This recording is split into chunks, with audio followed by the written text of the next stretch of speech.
And welcome back, homies. That scared you? It did. All right, what? Hey, welcome back, guys, to the Kiva Esports Valorant Rival Series Winter Showdown numero 12. Technically for counting, I'm Ravish, the most ravishing man on the internet. Joined here by my side by my good friend Marcus Wong. How are you, Marcus? I'm good. How are you, Ravish? I am well, my friend. Thank you for asking me. We're here hanging out in person at the Kiva Esports headquarters too. We're gonna go ahead. I had a wonderful time. It's gonna be just nothing but vibes here today, and this really just tight space locked in with you. Yeah. I mean, they give us this whole little broadcasting room, so that's kind of neat. And today, too, you know, we got the teams coming in person as well. It's a whole LAN. It's so hype. LAN. Yeah, that's right. We've got 4 teams kind of coming into this one. It is TMU Blue, Seneca, BBC and Friends, and Radiant House. You take a look at our lovely little bracket here. Yeah. And by the end of the day, we're going to have one winner come out on top. That's correct. Yeah, we're going to have 3 BO3s, right, throughout the entire day. So join us around for that. Should be a lot of fun too within that. Of course, we're starting off with Team Blue at Radiant House. We got to meet some of the players as well a bit before. They seem pumped and excited to be playing Valorant here at a wonderful early 10 a.m. in the morning. I loved it. It's technically noon now, so not the morning anymore, but you know, splitting hairs, am I right? You always consistently are. I can't anymore. Is that a bald joke? Yes, it's a bald joke. Yeah, but so coming into this, based on some lovely statistics that our wonderful Haza has put together, our first round is going to be TMU Blue up against Radiant House. TMU coming in as the #1 seed, and Radiant House coming in as the #4 seed. So we're kind of getting a, on paper, the best against the worst, which to me, I think that this is going to make for quite an interesting matchup. Yeah, exactly. Now, Team Blue, I personally see them a lot going through a CVAL, right? It's like they made it quite far within the overall Eastern bracket as well, too. Not just shy of making it all the way towards the final as well, but, you know, they've been a phenomenal force just as a team in general, and they've had some really solid games, beat some like top tier teams, like if we're both looking at Blinn and even like Northwood as well too, back in the days, and like that roster in general too. Slot a bunch of guys. Radiant House too. I pick a squad from a bunch of players from Toronto too, which should be a lot of fun. Most of these guys are all pretty much ascended to Immortal to above, so it's like not too far off from everyone else. Yeah, and you know, if you're TMU Blue coming into this one, this is an easy opportunity for you to try some stuff out, but at the same time, I mean, in my experience of working these types of tournaments, you never want to count out the underdog, right? Because something will happen. Oh, the environment changes. Oh, suddenly we've got momentum on our side. And so if you're TMU Blue, you can't. This is an opportunity, I imagine, for them to get a couple more reps in to try out some of their strategies, but they shouldn't really let off the gas pedal too much. Otherwise, they might find themselves eliminated very early on, because this is elimination bracket. Exactly that. But speaking of the brackets and bans and picks of maps, we should look at where we're going to today. As with Lotus, Haven, and Split back to back to back, all these games will be BO3s, and these are the first 2 that we're going to be starting off with. Yeah, we're getting the lovely 3-site maps starting things out. Of course, Lotus being picked by TMU Blue, then Haven by Radiant House, and the decider being Split. Not a 3-site map because there's only 2 in the game, but Split is still just a classic. And honestly, I'm pretty excited to see Lotus. It's been a while since I've kind of seen this, ever since the Neon meta has kind of gone away at this point. And so we don't expect to see a lot more slipping and sliding and gunning people down with a Bucky. But what we do expect to see is that Raze come back into play, especially too, using that nade. There's a lot that Raze can bring to the battlefield when it comes to Lotus. Exactly that, especially with these Cypher nerfs that have pretty much gone through as well. So Raze will probably have an easier time entering through sight. I expect to see a lot more Killjoys, a lot more Vipers, right? Just that would be the meta that I would be looking to kind of hone in on, especially for Lotus too. And that should also transit over quite easily over to Haven. You can have your pick of the litter between Jet and Raze, of course, too. But like, I find the sets of comp should be pretty set standard.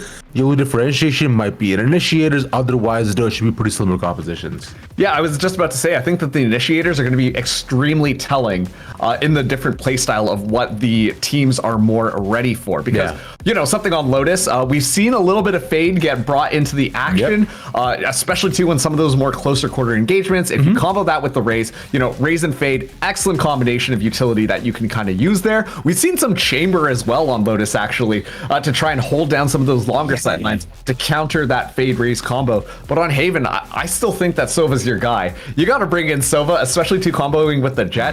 That is something that is just so important for the map. But you know, I'm getting ahead of myself. We are starting things out on Lotus. Yes, sir. We indubitably are. We'll get to see things like once we get into the map as well too in just a minute or so. And with that, like you're saying, I would expecting like a brief Fade combination ideally on that, but I find KO has been usually the pick for a lot of them. Fade definitely built. It should be set standard as we look to head into the map right now and see what the agent select will be. The ISO hover, I know is there. I will say it. Like, ISO hasn't been meta for quite some time. No. I think it'd be really funny if they did it, though. It'd be kind of hype. I mean, it would be pretty funny, but at the same time, I mean, there is something to say about just the level of comfort, especially too if you're going to be picking up an ISO. We have seen actually a little bit of Reyna going, which, you know, Reyna ISO kind of similar stuff. You're really relying on a heavy frag forward game style. But Team U Blue, I'm still waiting to see. We are going to get Sean locking in the ISO. Fives though on the Omen. I've seen fives play before, and that Omen is disgusting. It should be phenomenal. And on the other end, you were talking about the chamber as well, right? Yeah. Being a potential option. That should be what Cheng is looking to lock in as well too. A Gecko as well, like another standard pick here on Lotus as well too. The Astra thing could be quite interesting, considering she has come back to the meta a bit more ever since she's gotten star changes, right? But Omen's been the go-to pick because the one ways you can set up, those one ways may not exist anymore due to the Omen changes of these specific ledges changes that have come in, right, for the controller. But nonetheless, we'll see what the agents end up being by the end. Yeah, chamber it is, and the Sky looks to be the final. Yeah, I do think that Sky is going to get quite a bit of value, specifically on Lotus as well. I think you can get a lot with those guiding lights, and on top of that too, you know, you can kind of toss out the dog, get a little bit of information around there.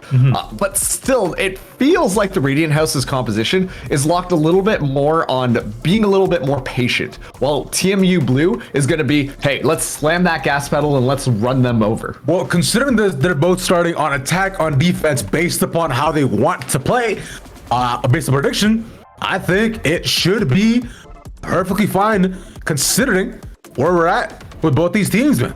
And I'm excited for it. Yeah, I'm interested.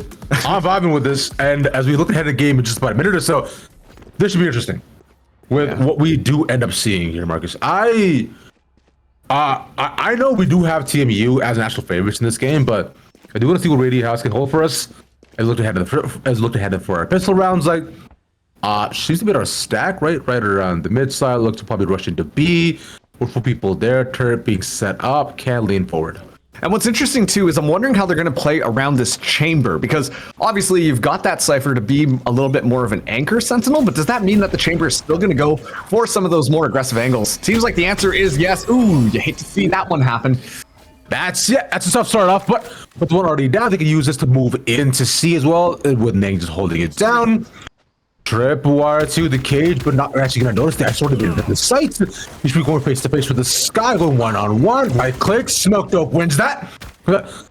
Shuts him down with all four looking to rotate over. Now with this TMU Blue, although with the duel now gone, they'll have to rotate over.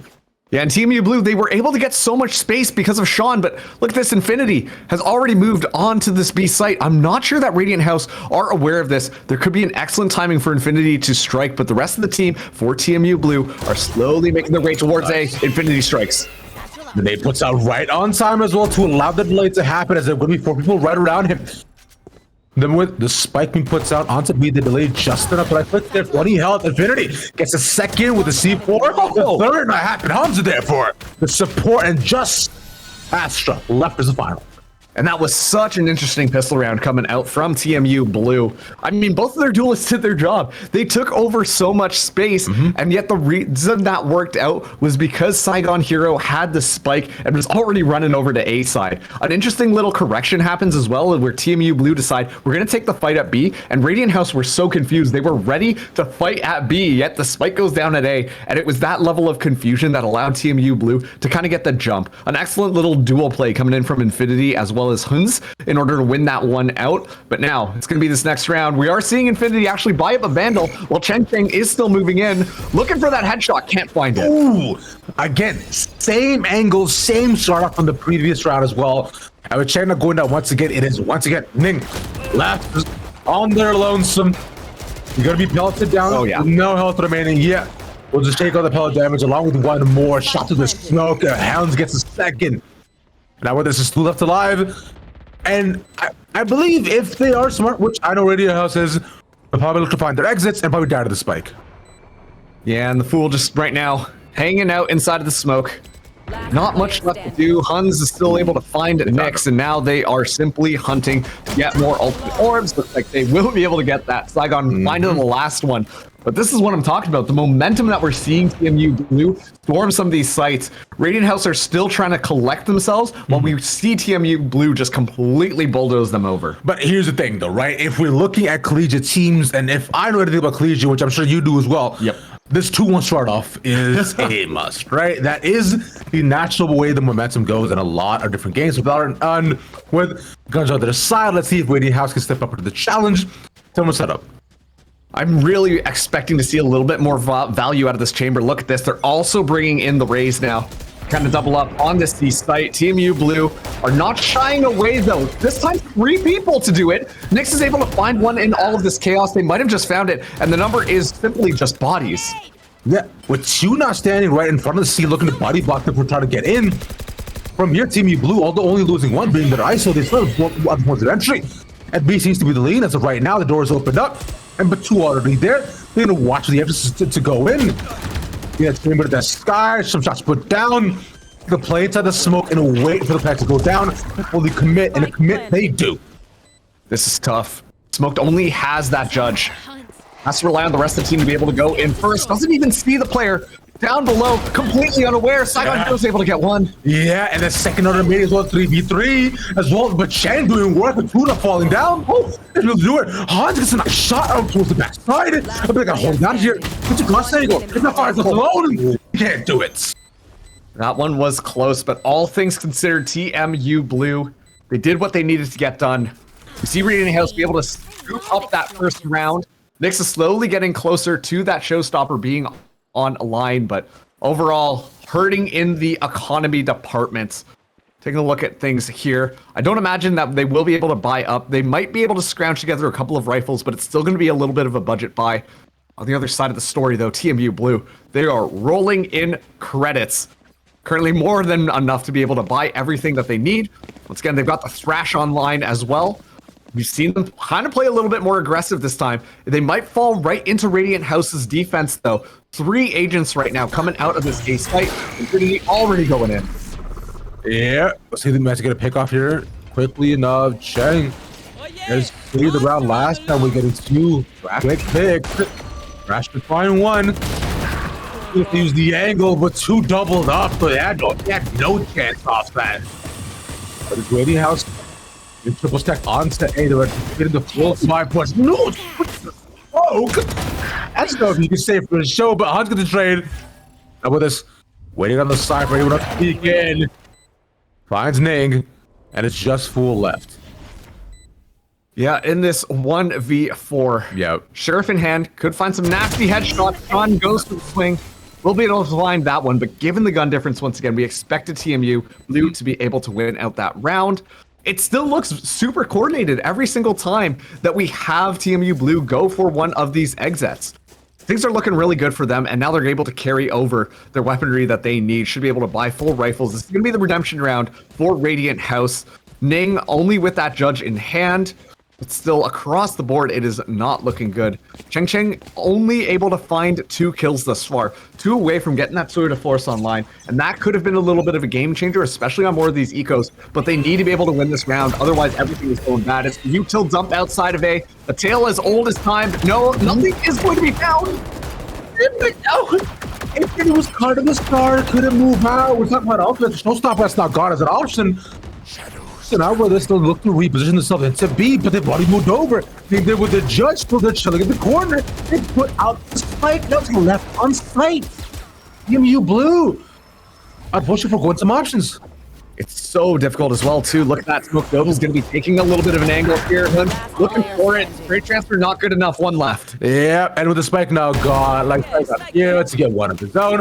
1v3, not impossible, but improbable for sure. Got to play for such as trying to get whatever he can. That's 2 doubled up on the angle. Passes smoke drops. Oh, was almost a collide angle. Can't convert it. They call that one a little bit of option paralysis. Literally shot right in between 2 agents on the other team.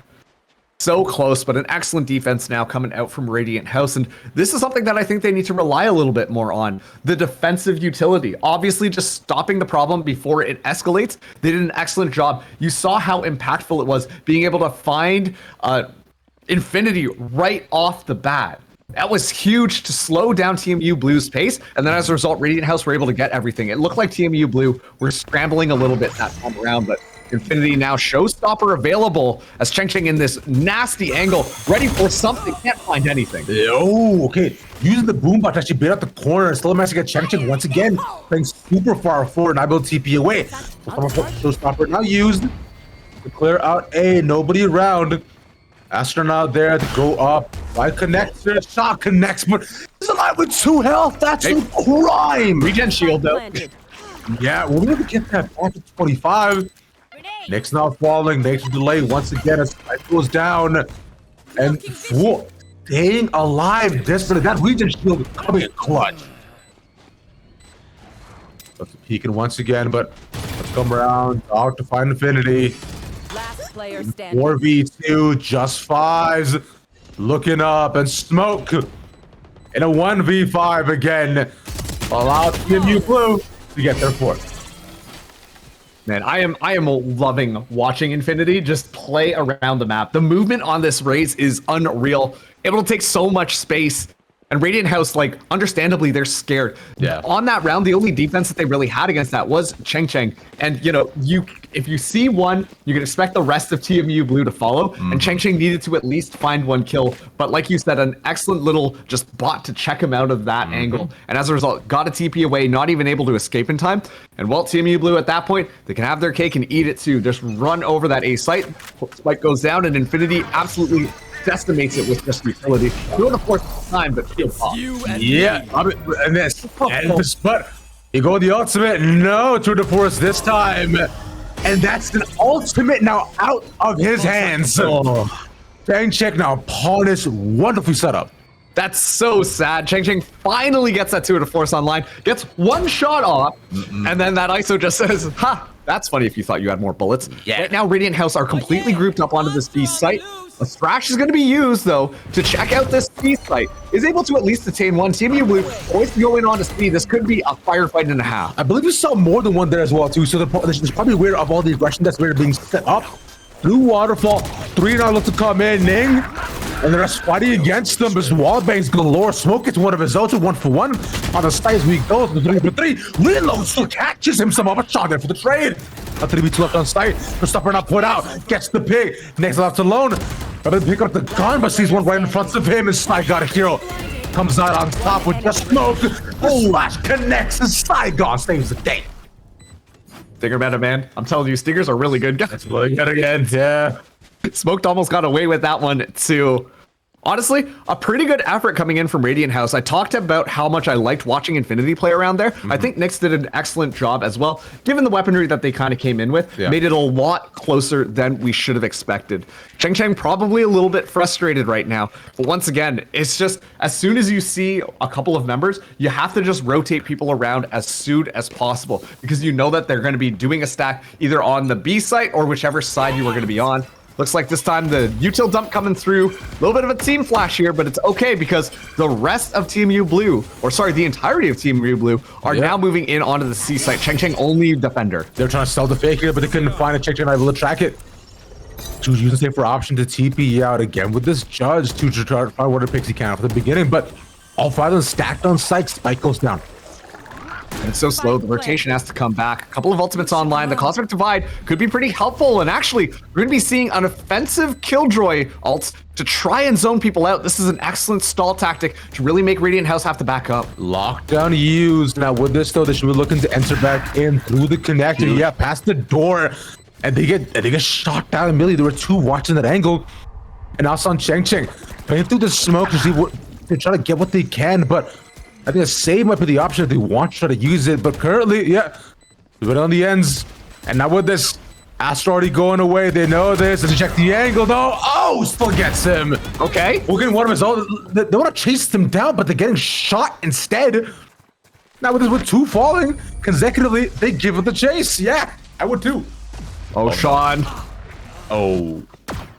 Is everyone's tech still Okay, working? you know what? Double Felt check. bad about that whole tour de force business. So going to give Cheng Cheng one more to get a little bit closer to having that one back online, but still miles away. And we're only 4 rounds left into this half. This is the first time that we're seeing TMU Blue feel a little bit more uncomfortable on some of these ones. They're getting a lot closer than they would have liked. But still, all things considered, TMU Blue are doing an excellent job of doing things. I like that their ultimate cycling is pretty on point. We just saw the lockdown get utilized on that one, and Saigon Hero is already 2 ultimate orbs away from getting thrashed. The flood comes in, Cheng Cheng can't quite find Mark, and now has to back out of there because, well, you know TMU Blue is going to be storming, and already the rotations from Radiant House are being drawn over. They should be looking to flood in to see again that all 5 stacked up, but waiting on the corner. They have the flank watch there.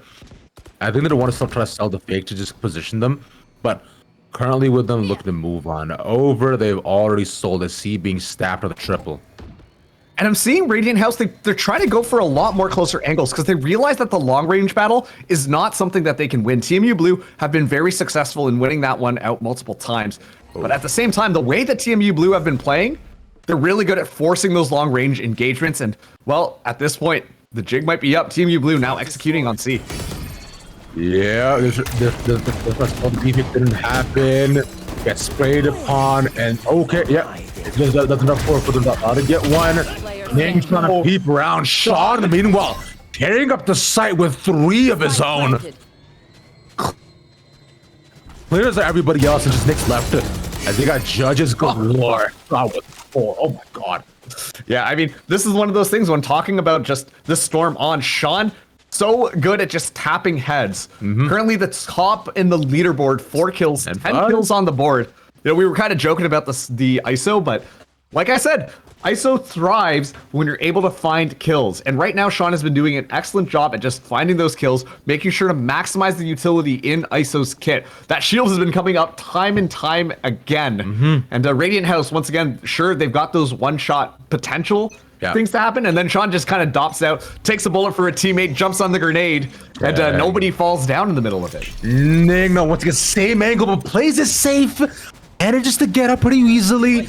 But I would be able to make their entry. I saw Kang again.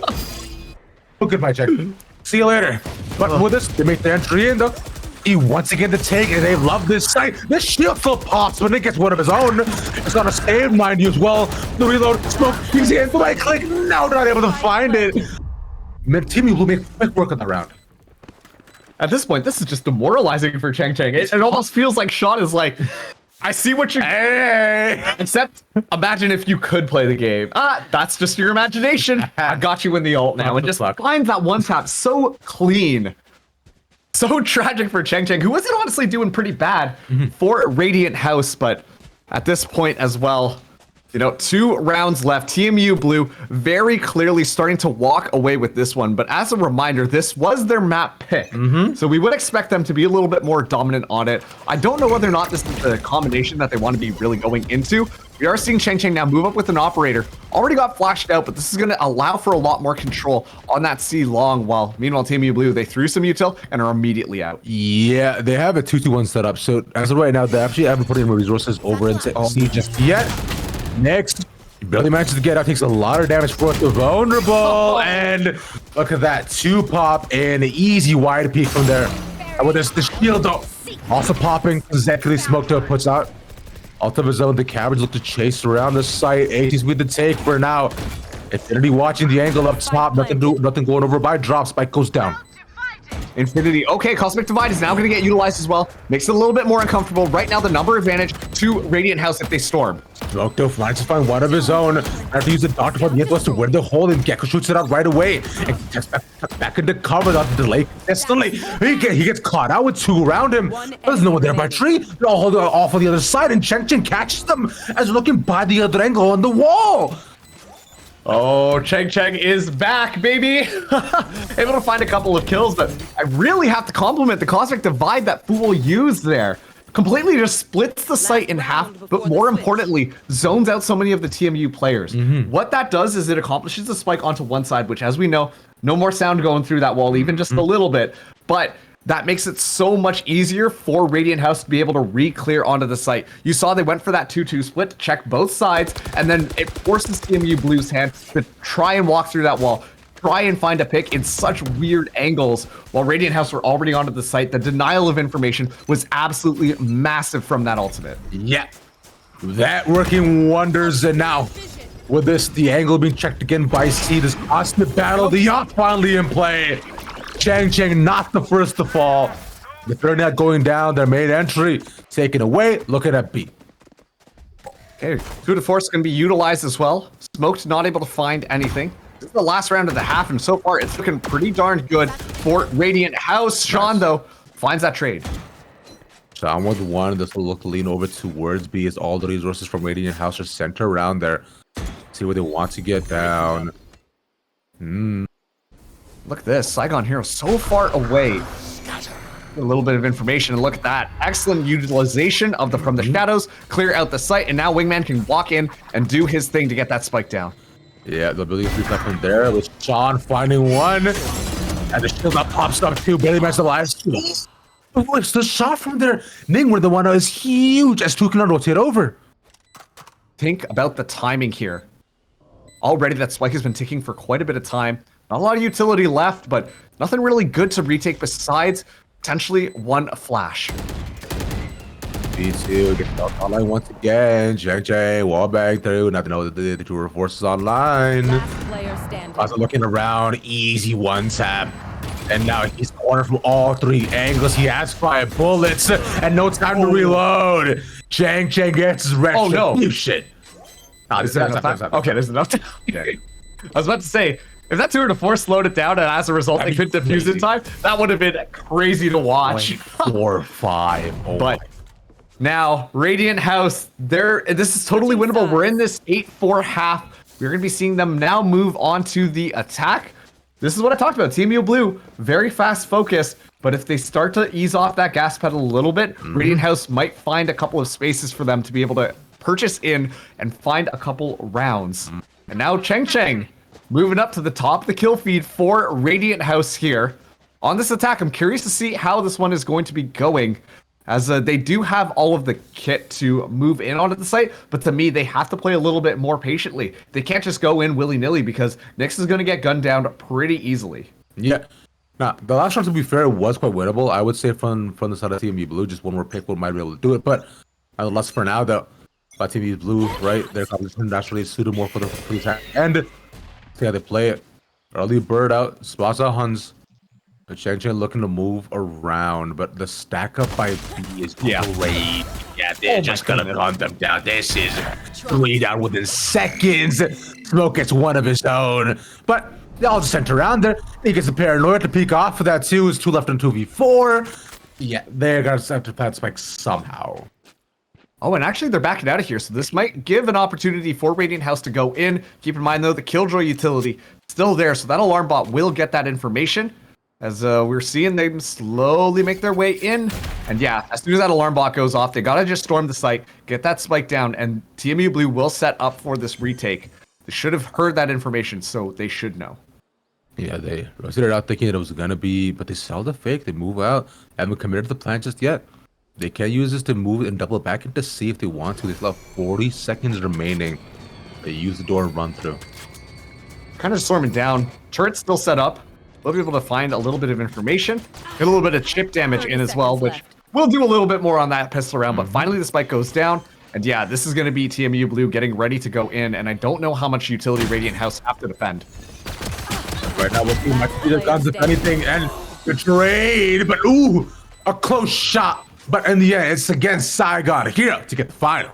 And Saigon has been shooting pretty well now. Excellent trading, I have to say, from TMU Blue. You can tell that they're well practiced in that sense because, you know, we see one person swing in, immediately guns down. There's someone right there ready to get that trade. We didn't see Radiant House have that level of cohesion. Usually they're a little bit more reliant on like all right, go in, find a couple of kills, and everything is going to be good. TMU more focused on getting trades, and I think that is kind of reflected in the round differential right now. Moving into this next one, we are seeing the buy-up come in from TMU Blue. Sean coming in with the Stinger. This one's going to be interesting.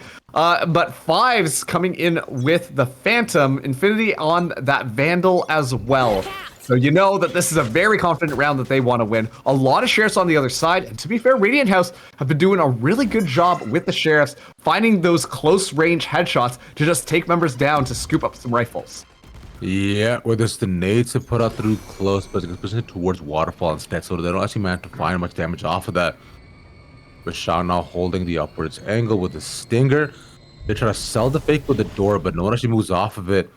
Now from here, the triple stack from TMU Blue, just waiting around for any other option they might have, and all 5 Radiant House will take their time. Oh, this is going to be so scary. Smoke Dope is going to be the one on the entry here. Satchel gets tossed in to see if anyone is going to shoot it. Nothing happens, but a lot of utility comes out, and that slows things down as Cheng Cheng's at least able to find one. It's going to be the return around. Sean, not quite done yet. Yeah, Sean is chasing after them. He wants to know where they're going. He hears all the footsteps here too. So he's gonna be able to move around. Them 5s there watching the angle up top. He gets one. The shot goes a bit wide, but not from here. Instead, he gets taken down. They're on the same angle. 5's not got away. Means A's wide open. It's not looking good. TMU Blue with the number disadvantage. A Phantom at least able to get scooped up by Saigon Heroes, so the weaponry will be good. The flank is already underway. It's good timing from TMU Blue, but Sean has to become a little bit more active. Stinger in hand could be deadly if you find multiple people. Yeah, not from here. They have to find ways to enter onto the site. Do the Gecko likely the ISO shield should be the direct way they look to make their way through. Consider the split that I'm seeing right now from Radiant House. It'll be quite tough to take them all in the 1-by-1. 2 by trait. They get the push right away. Remember, this is their saves here as well. Infinity. I don't know what he's can't find anything at all. And a beautiful save round from Radiant House. The headshot demons come alive. It's so important for them to be able to find the kills that they did. Obviously, we saw Cheng Cheng fall down pretty early on after scooping up 1 kill. Fives was doing a good job of keeping that in check, but it was just the headshot through the smoke. A little bit unlucky for TMU Blue, but a massive boost for Radiant House to remember that they are still in this game, and that made that round winnable. And so now TMU Blue are going to be the ones who are on a little bit more of a save, while Radiant House are going to be coming through, buying quite a bit of weaponry. And here, Ning actually is going to be the one with the Phantom. And now it is going to be a little bit of a push up onto the C site. It seems like they just want to play and flush out some of that utility before deciding to move around that chamber. That's how that last round shook out. Cheng Cheng does have the Outlaw, looking for that 1-tap potential. As the defensive smokes come in, and that has been more than enough right now to deter Radiant House from really pushing in anywhere. The time with these 2 Radiant Houses right now, this weaponry looks solid, and they're playing confidently as they can actually on the attack. With this though, it's been the same sort of kind of C-mount play, but the leaving one, in case they decide to flank them once again. The flash though catches the info. With this Nick still selling the fake that C is the take, but we're already seeing Omen rotate over, not gonna fall for it. Yeah, I think that right now this is just TMU Blue so aware of what happened last time. They allowed that chamber to sneak through, and they know that they can't let that happen again. An excellent smoke being tossed out. Now the footsteps should be heard. Fives with a shorty close by though. And you know what? A blast pack did get expended, so that's another tool that Nyx will not have in order to storm one of these sites. A double shorty set up by A, looking to defend. With the smoke to deter, they'll hop them in the tracks. And Spy got here, not going to get that. It's tough. They shoot at the util. B. Now to take. We'll get the plant down as well too. Shaw now gone. The nade waiting. No way. Wait, the plant shoots through the smoke. Gets the pick, but really at what cost? It's 2v4.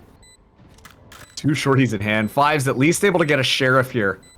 Look for those headshots, but at this point, I think if you are TMU Blue, don't offer up any more ultimate orbs. Just play close angles, get ready to die to that spike. Don't give your enemy any more tools that they need. We're seeing Huns just play around, expecting people to start to walk through, and that shorty might be able to find one. But if you're Radiant House as well, you still have to be playing careful. It's a 5-9 half.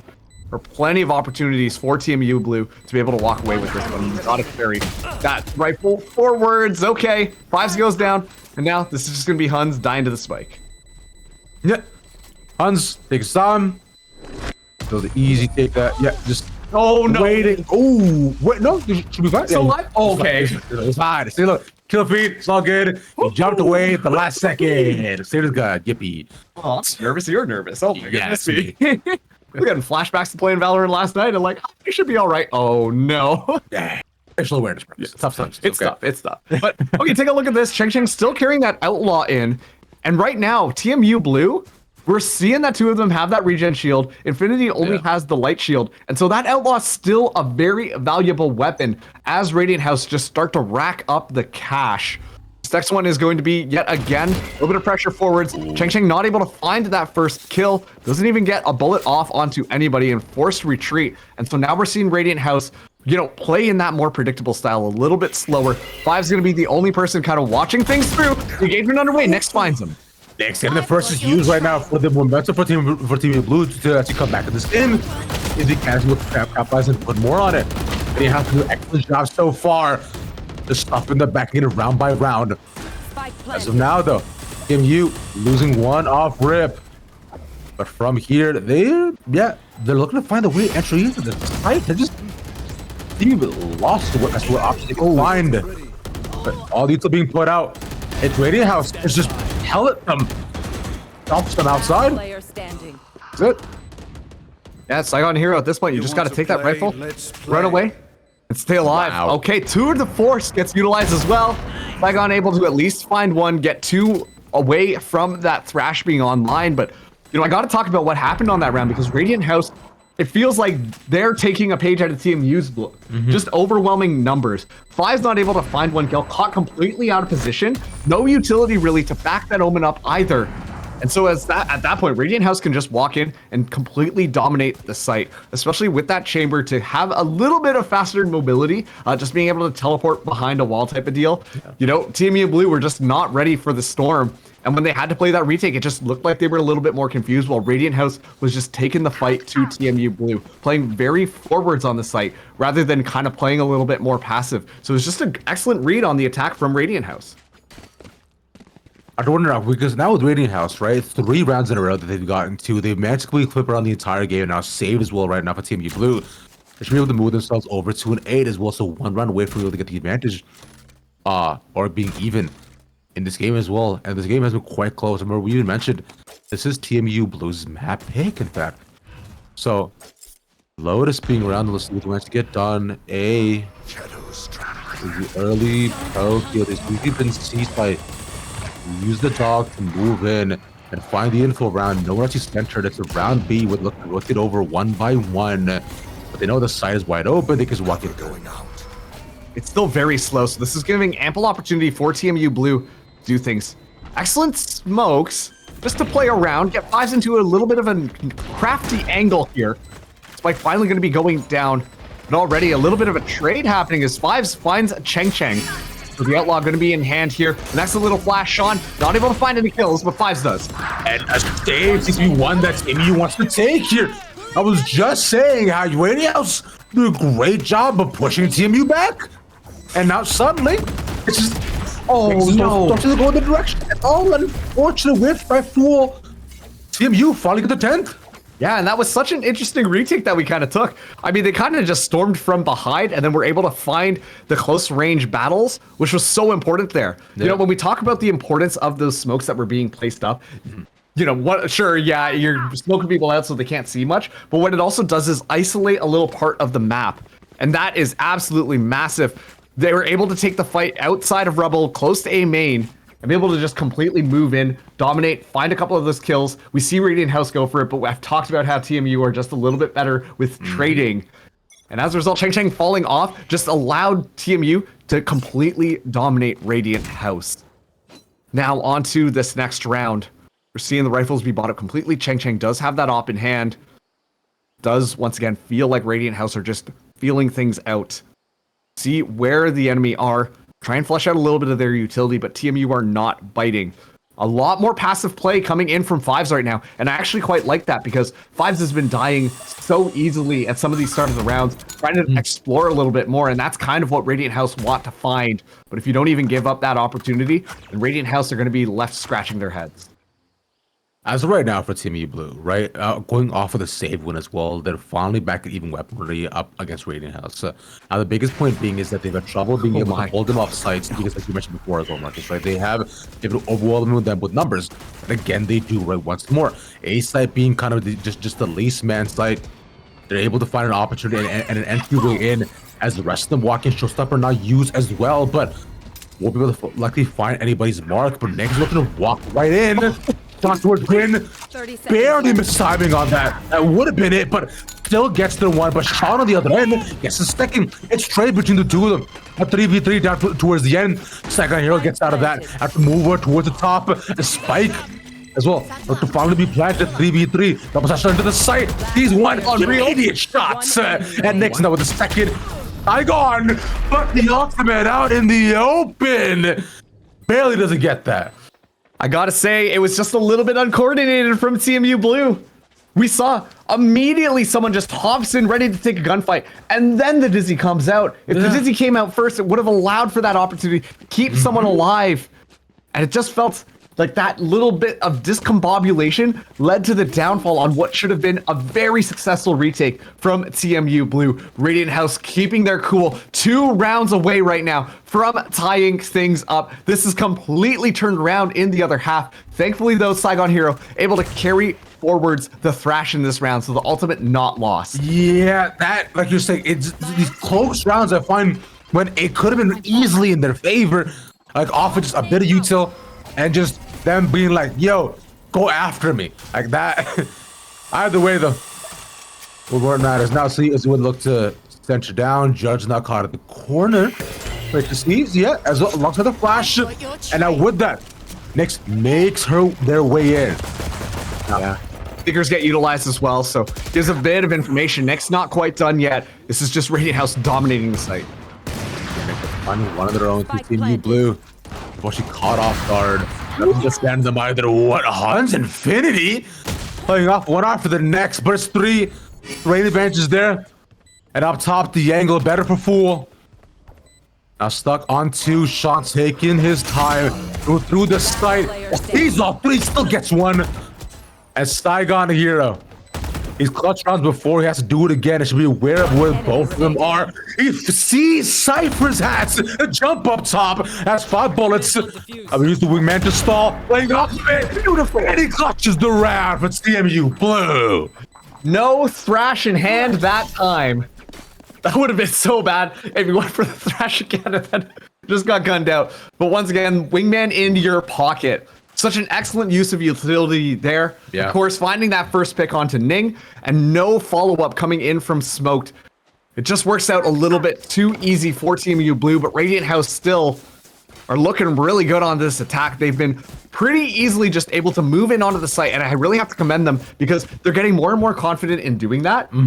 And as a result, they save a lot of that utility for the post plant as well, which I think is really helping them out. It's just TMU Blue's heroics that have been able to win out these last couple of rounds. Of course, they are really close, which is how Radiant House want to turn this one around. Cheng starting us off, an excellent pick onto Infinity. That's going to make things a little bit more difficult for this defense to thrive, as Cheng has really started warming up. Yeah, playing really far forward with a smoke here as well, so landing them in a tough position, and now with us, they know exactly where they are. So I have to take this time to move around. So with a second, Big the up was ready.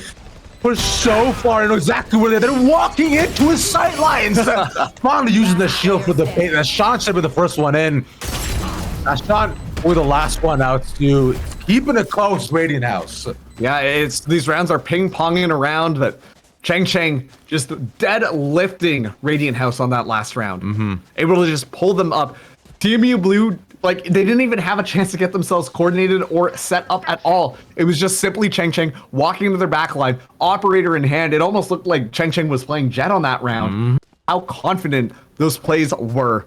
Lots of ultimates now on line for Radiant House. 2 out of Force, obviously not going to be utilized on this round, but of course the Showstopper as well as the Cosmic Divide are in their back pocket, and we saw how effective they are with these ultimates. Of course, since it is just a save round, I don't imagine we're going to be seeing a lot of them popped here. The TMU Blue just have to do a better job of doing some damage control. They stack the C site, but actually it is going to be Radiant House moving in onto B. Of course, get a little bit of scouting in, and now finally the execute underway. Walking into C to just meander around. They'll be able to cover the enemy waterfall with a trip as well. Now, with this, the rest of TMU Blue all now moving past the stack. But they're gonna save here. So, weapon not ideal. They have to find whatever they can. Sees one, first shot lands. The second, not so lucky. It's good damage done, but it's not enough to use. Last pack in, Showstopper, man. Hans will be the unfortunate victim of that. Alongside the opposite that we have, the side of Radiant House. They can just take them one by one. Silent here and Sean again doing their damnedest, but only so much they can do. They're both on the outside with no smoke either. They'll have to look. They have to fight this out. They're gonna get shot out of the open, yeah. And there it is. Nagano gets one of his own, but they only do so much. Yeah, and at least they were able to get the Showstopper out of the hands of Radiant House. Radiant House still feeling pretty comfortable here. Still 3 ultimates online. Yeah. And TMU Blue, they've got 4 of their own. If you are TMU Blue, this is the chance where you got to dig into those pockets. Don't be afraid to use some of those ultimates because you really need to be able to find another round. Otherwise, your economy is going to be broken. And it is very possible that Radiant House might come from behind and scoop up map number 1. Chang probably going to go for the Suit of Force this time. Actually has it already drawn. It is going to be an assault outside of this ace site. Chang going to be leading the charge here. As Radiant House, they all kind of squirrel themselves away. Same could be said about TMU Blue. Playing very defensively in tree. They know that this is how Radiant House like to engage onto this ace site.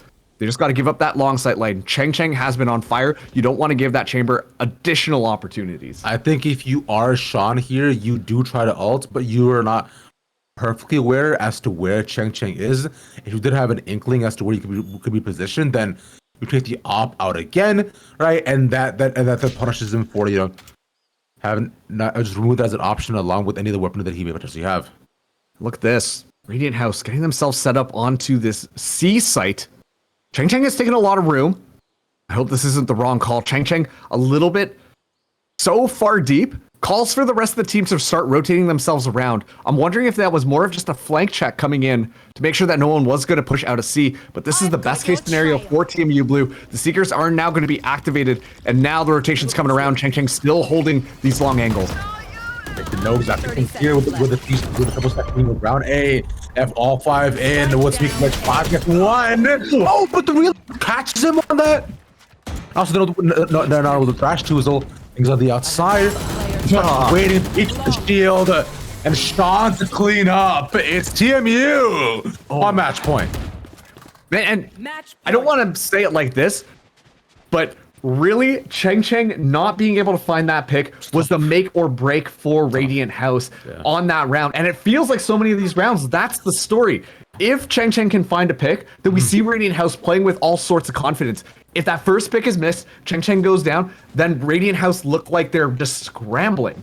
They're not too sure what to do. They're so scared of TMU Blue being able to rush in, and all of the wind is just completely taken out of their sails. Now, this is going to be the round for TMU Blue. They have a lot of ultimates here. They just have to be careful because I talked about the impact that Chang has had. If Chang finds that first pick, then very easily Radiant House could be in a position to bring us to overtime. Early shots put out as well. So for TMU Blue, boldly checking from Sean as where they could be by A. And currently it is just Ning, right? As they're looking to move over into Mount and see if anybody is around there. And previously we've seen a lot of triple, but this is pretty much a full gamble stack that we're seeing right now. And it's interesting too because we see Chang push out of A usually. We see the rest of Radiant House go C. We expect them to push up a little bit here, but the spike is still in no man's land. You can tell the pressure is mounting for Radiant House. They know that this is going to be the round. They are confident about this C side, or sorry, this A side, while the smoke's going down, have called TMU Blue over to C. Though a lot of utility getting utilized to really sell this fake. And so things could be a little bit easier for TMU Blue on the retake, just simply due to the ultimate advantage. The fake is being sold quite well, and they're buying it all here, Marcus. They have full buy-in right now, as every single one of them is on the complete end of the map. And Cheng Cheng going so far deep. This is where we saw that operator pop off. This could be the dismantling of TMU. They could do it once again. They could run it back. No Phoenix. Now here, Sean getting the entry to walk in. The operator taken away. He manages to find one. Might be able to do it, but it's the Rays, I believe, who's taken. So 1v1, they fall. He loses the shot. Now the opposite takes another. It's not gonna 3v5. How are they gonna retake this? It gets tougher by the second. Showstopper and also gone. All this commitment and nothing found off of it. With 2 ultimates taken away, 1 by 1. It's just 5s against 4. He's done. Oh, exactly like you said. So many ultimates committed there. You know what? I have a feeling they were really hoping that Sean was going to be able to find Cheng Cheng in the 1v1, especially with that operator in hand. That's so easy because then you have your shield popped. You can do that, but unfortunately, finds Fool instead and loses the duel. The Gulag does not favor Sean in that case. And as a result, Cheng Cheng is able to activate. Nothing was really done to flush Cheng Cheng out of stairs. And well, then we see TMU Blue looking like a bunch of fish floundering around outside of the water. Now we are in the potential for an overtime here. A light black coming in from TMU Blue, and already Radiant House are itching for it. They're already centered up by B. They regularly push into, so able to stop the aggression with a molly. The move out, try to sell the fake and lucky double back into B if they can. The spike's still sitting around there, and they're watching for flanks too, so they move pretty far back, trying to see if they can put them towards A. So slow and careful right now. Sean in an excellent angle. If Ning or Cheng Cheng do not get this checked, it's going to be important. And Infinity as well is trying to sell that they should be able to move up for free. Being aware of it, goes for the... Oh, no. Goes to the crouch down, but paint shells are utilized to kind of zone things out here. It's so awkward, but Infinity's still alive. Infinity re-peaks the angle! Gets blood first nationally, that's 3v5. It's on Saigon Hero. It's to go because all 3. Okay. But Hans on the other end with the bulldog catches him with the flank. Moving away. That's spiked down. Now they're gonna run against him. Dodges the angle. He's picked down. He gets 3 from that. It's a 2v2. 2v1. Nyx is up against Flash. Finds one. 1v1 second hill. He has his timing. He gets him. Was back turned. TMU somehow win that map by the end. Hun's bottom of the kill feed just comes alive in that last second and is able to find so many. The timing as well. The boombot goes down and we see Hun's just walk through and able to find Cheng Cheng on the swap through. Oh my goodness me. Huge value coming out from Hun's on that one. But overall, TMU Blue, they looked so confident in that first half. And then suddenly it just completely turns around on them. We see Radiant House come alive and almost win out the map. Yeah, that could have easily gone to OT if it was not for the heroics of Hun, just right there at the last second. That was interesting how that all went down, but hey, you know what? If anything, it all worked out, I guess, right? Just Hans with the heroics at the final couple seconds. TMU get their map. But I'm imagining Haven won't be as easy. No, I'm really not. I was really impressed with seeing how Radiant House are going into this. Obviously, we talked about the seedings. TMU kind of coming in across the board statistically, of course. We're looking a lot better. And, well, that was their map pick. And really, Radiant House were looking like the dominant squad in that second half. So very curious to see how Haven's going to work out. Yes, sir. Haven up next. We'll go to a quick 5 when we come back for the second map of the first build of the day. We'll see y'all back here real soon.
Welcome on back, homies. That one's great. It's just so loud when you come in. Like, it's just like, you know, okay, so peek behind the curtain. You're like, hey, man, ready to do this? Hell yeah, hell yeah. What? My God. Well, I mean, yeah, it's look, you have to be able to, after the calm down, there needs to be a pick up, right? As to like, people have to know It's true, that we're about to enter into a brawl, a death match I should stop doing this of some more Valorant action right here on the Valorant Rival Series. We're the Showdown for Kivo Esports. I'm Ravish, that's Marcus. We got some more games for you. Yay. Yeah, and honestly, this is a banging series right now. I mean, coming into this one, TMU up against Radiant House. We expected TMU Blue to really run away with things, and Radiant House are looking really good. I mean, Cheng, the obvious person who kind of comes to mind first. But at the same time, I think that Nyx was doing an excellent job playing that Raze as well, to be able to find a lot of value, find a lot of space. And, TMU Blue, even though Lotus was their map pick, and in general, they tend to favor Lotus, it was really slipping away from them at the end of this one. So, moving into Haven, this is Radiant House's pick. TMU's stats on that one a little bit more shaky. I'm curious to see how this one's going to play out.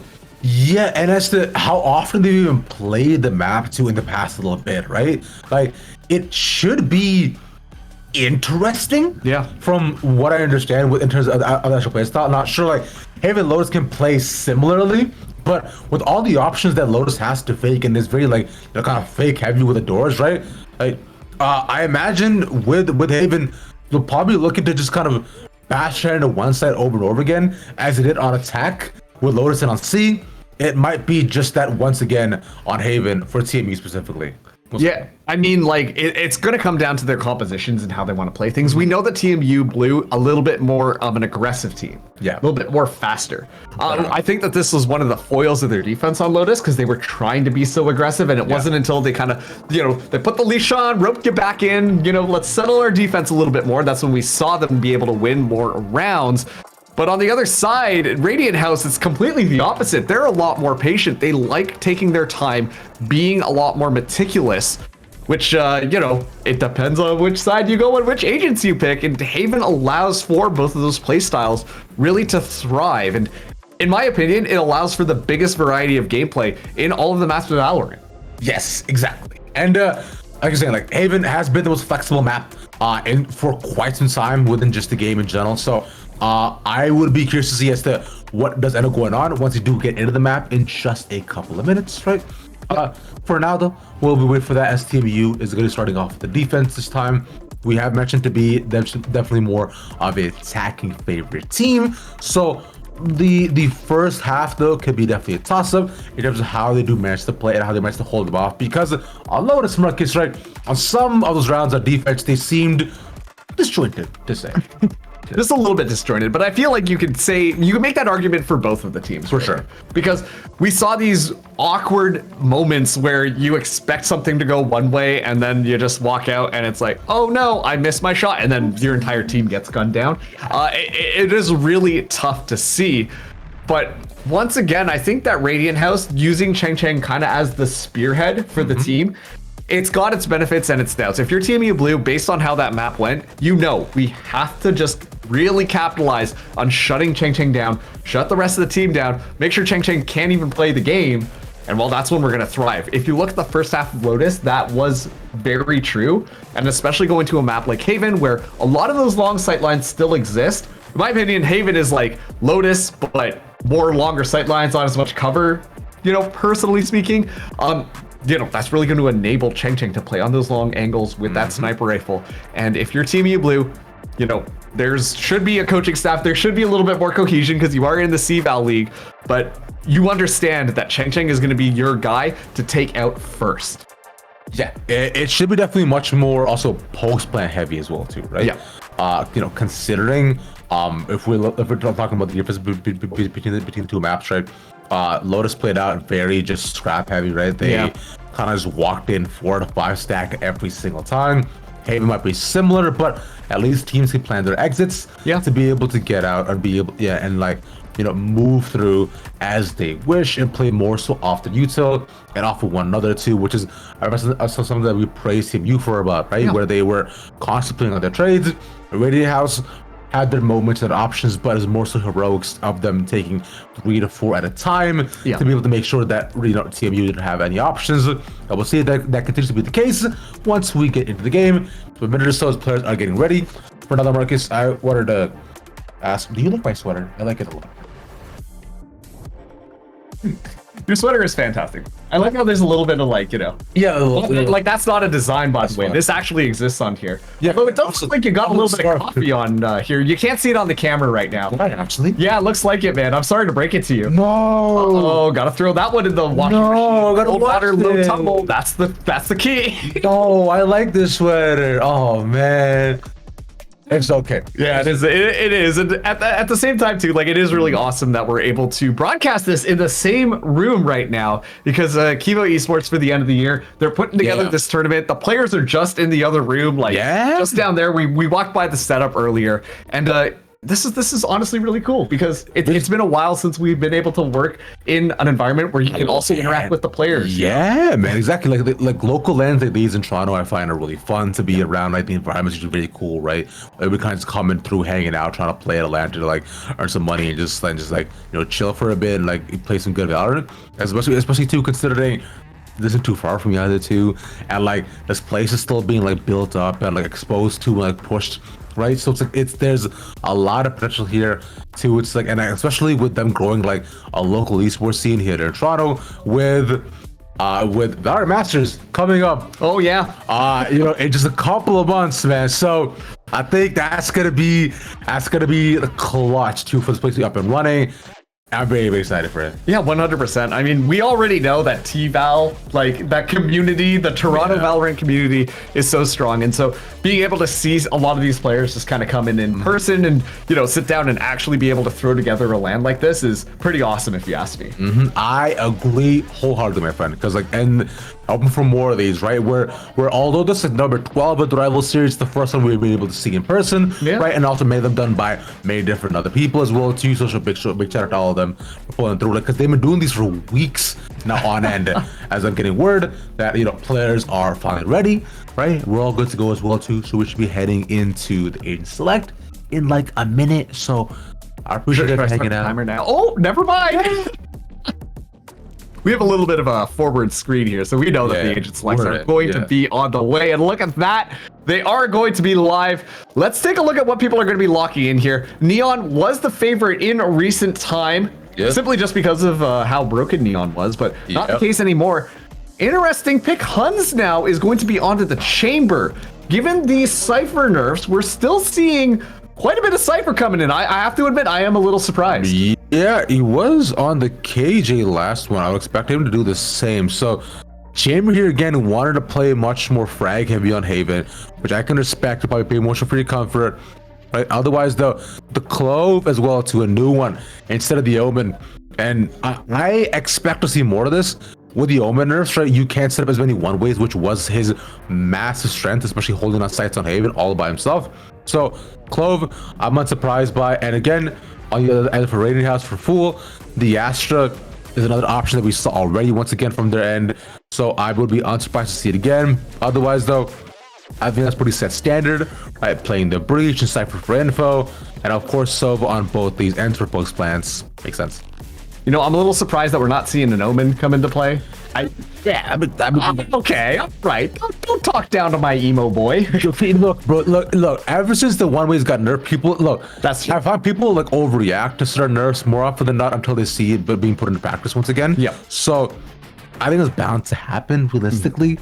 I'm unsurprised by it, and people are ready to test more options, especially considering it's a LAN too, right? It's kind of like more just like chill vibes. So if you're gonna test.com, so like you mentioned at the beginning of the day, it's gonna be here. Yeah, and also too, seeing Sean lock in onto the Clove, this is going to be really interesting because Clove is basically frag forwards. So to me, this shows that TMU Blue are going to be going back to their classic game style.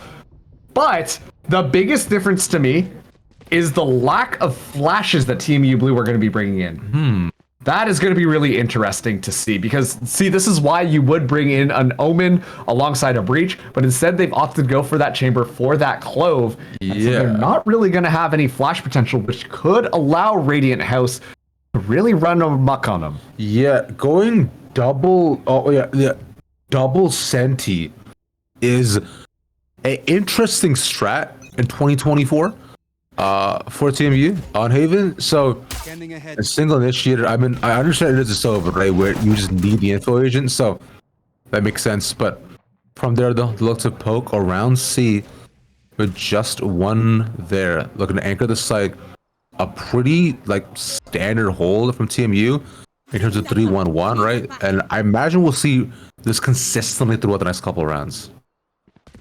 Nice and slow right now from Radiant House. A little bit of footsteps made and should give TMU Blue a little bit of an idea on what is happening. 3 agents currently onto the site. Fives has that shock dart ready to go. Nose has the insight. Oh, that's nice. A lot of damage. Yeah.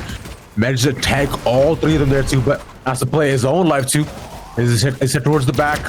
Like Infinity gets the reload off to 5. We have to get 2 and shopping off of him. And stop them in their tracks. One by one. Radiant House. They get pelted at the entrance, stopped in the choke. And now inside of the smoke here too. How do they can recover the spike? Just get shot. Headhunter not really finding the head, but we'll do that 50 damage, more than enough. And well, the hero of that round, Fives, specifically the electricity. It didn't necessarily find a kill, but withered down their HP to solo on so many members. I think 4 of them got hit by 2 of those shock darts. Yeah. And as a result of that, that classic can just farm pure value. So excellent starter here. Fives already going for the Phantom. That is confidence if I've seen it. But of course, Radiant House, Sheriff Demons. Of note, actually, Cheng Cheng is not playing any agent that you would expect necessarily to lead the charge. You can make the argument for Chamber, but is actually on the Sentinel Cypher. And so we won't be seeing Cheng Cheng really get as activated this game, in my opinion, as Hans starts us off with a pick. Yeah, and I think Hans is starting to get active though, for sure, for the previous game. From here, further, managed to get 1 right away is nice, but considering it was just a lurker, I'm able to get much more off of that too, as forcing to round the B sites, right? They're all so very, very low, but so they want to try to find the way in. And this is very classic Radiant House fashion. Play things so slow. Get that intel before you decide to move in. More than enough time here. Every camera got quite a bit of info. And yeah, Radiant House going for the cheeky play. They're moving in now, and Infinity spots first. Them finally finding their way in after meandering out. Just wide peeking through, has to reload past that. Luckily, Fives there for the recovery. But then we get 2 eco picks, is nice. All living one, that's Ning. Alone on. Yeah, just wallbang. Wow. Fives is really come alive this round. It's not bad. Last time on Lotus, we saw Fives. Last time on Lotus, we saw Fives walk out and just completely get decimated. Never really had those pop-off moments, but now is just in the right place at the right time. Radiant House trying to engage, given the fact that they did have a little bit of weaker weaponry that time. It was still a little discombobulated from them. They weren't necessarily pushing it together. A little bit uneven, a little bit uncoordinated, going for the unconventional strategy of going through window. And they just kind of got rolled over. This time they will have Bulldogs. 1 Guardian in the hands of Ning. But still, TMU Blue with the weapon advantage. Actually, no. They don't have the weapon advantage. They do have that Phantom carried over. Infinity is going to be spotted out. Goes away, but look at this. Sean able to just completely scope it out. Finds 2. Looking for the next, but Dope is able to find that wallbang. Infinity still alive in the midst of all of this. Shock Dart might just do it. Fives, never mind. We'll just do it with a rifle instead. Cheng Cheng, so scared to walk forwards. The peak comes through, and yeah, just like that, TMU Blue, they shut the door on Radiant House before they're even able to take a step in onto that A site. A 3-0 start from TMU Blue, a positive change, and on defense nonetheless as well too, on a map they don't play too often, and especially considering when we saw that as well, Marcus, right? It's for Radiant House, looking to find somewhat of a pick to be able to just like clear open pass as we go on to A, but it's been twice now where they've been stopped at chokes and going into heavy stacks of TMU where they fight it out, and from there, it's a smooth sailing for them throughout the entire round. And now, see Radiant House scrambling just a little bit, but at the same time, this is very reminiscent of how things went last round. Hun simply will not be stopped. We've seen Huns and 5 really just turn up in this map, and that was not who we were expecting to see at the top of the leaderboard here. Radiant House still having difficulties finding any footing on this map. And again, the Outlaws getting so much value because they're probably not going to buy him a shield, right? Just a one body shot will take now. It's basically an op at this point. And Huns doing his thing, being able to get that and a more consistently shot. And yep, just saying that's an op, brother. But with 2 shots this time, you can continue to pelt down. Surely third one doesn't peak, right? Surely no. Yeah, they managed to stop it with the concuss, but yeah, it's tough. A lot of utility being utilized just to flush Huns out and doesn't really get much value at all. No. Pushes him back just for a second here, but still Saigon Hero in an excellent position. Has been doing a great job of holding things down. Finds a little bit of a timing. The after shot gets utilized, but Sean finds one. 30 seconds left. Flash up on that with the back of the side. Saigon Hero match fun one, but we are really going in. And from there, they'll just take 2 in quick succession and continue their streak. And this is so interesting because TMU Blue, we also know that the defending half for them on Haven is their weaker side. Yeah. And they've been kind of rolling things out. Radiant House, though, this is the round that they're going to have rifles coming into this one. We have to see a little bit more respect being played to that chamber. Huns has been getting away with murder and not even being questioned in the autopsy reports. And now... wow. This time we do see Huns with that operator going to be playing out of window as Radiant House gets set up to push down onto this A site. Finally, good utility coming in. This is what we wanted to see. We have to see a little bit more follow-up, but they're so cautious, so timid to be able to move up. And 5 can simply not be stopped. Finds a wall bang onto Ning. Yeah, it was just pelting through the smoke as well, even after being concussed. And getting one off of that is ridiculous, dude. Considering they were DC spread apart. Oh, here, Jackson clearly. Check wins it. Sean, no. Getting to see the rematch of Sean versus Cheng in the weirdest way possible. Last map was the 2 duelists. This time the 2 lurkers making it. And just a little bit of timing not working out in Sean's favor. 5's though spotted out. Nice 5's still good for it. Yeah, 5's barely clutching that cancel the drone right away as soon as he noticed that was going to be somebody pushing in. The feet peeked out. And the foot always does them in. Up from there though, forward to rotate over and to see if C is likely coming with the dart not pinging away. That didn't even shot out too. It's really already on site. Sees one, moves in, dashes the corner. Now with this, has the up but shot instead before. Yes, she can. Now this 3v3. Radiant House need this round. And artillery stabilizer, but then just whipping across the board on the side of TMU. And whiff after whiff. Well, just caused a blip on the score. And quite frankly, I think that's just Radiant House using their utility excellently. Yeah. You know, we know that it's going to be a little bit more difficult if we just take the raw gunfight, especially because Cheng is not the spearhead that we were really expecting in this composition for Radiant House. But using good utility, forcing TMU into such awkward positions, giving yourself free kills, it was beautiful from Radiant House on that round. A well-deserved first on the board. 3 of their ultimates on a line as well. And quite frankly, I'm thinking that this is going to be a Radiant House round. Smoked, having the Rolling Thunder available, cool, with the Cosmic Divide. All of this is so good. 5's does get spotted out, but at least uses that Recon Dart to slow them for a second. While reinforcements get called over from TMU Blue, the information is given up. I'll drone to walk in. Spots 5 right at the end as he shoots it. Delay here, but there's the ult. There comes in Rolling Thunder. Billy catches 5's not even move the corner. We want to come in. Hansi get the first. But let's go down. They're not able to make the fully way out of the site just yet.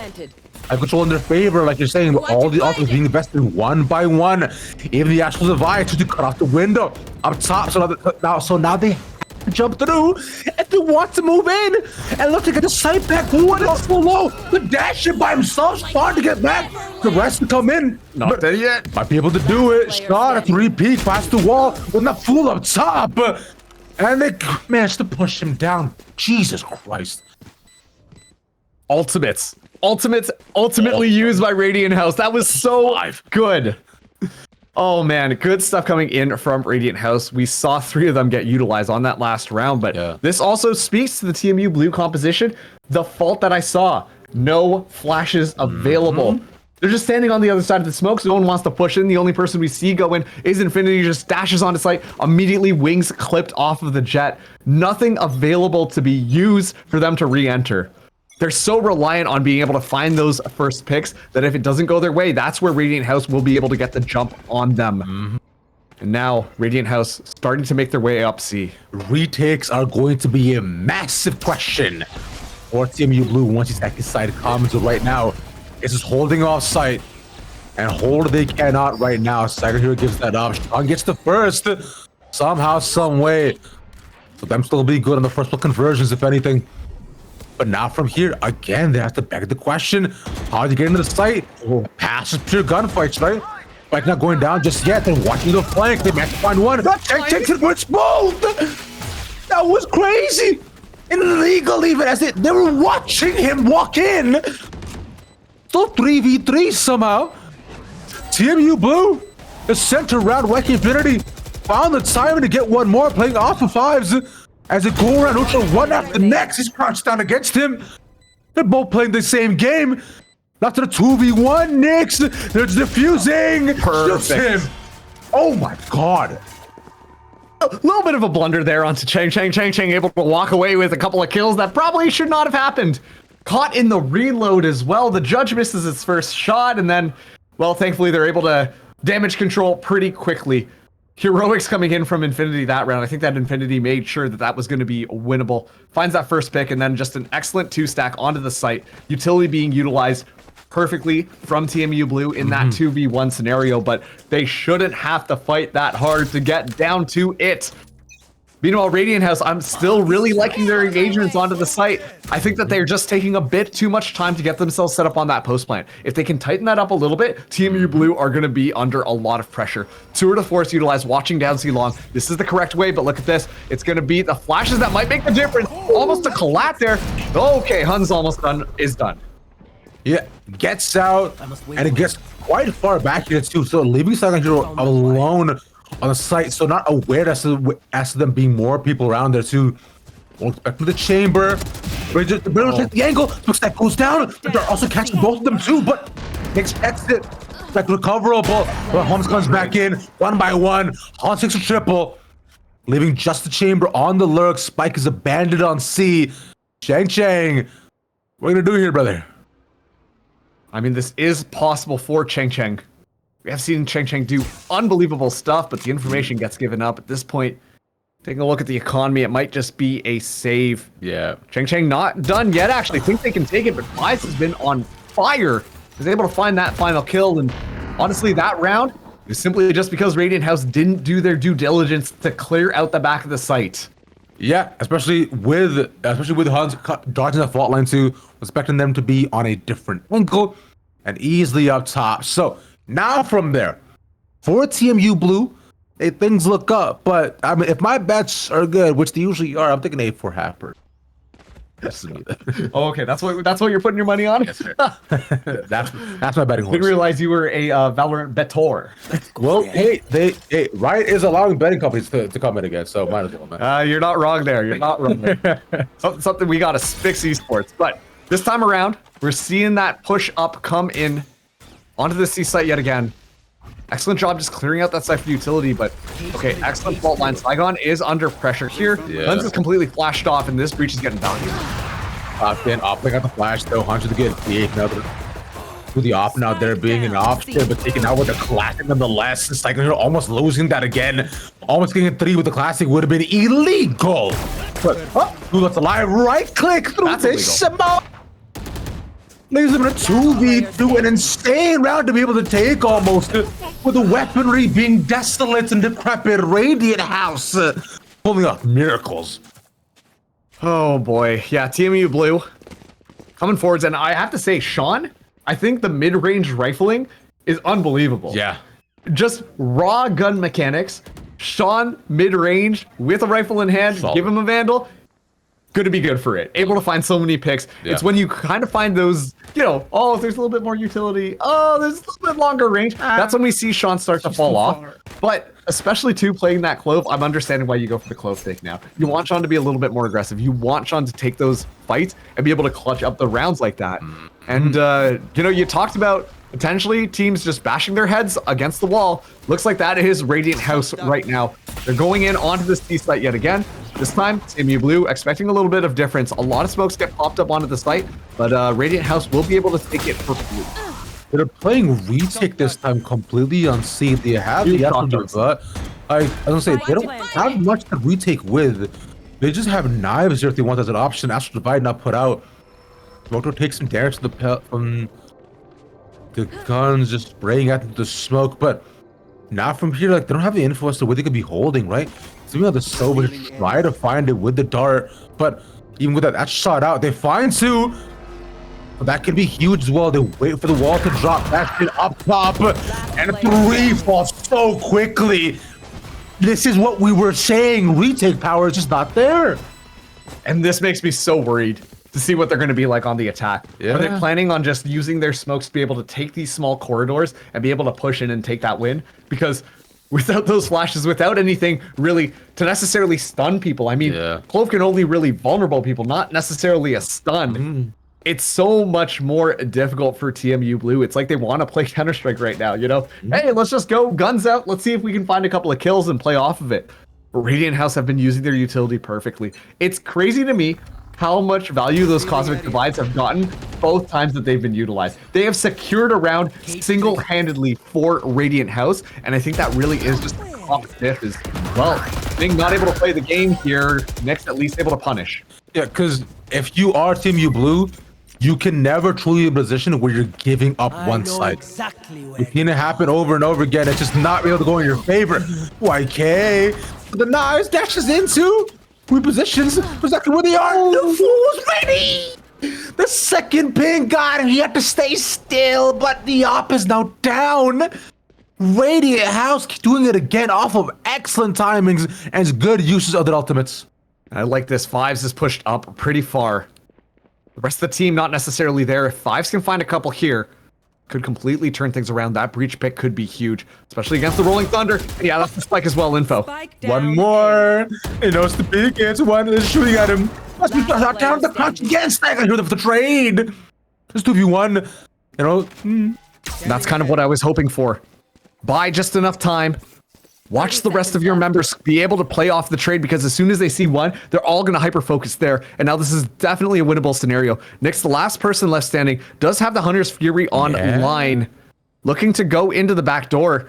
This could be huge, but the timing says this might be a little bit too risky. Has to find one kill and get the spike down. Saigon Hero so aware, won't let it slip through. Saigon finds 4. I feel like the clear option was just to play B there.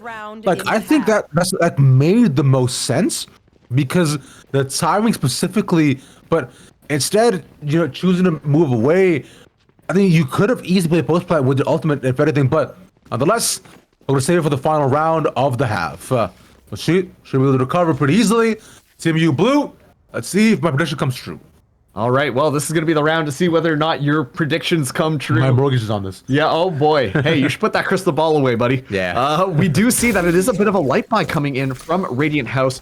Sheriff in the hands of Nyx, and the Fool only having a Vector. I would have expected them to give the Fool better weaponry, given how much stats the Fool has been kind of pulling on this last round. 2 away as well from getting Cosmic Divide, and we talked about how impactful that is against this TMU defense.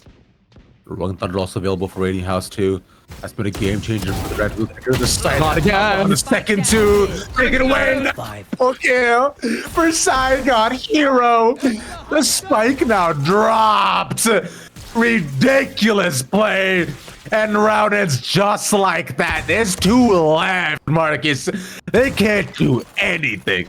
Yeah, and one of them only has gun in hand. Saigon Hero for the ace.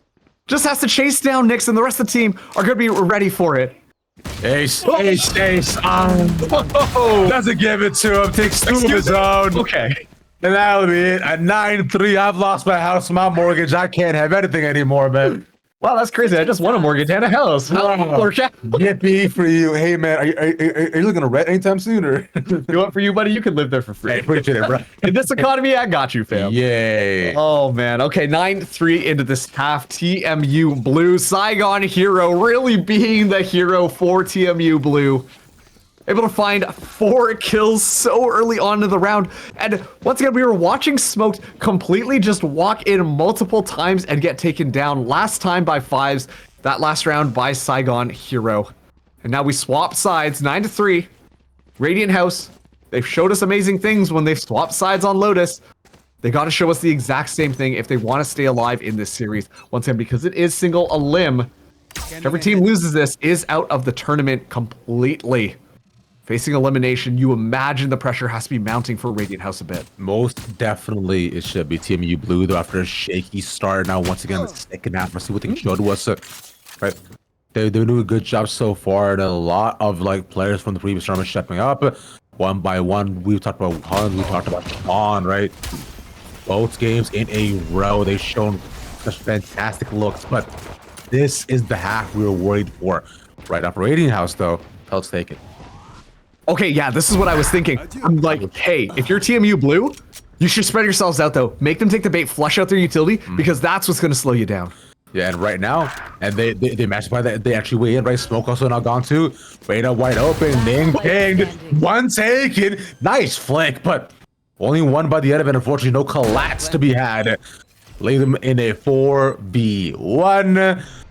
All right, Astra, 3.5 for us. Full. He's done cool things before. He's been nice with it. With the ghost, though, I don't know. This is why you need to know that paranoia would go huge right now. But yeah, Fool's still gonna be able to try and take this one, able to find 1 kill. But TMU Blue 5s through the smoke actually are good for it, finding themselves now on double digits. 12-6. That's any prediction. But yeah, it's what house do you have to put on that? yours.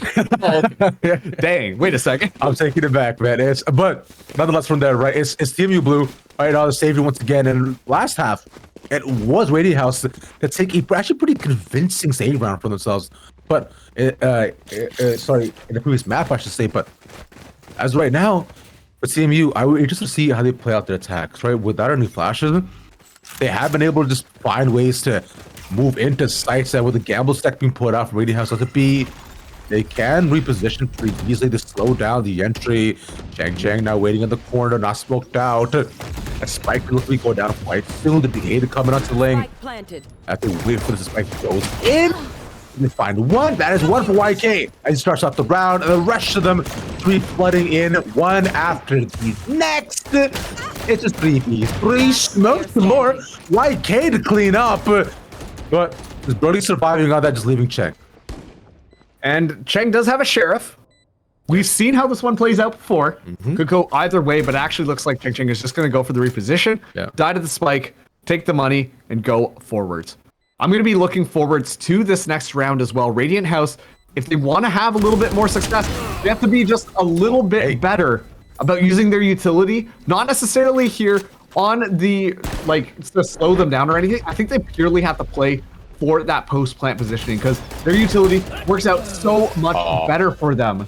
When they want to just push into the other squad, they got the information, they flash out, they've got the breach stun to make that possible. I think Radiant House have to look at playing that retake if they want to be successful. Just allow TMU Blue to walk in because, once again, TMU Blue are just kind of flying in.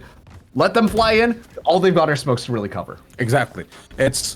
And I'd be interested to see if that does end up happening, right? Because considering the spread we see so far, the defense, they show a propensity to go for more gamble stacks so far, as right now, right? Because look, we are just 4 up by B or a 3 or 1 by garage, right? So we want to push against them, just not to stacks, but taking a firefight is not going to benefit you. We've seen this pretty consistently. Like Han's even getting his own, and it's just 1 by 1. They're all falling. Although the better play would have been to just hold sight, but they're just Jake just walks out without anybody knowing. That's just insane. He hits him. What's happening, bro?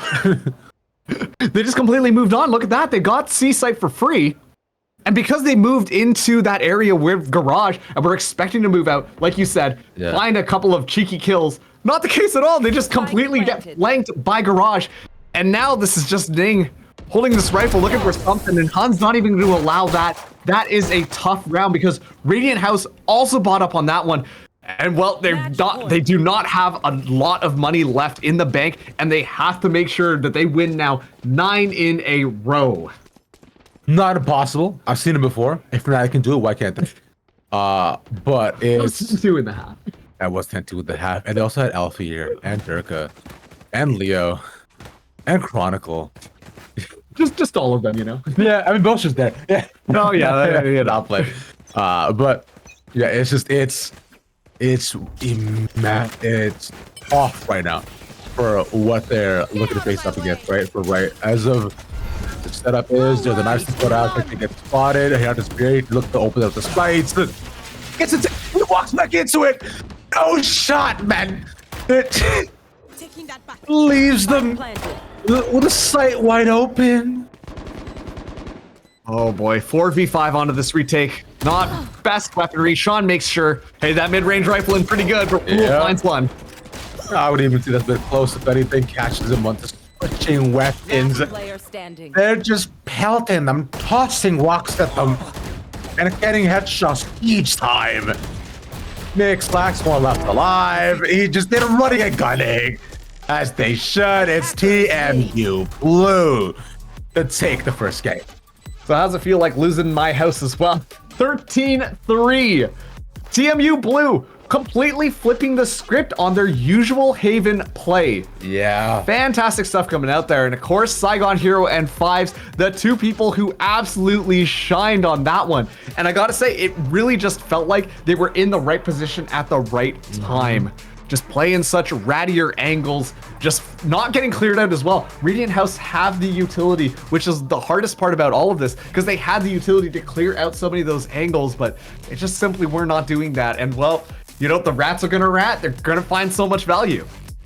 You would think without a Flasher's Haven, things would have gotten or been much closer, but hey, it turns out when you can shoot their gun, they die. Simple game, folks. Welcome to Valorant. Thank you for watching the first series. We have one which is coming up next for our second semifinals. Now stick around for that. We'll be back in 15, so don't go too far. We'll see you back in a bit.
on back, homies. It gets you every single It's time. like, I'm not sure if you can hear, but my shirt also Started jingles jingle, every yeah. single time you do that. I'm like, and you can hear my like surprise based off of the jingle. It's crazy. We're all holiday themed up here. But anyways, take it away. Yeah, so we're gonna go to get into our second BO3 of the day, with Seneca up against BBC and Friends, being the British Broadcasting Network Channel. Yeah, same thing. Yeah, but yeah. Of course, the team, another team coming up from Collegiate versus another group of Friends, right, to head right into the day. Of course, in the winner of that, we'll be facing up against TMU Blue to get into our final series of the night. But we'll see what that happens when it does. Yeah, I mean, based on how things have went in that first, matchup, TMU Blue, it was a little bit close on that first map, but then ultimately they looked pretty darn solid. So the winner of this series, once again, this is a single elimination bracket, will be going up against TMU Blue to see whether or not they can take the win. Of note, TMU Blue has actually won one of these series before, and so they're no strangers to being in these high-pressure scenarios. I'm very curious to see who their matchup is going to be, whether it's going to be Seneca, whether or not it's going to be the British Broadcasting Channel and Friends, to see how things kind of shake out. Exactly. Considering with both these teams, right, they're about ready to get into it too, as we do have our map picks and bans well ready to go as to where we'll be going. And you know what, Haven, Split, and Sunset. Split we didn't see last time, we're gonna see it this time at least. Yeah, you when Split came on screen, you were like, oh my goodness, I'm so hyped up right now, and then we didn't even get to map It's number my 3, favorite so, map. Hey, this time we're guaranteed to see Split in rotation. Yeah. Haven, we've talked ad nauseum about it, but once again, most variety coming in. Very curious to see what the squads are going to be coming out with. And last but not least, we've got Sunset if we need to go to that final map. So at least we're getting a little bit of variety on that front. Out with the Lotus, in with the Sunset. Yeah. Very green maps besides Sunset, of course. I hate But Sunset, so why? Sunset's such a fun map. what? Okay, it's better than Bind. What? You're wild for saying that. You're so. Oh, brother, we're do gonna you have mean a disagreement after this. brother? Do you mean Bun Set? You enjoy playing? No, man. Oh, if you know what you're doing, it's a fun time. Oh, If you know what you're doing, it's whatever. okay, well, going back to our map picks and bans, Yeah. we're starting things out on Haven, like we said, and Seneca are going to be the ones who did decide that map. Coming into here, they're actually the 3rd seed, Yeah. and so BBC and Friends, they're the ones who are the 2nd seed, and thus technically predicted to win this one out, just based off the statistics of the players. But BBC have picked out Split. So this first map, Haven, is going to be really important for Seneca to win, because coming into this matchup, if things are not looking too good for them, and you can't even get by on your map pick, then it's more or less spelling doom for yourself coming into map number 2. What's funny is that Cheng Cheng is also a sub for BBC and Friends too, which is really funny to me. Where it's like he has to go comment and then run it back again after just kind of being out from Radio House too. So it's like, you know what? Hey, I respect it. I wonder if I don't think that you need the sub, but should be chill nonetheless. Though as we do to head in the Aiden Select in just a little bit. Now with that, I believe players are ready to go too. We're about ready to go. So let's see what either of these teams and games have for us in store, Marcus, as we get into our second BO3 of the day with Seneca and BBC with an Agent Select. And let's take a look at what we're going to be seeing here. BBC and Friends going for the stock standard Haven comp. Potentially. Looks like that is going to be the case. We actually get to see okay, the Omen coming in as well. So I like this combination. You've got that Breach, you've got that Omen, a lot of just like flash, stun, pop, playing off of that Jet. Of course, we're going to be seeing the Sova come in, but on the other side, who knows what's going on? Yeah, this is cool from Seneca. Phoenix, we haven't seen a ton of ever since the buffs has happened, but I do think he's gotten really good though. As I believe we are reversed a bit too. So for Phoenix in general, I'm excited to see. I like that with Phoenix Reyna coming in, the compositions, and especially with the Clove too. This is a very heavy-handed, as you're talking about composition, right? They are very gun forward, as I believe how you said last time too. So I'd be interested to see how they play it out. Maybe all the other items for Seneca, right? You know, getting the comp of the Breach, Omen, Killjoy, like this is set standard for Haven, right? This is what you see day in, day out. Yeah, I mean, that's the big thing, right? Like, you rely on good old reliable, or you got a little crazy here. Yeah. And especially to understanding that it is going to be that Phoenix, seeing the Reyna come in as well. We've talked about it a little bit with ISO, at how important it is going to be for them to be able to play off of the flash, make sure to secure those kills in order to move things forwards. And so very curious to see how this one's playing out. Also too, we got that difference between a Cypher and a Killjoy coming in. So curious to see how that one shakes too.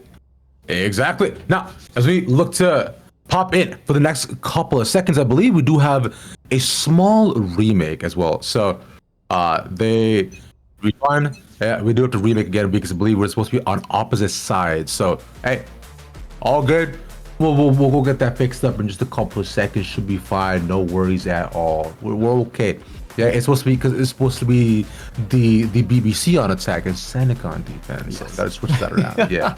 Makes sense. It's always tough too, because when you're in those custom lobbies, just a little peek behind the curtain. But it's very confusing as to which side is which, because I swear the colors actually change. And so it's just like intuitively, it doesn't necessarily make sense, but that's okay. We have a little bit of an idea on how these compositions are going to be looking like now. And I really want to focus in onto that double duelist, because, you know, we've got Seneca kind of coming in a little bit more. We expect to play the map here. And with the two duelists coming in from BBC, I imagine that they're going to be very, hey, let's just run it down and take a lot of space. The team's going to be with one of the duelists at all times, and the other one is just going to be taking up that role that we usually see like a Chamber or a Cypher do, playing that lurk in order to really get things going. Yeah, exactly. Yeah, it should be just a pretty easy transition to kind of move in and out of that, right? Just be able to, find. Like just find between what they want between them. Considering with Reyna and Phoenix too, it should be pretty interesting. Considering how they can just rush into sites with the Clove now too, right? They can just create so much space. I am fascinated to see what Phoenix gets done, right? Because like past the wall, past what Clove can put up, like it's just I'm expecting them to just rush in and just fight all the time. Which hey, I'm all for. I'm all for it. It's been so long since I've seen a Phoenix be played at this level with like a good level of support as well. I think that if you support your Phoenix, you can do a lot, but it is a little bit more difficult. When you think about the hit coming in for Phoenix, those flashes, sure, but for me, it's also the mollies as well. You're able to zone things out and allow yourself to move through. You've even got a little semi-wall to kind of play off of as well. That heals you. So, there is quite a bit of use for Phoenix's kit. It really is just going to come down to the team making sure that they can really support that play style. Exactly. Right, especially with the Phoenix buffs. If you guys are unaware, right, it is that now he doesn't have to stay in his fire anymore, right? So that's pretty easy to be able to just pop in and out, and then just moving through walls and past his molly, so now he can move around a bit freer, and also with the heals being an option as well now more so. He doesn't have to play so scared and around his util. He can do as he wishes. For now, though, it'll be a quick quad stack in to rush right in through B. And push out the smoke, stays alive for a couple of seconds, starts to tag, but gets put down just consecutively by that Phoenix, right? And with that, it's 4v5. Phoenix managing one more in quick fashion, rushing through, right click, shut him down, but still 3 alive here. 3v4, sorry, onto this retake. Next little post plant setup here. All on site, and why was he finds one? We'll take one more though, but from here, it's gonna be the BBC to clean out the rest of them. Yeah, Easy does it. With frenzies, they'll rush at them so confidently. And this is what we were really expecting from this composition. We expected it to be a little bit more aggressive. Exactly what we wanted out of the Phoenix there. Able to move in, take a lot of space, find a couple of kills as well. Seneca were completely just kind of taken off balance. And this is such an interesting thing that always happens when you come up against a team with an unfamiliar comp. You see teams struggle initially. But what I'm hoping happens for Seneca is that they're going to be able to pull their heads together again, figure out what needs to change, and start to figure out counters for this. That is really going to make or break this team on this map. It's just, once they down Dexy, just out in the open, gets taken away with the 4-stack onto B. They try to get a second fight once again by window, but getting punished off the initial, and now with the C-side being wide open, Like, turret not really gonna matter here. They can just take this site, get the plant down. Yeah, Spike gonna go down, and not a ton of, or sorry, quite a bit of retake potential coming in from Seneca. Question is whether or not they're gonna try and find a couple of kills. Main character finds one. Yeah, it's with Wybase also can take in the DK is gonna hit so heavy, it delays them even further, pushes them back, knowing that one shot to anywhere could just take them pretty instantly. With the rest of it's not coming around, but gets punished with the arrow. Oh, And okay, Nuku at least finds one in the open, but 21 health. Might be able to take one if they're not looking at him, but that knows exactly where he is, even with main character moving against him. It should be that in 3, 2. no way. Oh, that's wild. Well, you're just kind of having fun, and yeah, Spike goes down. Yeah. All things considered, not terrible from Seneca though. Able to drop 3 of those rifles or those weapons, and so it is going to be a little interesting to see how this buy goes for BBC. This is going to be Seneca with the clear rifle advantage in this next round. Already, the run it back is online. Phoenix getting so much value. And on top of that too, because this is one of those rounds where you don't have necessarily better long range weaponry, that is going to be huge. You can play off of that ultimate, move so far in, take so much space, and then that's really where those SMGs are really going to thrive. Yeah, and this is where, you know, for Seneca, this has to be where we can stand, but the running back you were talking about, right? Flash and B opened up. No one actually seen, no one heard from either, so shots put it up, anything to clear some space away. That B seems to be the take, like looking to hold off site, but instead they center themselves around a full line through a little U, a question mark even, as to where they're around and holding for all of B here, Marcus. And it's so slow on this retake right now. Dexy able to find one. Finally, the retake is underway. There we go, to find 2 in quick succession as well, and respect to the Seneca, right? Guns in their hands, taking 2 away, only 1 left alive, and now with Bates able to get 1 off this, but no instead passes smoke. Omen takes his, and around in their favor. Yeah, and honestly, I was going to be like, Seneca, what are you doing? You're taking so much time. You're just hanging out, stalling, not really doing anything. And yet, well, at that point, they just look like the SWAT team moving in. They just decide, all right, time to just run it down, and they enter in so decisively. You can tell the coordination is there between those members on Seneca. Of course, there still was that weapon disadvantage. BBC kind of coming in, swinging like the Wild West, guns ablazing, take over the site. They've been excellent at that. Seneca have to be really good at these retakes if they want to shut down BBC and friends. Bit of an awkward buy, main character only onto a sheriff. Fault line goes in, and Cosmic Dusk looking for something, spots one out there, gets a couple of shots off, but the swing comes through. Excellent headshot, looking for a second, can't find it. Yeah, that's tough though, but Seneca, again, this is just enough to just stay them away, if anything, from the site for now though. Whereas they've already lost one, they can look to stay here and with the information, anticipated rotations to come through. But with 3 already here from Seneca, for the side of BBC, they're gonna have to be more careful about this. With smoke not going down to, I think rotation should be imminent for them to just move away and try to reposition, try to go to C if anything. But for now, they'll cut off noise and take the time. It's so hard too, because none of the agents on their team have any utility really to find information. They just have to burn through those flashes, clear every single corner manually. Yeah. Don't really have any tools besides maybe a couple mollies to really flush players out. But they're really relying on frag forward gameplay. The rest of BBC taking their time outside of that A site, allowing this Phoenix to take a lot of space, and just like I said, they got to burn through those flashes just to retake. 30-second exec to walk in, those rushing through the sites. Ball line to throw down 1, but Cosmic Dusk catches him immediately. And with them having control without not being smoked off, will mean they can just, it's just a free firing range for the rest of them. Cosmic taking 4 in great succession. And honestly, like, this is going to be the name of the game for BBC, playing with the composition that they have. Giving up map control is something that they simply cannot do. Because if they simply do not do that, then they give it up. They have to use their utility now to re-clear so many areas. We saw it happen out front of A long. They had to expend Arena Lear just to take A long again. Never mind the fact that they needed it to be on site and flash the opponents off to be able to retake. As soon as they yield a bit more ground, then Seneca, they're at an advantage. BBC either have to dry swing a lot of those corners, or they have to use that util to clear, which is making it so much more difficult for the squad to take space, and information already taken as Dexy will, you know, keep him back. Yeah, I mean, not the save here, right? But Cosmic Dust is pushing past up so far with the trip, with the breach being there. This is the classic Vision Strikers play, right? You flash in through main, you do it again, and yeah, you can run it back to playing so aggressive. A triple reload. Luckily, I can fashion a setup to run past them. It was all just blind and caught and reloads. Nuku and Cosmic who all by themselves.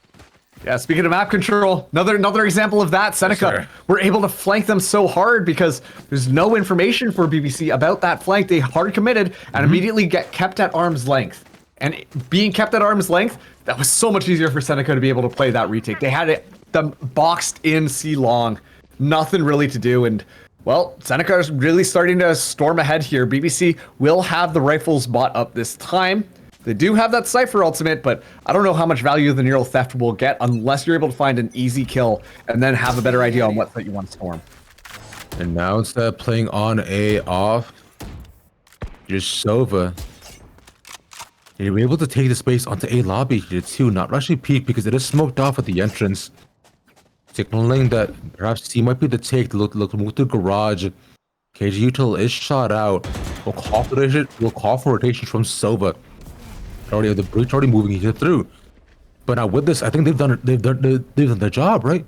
They moved over, they've sold the fake, but they're hearing this. Keep in mind too, they've got so much presence on a long Seneca controlling all of that space. So they have an idea that it has to be the B side or the C side until those footsteps get heard. Until that Jet gives that information, then they have to stay strong in their defense. And Jet's still around the corner, waiting for them to walk through. Doesn't realize where they are just yet, though, but from here, this will keep the interest going. Spike now rotating over onto Garage once more. That's another 30-second take, though. YYZ, ooh, gets the first. 30 seconds And now left. Seneca might be in a bit of trouble. With one being gone, your anchor taken away. It's Afro West moving through here first. Not looking at him, takes two. But Garage still wide open. Not on wind. Main character left alive, puts out the Empress. He's gonna have to plant eventually. Win. They're out of the open. Sees them walk by. Now they know exactly where he is. He has to plant now, and it has to be done quickly. 8 seconds left to go. Has to push out the fake to make them walk through, but it's 4 seconds to plant. He doesn't have enough time. He can just stay alive. That's just it. Yeah, Cosmic even takes him. And I wanted to call out that just Cosmic Dusk being so smart, playing that flank on that A long. Yeah. Of course, we see a little bit of heroics come out from Muku as well as Wind, being able to slow down the squad, making sure that BBC have such a difficult time going in. And then at that point, it's just a brain game because Cosmic Dusk completely flanks around and main character had no idea potentially where they were coming from on the map. So excellent little just team play coming in from Seneca. They've got 3 ultimates here, are close to getting another one online. BBC, on the other hand, do have 3 of their own.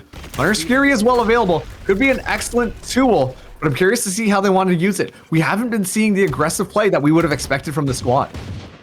Another safe position for Cosmic Dust. Let them off walk by. This could be a master triple. 1, 2, 3. Give it to him. 4 in the ace. And but denied by Bait for Life. That's why you check your corners, kids, because you have to. And Bait, in fact, does a fantastic job of cleaning up because the rest of the team now, A long, they got shut down to 2v1. It's possible. It is possible. Both smokes as well available. A camera. This time, though, Bait for Life going to be going in onto this B site. If that plant gets heard, we could see the Nano Swarm get popped, which could stall for just an additional second, but I'm liking how Seneca are playing this right now. Close smoke going to be going up. Spike now going to be initiated. And here we go. 2v1 onto this retake. Seneca still kicking. They don't expect this, but shooting in the middle of the two of them. Not able to land the position as to where they could be. As Seneca continued their streak. One by one, they keep fighting just these like close edge rounds where they decide, you know what, I'll play this corner, I'll get 4. Why not, right? Yeah. And we talked about the composition coming in from BBC and Friends, right? Yeah. No information. You know what would have been great there? Some information. Yeah. Well, they're Sova. I mean, yeah, they do have a Sova, but unfortunately, they're not, like, this is the kind of balance you would want to get between all of this, because keep in mind, the smokes that they have coming in as well, it's so, like, it feels like it should be very deathball-y. We should be seeing BBC and friends just steamroll things forwards. But because they're holding back, because they're giving up that space, to clear some of those corners and all that type of stuff, they have to expend their utility or just kind of dry peek it and go around the corner. And it's in those little errors that Seneca seem to always come out on top. They're catching them off guard, finding just that one hole in this attacking squad's plan, and are able to absolutely capitalize on it. And I think Cosmic Dusk did a fantastic job exemplifying that in that last round. As of right now, though, they'll go for a full 5-point hold between the two of them. BBC and friends look to slow things down to a crawl between the two of them. The garage push now being looked at, but stayed away because the util. They'll instead move the efforts towards B, but there's the op there. And that'll make the life much, much harder. They're gonna use the run it back. They're now all in. Maybe can stick one and gets out with his life, but huge. There's now the ultimate outflow. Last player standing. Ridiculous! The art is free to make them explode in garage. Wow. That's a hazard. Seneca, excellent timing, but also excellent trap that they got set up there. Had the fault line, stuns everybody. Yep. And then the Hunter's Fury gets 3. It's just unbelievable Gorgeous stuff. But once again, that utility combination coming out, and we've seen this on some of these rounds too. Seneca playing the utility just off of each other has been immaculate. What a round to watch. That was honestly a pleasure to watch that work out. And they didn't even need to take a gunfight with that. No. 3 kills basically for free. Fantastic stuff coming in from Seneca. BBC, I mean, I talked about this at the beginning. It was a little bit different, but now Seneca feel like they're in the steering wheel. They know exactly how to play this and know exactly how to counter BBC's interesting composition. A save now for BBC once again. So use the Owl drones to catch out wind. They have to give up the space, but at least he's holding down with the molly. And now with the smoke, they have to be wary of somebody looking to beat them here again. And it is Wind here watching the angle, but no one's actually made it in. Bait's taking a bit too many shots and too much damage early on, but use the smoke and allow YYZ to walk his way in past this. And then using all the useful early on to take garage control. But with C, they have Killjoy in, moving over towards Yen by long and towards Cubby, so they can move the way back and have the op now found. They don't check the corner. Wind can just stay here. It's so tough at this point. Like, every single time they're expecting to at least win one of those duels, like I said, they have to use their utility to clear out all those corners. They don't really have anything that can flush people out, and they're taking so long to take that space that it's allowing Seneca to get set up in these nifty angles they're not necessarily expecting, and they're like, it feels like BBC and friends are just getting caught off guard every single time they swing around, which are just 3 kills for Seneca.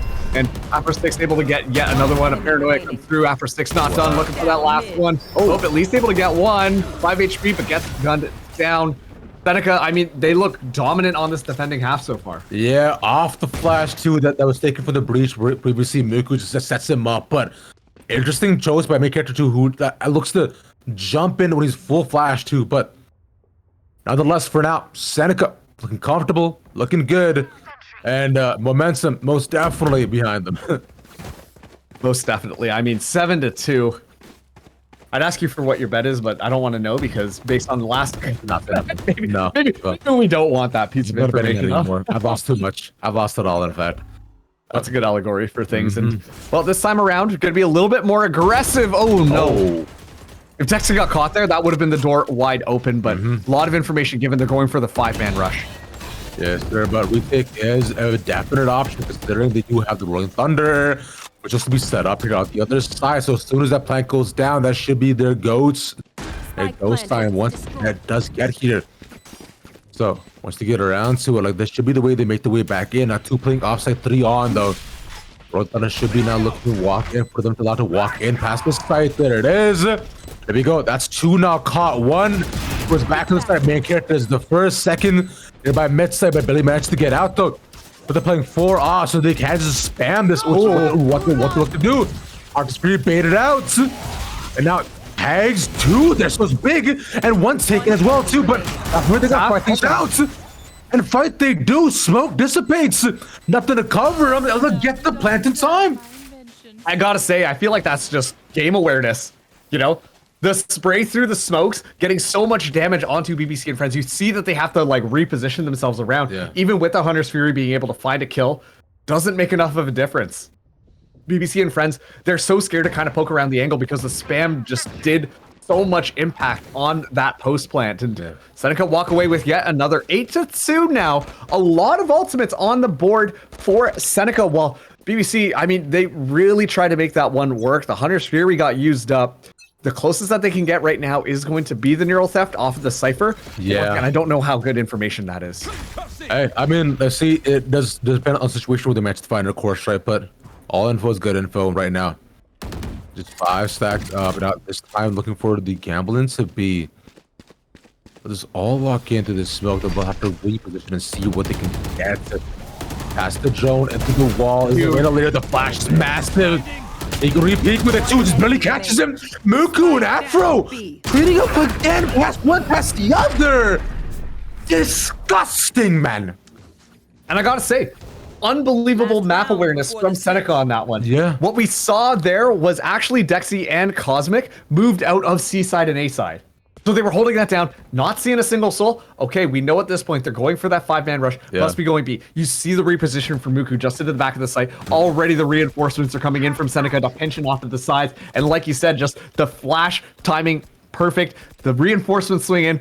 Flash again, swing around the corner, find those kills. Seneca, it's so rehearsed and well done in that squad. Last round in the half. Are we looking at that 10-2, or will BBC at least able to tie things up? But Dexy finds that first, making the light just a little dimmer for BBC and Friends. Yeah, there's 4 ultimates online and 3 weeks you can right away, and that's 2 people gone. And that leaves Seneca with 1 more chance to try to re-hit any one of these 3 sites. But with 2 people moving together and 1 as a solo, it makes me question as to what they can try to get done here. So they know the opposite option. And already one flash got expended. I mean, they've got 2 more flashes and a Cypher. Like, it's just so difficult. At least they're able to find that first pick onto Cosmic Dust. But still, like, it's hard to enter in. Yeah, because, I mean, sure, the op is down, but playing a 3v4 suddenly makes it more possible. There's no theft, like you were saying. So, I don't know, now they know their positions, realize C side is wide open, and they can look to re-hit that too. They'll move the way backwards, go into B. And now this time, though, no flashes, that was holding down, but they're covering in on 2 different cross angles, right? The one playing off 1 sees it, jump peeks, and we'll put the smoke out to hold them down once again. They have 30 seconds left where they have to move in. It might have to be now. And it's so difficult. Like, they almost have like nothing really to push in, and look at that KJ ult is gonna force them over. The paranoia is excellently fine, but a great leer. And now with this, they have to get the plant down now. There it is. Our spirit just hold on the plant, but it's not enough in time. Like, will go down and stops them for a second. Our spirit playing off of Dexy. We'll take 1 more. That's a 2v3. A huge flash, but it's off of them. They shoot at the Dexy. Takes 4. He stays alive. Dexy MVP on this defensive Jesus, man. unbelievable. But at the same time, like, watching the coordinated swings come out, like, they get 1 kill, someone flies around the corner and is able to find that pick. Like, it once again, those fundamentals for Seneca just feel really solid. And it felt like just based off of their utility alone, they could force BBC into weird positions where they didn't necessarily have the tools that they wanted. The fact that they pushed up, eliminated the clove so early means no more smokes on the site. That's so much more difficult to go through. And what are you going to do? Have Cypher throw down his Cyber Cage all the way up in heaven on A? It's so much more difficult for BBC and Friends to take anything. But now they're on the defense. Seneca on the attack. I'm curious to see how this one is going to be playing out. Based solely on the utility available, it feels like Seneca should be on top. And gamble stacks on both sides. BBC and Friends going on A. Seneca going to be charging in C. We could see just a massive flank come through with that on their retake. So this is going to be an interesting pistol. Yeah, they're just walking their way. They see that nobody's around. Right, U2 expanded naturally right off rip. So that should be going down. And with the camera not taken out, finally they get 2 tags off that. Now with this playful retake. And look at this, they're just coming through the spawn again. I would have expected a little bit more of a wraparound. Not going to be the case. Wall going to go thrown up and hot hands out. Yeah, through logs though, they actually cut off towards the back of the site, so now they're gonna walk away and pass that with the flash. There goes the curveball, but they're all three there watching, waiting. What? It's taking 3 with a ghost. Oh, it's James Bond, man. That's crazy. Shake it, not stir. 11 and 2. If Fnatic can do it, so can BBC in France. But Yeah, I don't know this one. it's looking a little bit rough. And honestly, I thought that the retake was doing a pretty decent job. What I thought was really interesting about that retake that we saw BBC and Friends use is the utility came out to flush out a lot of those corners. We didn't really see that on their attacking half, which is kind of interesting. We're seeing them now buy up here, stingers in hand. This has got to be a run it down type of momentum that we're going to be seeing from the defense. Seneca, on the other hand, calm and collected, are going to be going for that classic A-side push. There's going to be a lot of info given away, and yeah, it's going to be spotted out. So the defender should be aware that it should be an A-side hit. Yeah, I think they just didn't shoot that in time, but now with that all the information being given over, it's a triple stack on A is what they'll have to face. But to slow it down, they'll take their time trying to sell the fake here to see if anybody looks to move over. But as right now, there's still 2 on the outside. Spike's in the hands. That's one taken. YYZ. Now Punish Muku takes him because of the repeat. But now there's Spike still on. But actually, no, Spike wasn't dropped. So not from here. They'll have to make the way through sewers, 2 around. Main character watching that angle. But the flash the way through it. 2 shot dart puts out. But the second taken just dry peeks and walks away. I'll take 1 to 3v3. Afro 6 so low. Good paranoia here to keep them alive. Lost makes to walk in, catches him on the timing. Phoenix just not looking at him, and now with 2 left, Spike finally goes down, and Seneca just picking them apart one by one like it's dirt in their teeth, and their guns are the toothpick just flick away consistently. 1v3. I wasn't following that analogy. I'm sorry. Okay, it's fine. Oh, already spotted out. You're able to find one, but Afro 6 finds that. And see, this is an interesting thing coming in from Seneca on the attack. Like, they realize, yo, they just got stingers. You know what the stinger doesn't have? What? A lot of bullets. No. So, hey, we just swing together. Yeah. We're sure they get one, but we're able to find one as well. And then we can force the door wide open onto that A site. And now we see Seneca 12 to 2. BBC and Friends have to find this round. They lost the last one. They had to invest in the last one. Well, Seneca, I mean, it's just easy sailing across the Atlantic right now. I mean, their buys are decently similar because they lost a lot of people last time. So, you know, we're seeing like decently similar. In fact, I would even say that BBC and Friends have better weaponry. Seneca only having 1 hero rifle on the end, right? With a couple bulldogs nonetheless to match them. But you get the hero rifle, that's Cosmic. Fighting up against Globe, takes one out, opens up B, and a Stinger catching one, being Dexy, who's been electric this entire map.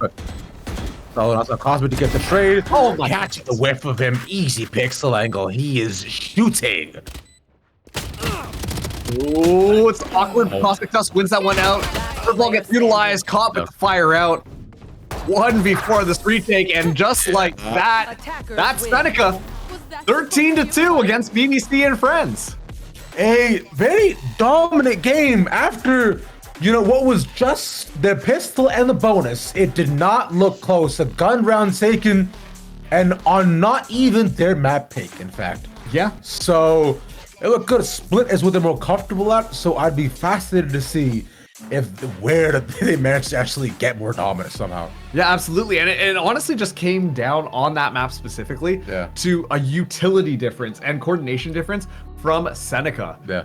I mean, they're coming in under the banner of Seneca College, and that means that they've had some time to play together. They've got those practice reps in. It did feel like BBC, on the other hand, were just relying on a little bit more just raw frag potential, but couldn't even be set up for that because it's just the Seneca utility that would come out, stall them out, make them uncomfortable, allow for those awkward situations where Seneca can find multi-kills, and then BBC and Friends almost have nothing left available to them. Yeah, honestly, just playable confident too. Cosmic was just not afraid to pick any single corner and realizing that it'd be fine. He probably had somebody behind him, and he almost always did. But with that though, game's not over just yet. We got one more map on Split to go. We'll be back in 5. Y'all don't go nowhere. We'll see you soon.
Welcome all back, everybody. As we do have the next Metal Dars already set to go between Seneca and BBC and Friends. I'm Ravish. That's Marcus. You all right?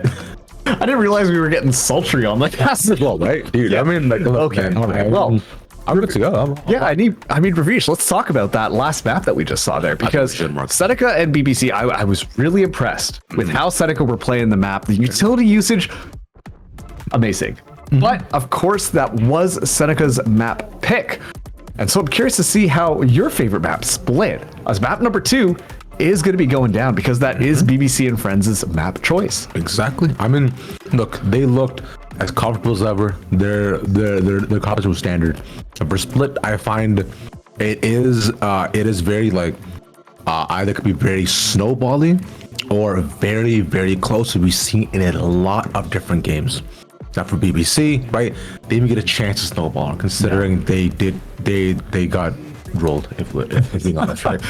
They were the snowball, if you will. Exactly. They got pushed down a hill and knocked into a tree. Ooh, it's tough. That hurts. I've been there. Ouch. But nonetheless, they, for themselves, right? It's what I am hoping for is a much more positive start. They got in the Pistons previously, right? So it was only 2 rounds they did manage to get. So, hey, look at that. I think comps actually going to matter a lot more here too. They double duels and end up working out for themselves. But so let's see what they manage to get done here. Yeah, I'm super curious to see how the composition on Split is going to be run. Of course, we have some ideas on what to expect, but based on Haven, this could go any which direction. And once again, of note, BBC and friends, they're going to be the ones who are taking us to the offensive side first. So we're going to get to watch them on their attack. Of course, on, well, the last map, Haven, we only saw them mostly on the attack. Didn't really get to see that defense really come alive. But let's see whether or not that's going to change out. We are loading into the map, and let's take a look at our agents. Let's do so, Mo Frere. What? All right, I'm breaking this down. I'm done being silly. Let's go. What? Okay, all right, fine. Lock in. Okay, fine. Okay. I mean, like, look, bro, I finally have food in me, so I'm good to go, man. I'm vibing now. But with that, though, we'll see as to Silver. It seems like pretty. It seems like mirror compositions between the two of them. Maybe they change of the Astra between the Omen, right? Which I do love Astra on Split. I'd say I prefer it at times, but especially with what you can offer with their Astra Wall. But with no Viper being picked up on either side, so yeah. We're looking at, almost mirror compositions here for both these teams. Interesting. I'm so interested in seeing how this breach is going to set up as well. I mean, like you said, we would expect a Viper. I do think that Split, you tend to have double controller. I think that works out a little bit better in how I like to play it. But with how this is going, I mean, curious to see how this is going to play out. I mean, yeah, I don't know. Yeah, double initiator I think isn't too bad, right? It just shows that both these teams are just like down to just run it in on the sites every single time, right? And like, but that does mean that double controller works so well on Split, especially as a defensive like sided map, right? Yeah, you can constantly control more of the map and deny more and more options as well, right? And the biggest difference between being that the Astra and the Raze for the Jet and Jet and the Omen, right? So it's like a small difference between the two of them. I prefer Raze in this map personally because I think she's just able to do more with her double satchel and creating space, which you do on Split. Yep, but let's do for now. So I go first on defense. Let's see what they have to show for us as we get into map number 2. Yeah, I mean, it was a very dominant defense that we got to see them start Haven with. Yeah. Now we are loaded into the map here. I'm genuinely curious to see how they're going to be setting themselves up. We already see it's going to be that Raze going on onto the A side, but BBC and friends are setting up for the B side attack, take a little bit of mid presence. And this is where you usually see that Viper play middle on the defense to deny a lot of space. Obviously having the orb available, have the snake bite available, that slow things down quite a bit. While really Seneca is going to be anchoring down B site with a lone Cypher. So they're very confident in this gamble onto the A site, and they're going to be coming up probably unlucky unless Dexy's able to get away with ungodly things. I mean, we've seen it before. The stacks don't necessarily work out, but it's about the flanks and the fight afterwards. So for now, be open, Cypher hears all of that. We'll just have to move forward to watch them kind of walk in, maybe try to get one, but wow, YZ up top catches the flank, Muku down. And now from here, definitely able to see that that's where they're coming from, right? Being towards the back in their alley. From here, up top, there's a triple stack, watching them all enter through. The flash actually connects, but Dexy uses that to move away, stays alive, plays for the rest of his team to walk in and help him out. He'll tag for the camera, gets him, knows there's more there, looks up top, gets the gamble, but unfortunately, one right in front of him. Who would want to take him out? Cosmic Dust taking one of his own. With a 3v2 left, though. Alpha 6 waiting for the signal for his team to move back. No flashes with a dry walk in. Great distraction. Gatsy gets him, leaving him in a 1v2. Cosmic. We've seen him do incredible things before, but he has no time for the defuse. Tries to get one, but they're taken down. Once he's alive. Honestly, a little bit of a flick kill at the end there. Pretty sick. but not enough to be able to win out the round for Seneca. And honestly, I gotta say, YYZ, very impressive there.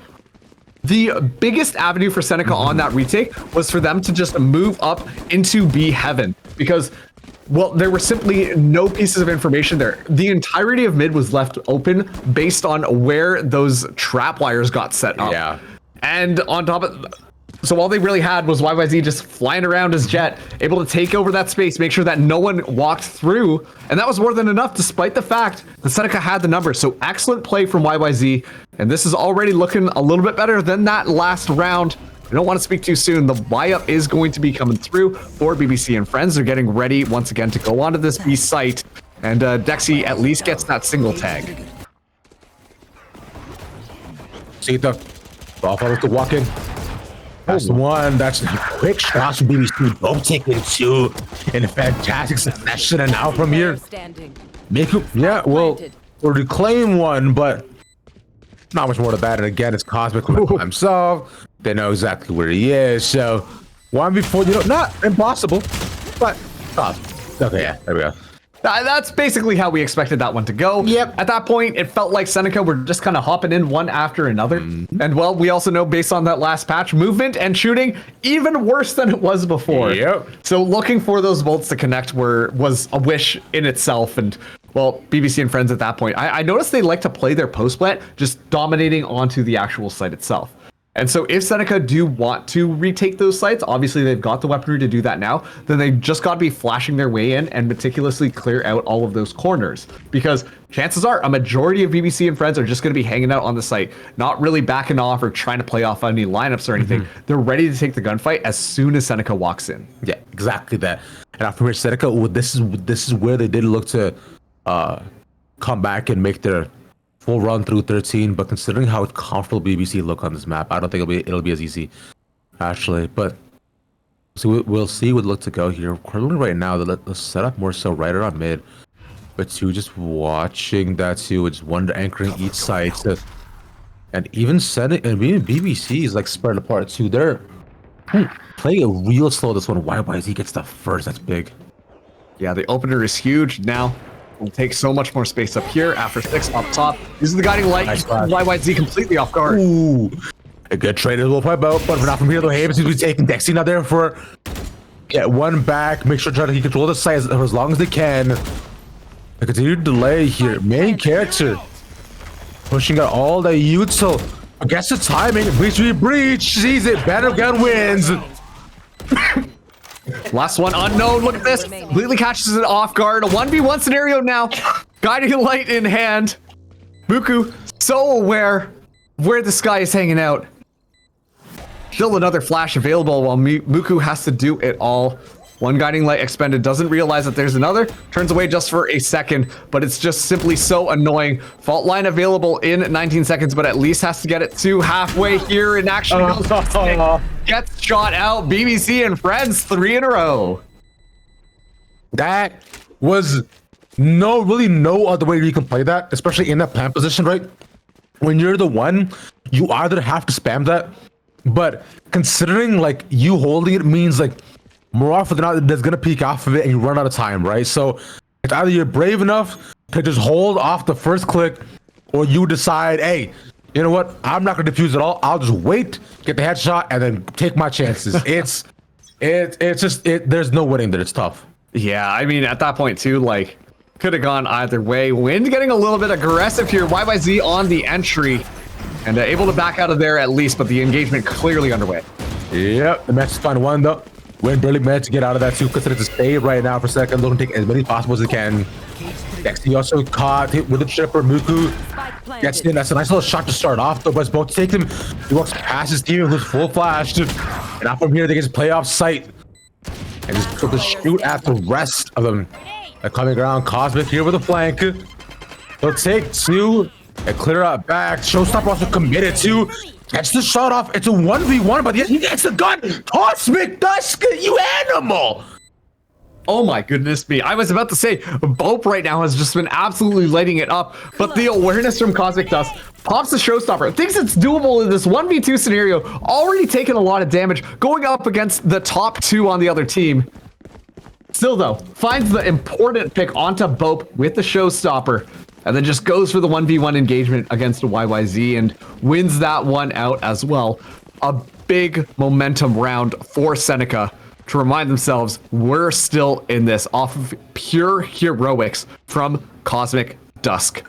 BBC and friends, this time they're changing things up. They're going in onto the A site. They're going to be walking right into Dusk as well as Afro 6.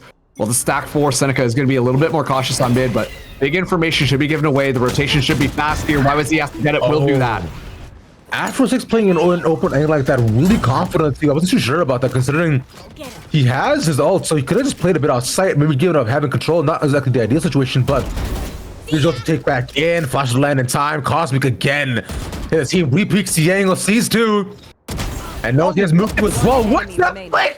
Disgusting, man! What? Just this guy's not human. He's taking 4 in a row, going for the ace. Gets denied again, but doesn't matter. 2 rounds off of just him. Hey, remember how Cosmic Dusk just used the showstopper last round? Yeah. 1 ultimate orb now away from getting the next one online. Unbelievable stuff. Finds 2 kills in the spike defuse, so that's 3. Yeah. And then in the last round just finds 4 kills. And quite frankly, BBC and friends were just kind of walking out. They had nothing really to flush that raise off of the angle and looked like deers stuck in headlights, looking at their demise. Cosmic Dust just tapping their heads away. The rest of the squad shows up just for that retake, but they have to be hyper aware of this raise because this has been the game changer in these rounds so far. I put up a YYZ. Finally, we're seeing much more mid presence. All right, from Seneca. We've been lacking before. The Cosmic Dust is jumping away 1 by 1, surviving barely. Couple of knives put out though, but still just enough. We need to go get some healing from the sky. And Dexy looking to hold the forward angle. Up against 3. A flash has the time, but he missed. Luckily, Mooko's there for the trade. But going for 1 for 1 there is unideal. And what's important here is the weaponry is not going to be that good for BBC and friends. At least able to pick up the rifle, but Muko holding it down. Ooh, refrag again on the same angle. And from 1 to 1, we continue falling. One after the next here, 3v3. Roll that put out. So now they know where they're holding on site. YYZ gonna be moving forwards, but it's so aware. Wind able to find a headshot here. YYZ goes for the swing, but they have 2 people checking. Bait for life, last person alive. Wind holding down, locking the door on B. BBC and friends, it was a tough round to ask for them, given the weaponry that they came in with, but Seneca, they hold on to it. It looked a little bit dicey there for a second. Yes, it did. Seneca just barely getting that once again. Not necessarily forcing BBC on a save just yet, but this will be the last buy-up round that they have.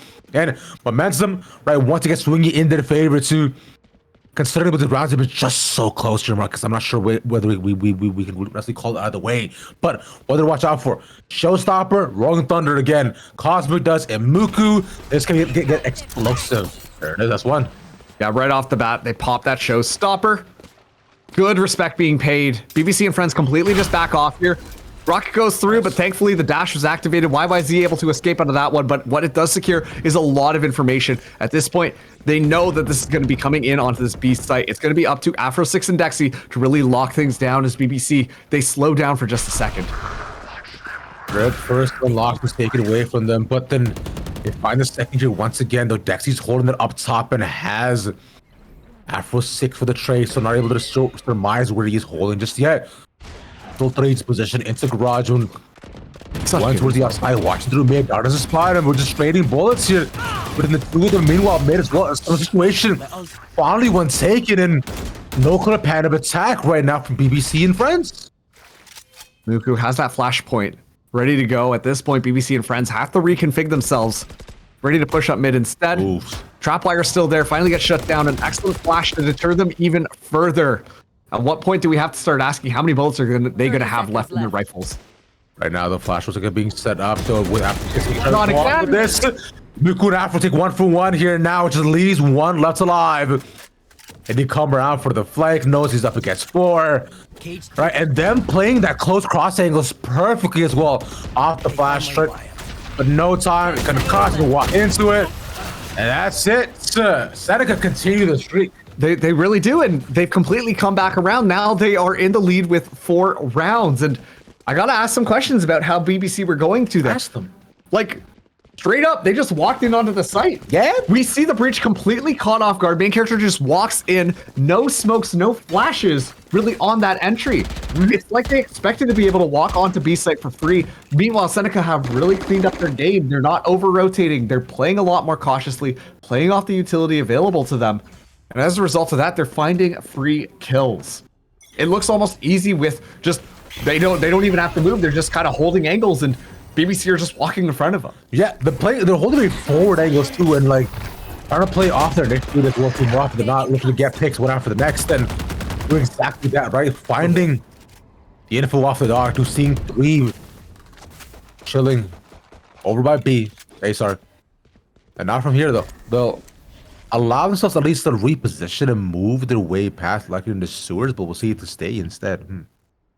Top of that too, I like how Seneca have been holding on to mid so ferociously. BBC, it looks like they always lean mid as like a backup plan, and well, they're not given anything, but they are on site now.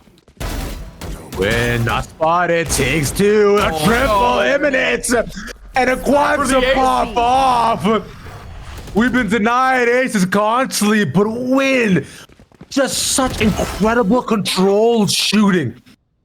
Just tap strafing the entire time. Now they know what the sky is. Can Win take it finally? Can we see the first ace of any single series that we have? I mean, he's waiting. He wants to play it careful. They're not going to give it up, though, man. BBC, just give it to him. You're stuck. You might as well. Yeah. They know he's here. They know. Well, spotted out. Now they know? They don't know. Never mind, they don't know. Now they don't. Let's go. Come on. He's got it. You shot. High five. Ace. But honestly, Win, looking like Aang from Avatar: The Last Airbender, just annihilating them as they walked in onto the site. It was so easy. Like, once again, this is what I'm talking about. They don't clear out the back of the site. They don't use their util to really check things. And one person can just find a multi-kill, and they're all looking the wrong way. These are little mistakes that are paying hugely for Seneca to be able to just find the round for free. The engagement was okay. They just simply didn't clear out Wind, and Wind was able to get away with absolute murder. Now Cosmic Divide going to be in onto the site. Dash already expended by YYZ. We see friends are moving in. They find that first. Ooh, and Afros again, taking the open angle, hoping to find the first for what? Having the initial off, but the support not enough. As it forces the cabbage, it's forcing back. Cosmic again, covered the peak and past the flash, but now both flashes gone, and Dusk also gone now as well. Oh, the Muku gets it straight. The Rolling Thunder on site is huge. They find them all and all knocked back. The concuss. We'll see one more. They have to get the Rolling Thunder. And also put back Retribution. It's both and main character circling around and shoots through the smoke. Muku knows where he is. Surely it takes a heaven player. That's huge. He's been here before. Has to find the final. The angle. Bope is quicker with a flick. Bope, the hero that BBC and friends needed. We hyped up Bope at the beginning of this one. Still leading the squad quite definitively with the number of kills. 12 kills. Next up, only 6. Bope is good for it. Seneca, it felt like it should have been an easy round for them. It felt like that they were going to be able to retake things, but Bope just slithering around onto that 8 site. Taking so much space, playing in these awkward angles. Was able to just catch them all off guard. Seneca, they just lost that round. Dude, I just Seneca to stop playing wide open, man. Like we're on the defense, boys. Let's play our corners. You know, let's play our exits. Let's not be front and center in the middle of the lane, being like, hit me. Like just let's not do that personally. But for example, Cosmic here, perfect example of that. Shoots a bit early. That was Robert pushing in, but he's still good for his, though. Dax is what you call it on the other side. Neural Theft now going to be uploaded as well to give that piece of information. Wind has to escape. We'll do just that. Never mind. Finds a couple of kills. The hero is taken out. Now 2v4. Tough. Last player standing. I watching them, but Win quicker with a flick. Leaving one again. That's bait. Yeah, all the pellets. Doesn't manage to. Man, Wind is really heated up on this defense, specifically on this map. I mean, those are clean headshots. And once again, there's still no utility really to check it. So they're just taking long range gun duels, and BBC and friends have not been winning them out. Right now, 14 and 14, Wind and Cosmic Dusk looking fantastic to leading their squads. BBC and friends, I mean, this is not as one way as we saw on Haven, so there is still some hope here. There's 2 rounds left in this half, looking to potentially get to that 8-4. Let's see if they're able to do that. This time it's going to be a lot of mid presence, a bit of a bargain bin buy. The 2 stingers available, and those stingers can hurt. Indeed, they can, but maybe a Vandal might hurt more, especially if it's a headshot. The corner, they are sucked in. No, they do have one player. I'm not sure how to trade it again, but the first time they managed to walk their way through mid, go through ropes, the trip catches him, that's put down later on. That's crazy, but I don't know where they at. It's not Muku left up. He's still a bit late, though. He's playing first. He still managed to get the wall bang. That's what Yuto did, forced himself back. After 6 different support, gets the flash and not heaven. They're just stuck in. It becomes their coffin. Utility masterclass. Utility masterclass. Yeah. Well, first of all, the fun thing is like you said, they put that trip down literally onto Wind, who's like, wait, what the heck? What was this here? Immediately caught there, but it gives them the information, forces BBC to go into heaven. And the timing on the aftershot from Muku forces them out while the crossfire has already been set up with After 6. So they have to walk out into a gun battle and hopefully can win it. And you know, in the chaos, we see YYZ try and go back and hide, but that aftershock is doing exactly what it needs to do. It was the perfect track from Seneca. And BBC and friends just completely fall down. Oh, Cosmic getting a little bit overzealous there. Now that there's a drop here, but lost it after 6. And again, like this has been the bread and butter, right? Playing off the flashes in this, looking to find as many as possible. He's playing up forward. It's YYZ though. One more take it, still got the up. They have now got Muku stops the drop, pops out, and they take both a team. That timing, gorgeous. You know how I said like they walked in like a SWAT team? Yeah. That was another example of that. That's like you said, the timing, immaculate. Yeah. They walk in and clear it at the same time, knowing that, hey, if one of us falls down, then they're definitely going to be looking the other way. Excellent stuff coming in from Seneca, finding that 8-4 half. This is still very doable for BBC and friends. They ain't out of this one yet. They're on this defense now. Let's see how they play it. I do think that the Astral works a little bit better on this defense. Can hit them with the boop as they're walking in, stun them up, or suck them all into a single point. Will allow them to find some easy kills, but the coordination really has to be there to maximize Astra's utility, especially as Bope has been their top fragger. Like, just setting up your teammates for a couple easy kills, keeping Bope alive into the back. I think that's the key to success here for BBC and friends on this defense. See that has a start by mid, right, and also over by the entrance of A2. So it's allowing it so puts on the smoke so they can't walk into A just freely. So it'll be they haven't walk in from Cosmic. We'll stuck into the corner to see. Let's see if Sky Tactics is right. Not necessarily seen, but wait for the rest of his team to walk in. They hear all these taps coming in from heaven. Jaxi takes Bope. And so now they have the option to look to walk through. Sky looks at this probably the timing thing, but Cosmic quicker with a flick. And now resources pulled left, right, and center. ABC and friends getting picked off one by one on this defense. They see it, but the nade forces YYZ the way he's got to take off, and also the tag is running at him, man. Come on. Oh no! It's just beautiful utility. Keep my thing, Marcus. Yeah, and once again, like, we get to see Seneca, they just storm in, but they're so meticulous about clearing their corners, so meticulous about making sure they're swinging together that if they do find someone, they can just catch them out immediately. Sure, they might take a bit of damage, sure, they might lose somebody, but they're ready to trade right off the bat. And so, big props to Seneca. The teamwork coming in is immaculate, and it's continuing to shine as they find themselves at 9, one away from hitting double digits. We're going to be seeing YYZ come in with the Marshall, try and maybe find a cheeky kill right off the bat. But generally speaking, Seneca, with how they've been training themselves, it feels really good coming from the squad. So right now, we're looking to walk in here. Paranoia also put out to make their space by mid into heaven. So heaven control in their favor. But with this with 3 around the side, they're going to look to walk just instead to spawn to put people back. They can, but it's just catching them, right? Bait for life, right? Not gonna fall for it. Knows Heaven's still under duress. The YYZ has operational paralysis. Doesn't know where to shoot or who to. Just like that, they lose too. After 6, now just hanging out inside the cyber cage. Yeah, okay, all right. Hey. Kind of coming back around. Suddenly, this is a much more winnable scenario for BBC and friends with a couple of headshots. Does get traded back. Cosmic Dust finds another 1v3. Yeah. And just like that, it was winnable for a couple seconds. Suddenly, not anymore though. But Sky making that much more possible. Got 2 right at the beginning. Peeking into her. Here. I'm going to find one more here because it's 2v1. Type sticking out. The two of them need to find something, but lands the shots. Ooh, that was scary for a second. Yeah, it was tough. Sheriffs, you know, like you're just finding 2 headshots and then able to find that third as well. Not the scenario that Seneca really wanted here. The gun buy is going to be a little bit destroyed for them. They're not going to be able to fully bonus up.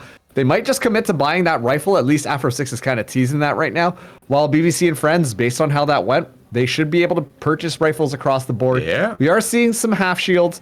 Some regen shields as well, a little bit of extra padding, but all things considered, okay, it's an interesting buy. Across the board, might be going for a sheriff instead to make sure that they buy for Dexter. Yeah. Try something. That's interesting. Yeah, Wynn's broke, bro. He's superly broke, which is tough. So, with this, they'll use this guy to take out the tripwire, but from here, Oops. Bait has to play his life and set the trip to allow them that they can't actually push through heaven into spawn just yet. But that guy's no plans to that. They're just biding their time, they're waiting, they're just getting all the util coming out from BBC and friends. Star gone, Drips gone. They can take their time now. Bit of a missed flash. Bait for Life still doing a good job of holding things down. Keep in mind, Cosmic Dusk only had the Judge in hand. And you can't really play those long-range battles with the Judge. So we are seeing the pivot now over onto this A site. Be rolling through. It is going to be main character and YYZ on the site. A sheriff and a rifle here. Gotta find that sheriff first. Oh, never mind, main character still alive. Some ways, somehow, but not for much longer, unfortunately. So managed to get his. Now so YYZ to hold on the site. 30 seconds. Here's them all walking around. Sees them. They have their backs to him. That's huge. 2 picks. He stops the plants. No one took the back of the site. They weren't expecting it. And now the spikes drop. It's 2v2. This is very doable for BBC and friends, but not being gone. We gotta plant this now. Go seize him in the open. Both coming alive again. Able to find that final kill. And most importantly, a round win. Should allow BBC and friends to stabilize their economy just a little bit more. Well, we are seeing Seneca not be able to have as much money as they would want to get that to work out. We'll see how this buy is going to come across the board. Main character potentially getting an operator in this one. That one could be a little bit wild. Especially, too, you would have expected YYZ to be the one who is going to have that operator, but instead, it is going to be this breach. We'll be able to find a purchase and kill across very easily. Very much so, my friend, but for now, we'll look to find where the rest of them managed to meander through. The op not taken as well, too, considering the time that they have. It was also, you know, a save run that they won as well. So, BBC finally getting some momentum under the wings. And at a very crucial time. I mean, 5 rounds difference, not impossible, but it gets harder and harder as Seneca continue to find rounds. Yeah. 3 more left after 6, starting us out with the pick on that Stinger. The lowest of the buys. Still finds that value there as Cosmic Dusk finds yet another. They're just kind of like spreading themselves out and finding kills. Yeah, they just managed to pick one. Oh, and unfortunate whiff from Bait, but Waba's there for the recovery. He knows he has the flash just to move it out. Can't just take that fight unnecessarily, but the 2 being around, shoot in the middle, and Muku. Also, the Cypher played that beautifully. Buyer of their own. Seneca moves up to 11. Yeah, and honestly, just great stuff coming in from Seneca. We see them play those long angles and are able to take those gunfights and win those gunfights out. Cosmic Dust doing a fantastic job, but it does feel like they're always running into these scenarios where it's multiple of them up against a single person on BBC and Friends, and then it's just a systematic elimination of their members. And so they're able to get onto the site very freely, very easily, putting the pressure on BBC and Friends, not having enough people alive. Lightby coming in from BBC and Friends, they likely yield this round. To be fair, they do have sheriffs. We've seen some crazy stuff, but Cosmic just starting us out is not how you want it to be if you are a member of BBC and Friends. Confident play coming up from the depth of this, actually move past the smoke into mailroom. Going to spawn, but Dexy, quick, no definitely also with that, this was the final one, but based off his spot, he's putting out cages to cover himself, but no theft might not even be needed. All right, they'll just take it. It's match point and game point. Afro 6 got 3 with the stinger. Man. It's a stinger. Given the fact that BBC and Friends lower weaponry, but you know, like, hey, if the sometimes when the stinger hits, and you got to keep that through. It doesn't look like that is going to be the case. They're all just tossing around the stinger, but they should have more than enough money to buy up proper weaponry here. Of note, we have that showstopper available, Seekers as well for Seneca.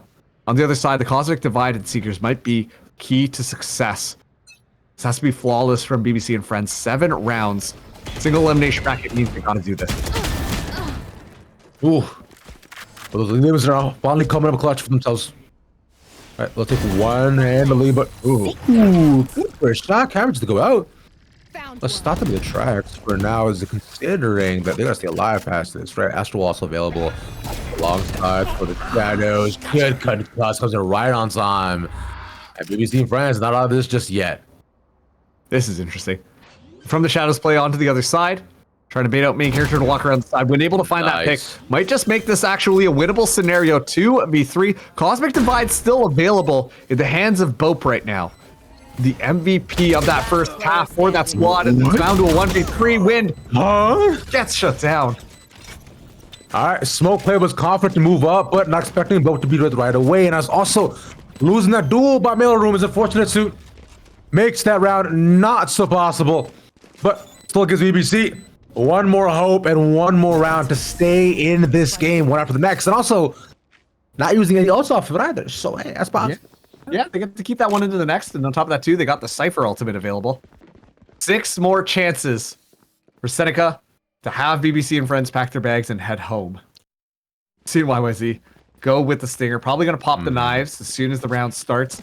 Bope still with the Cosmic Divide like we talked about, but Cosmic Dusk has that showstopper available. Yeah. And I mean, we see the clutch round that happened so early on with Cosmic using that tool. I'm curious to see whether or not we might be treated to something similar this time as well. I've got your trail. Gonna be the Seekers right off the rip.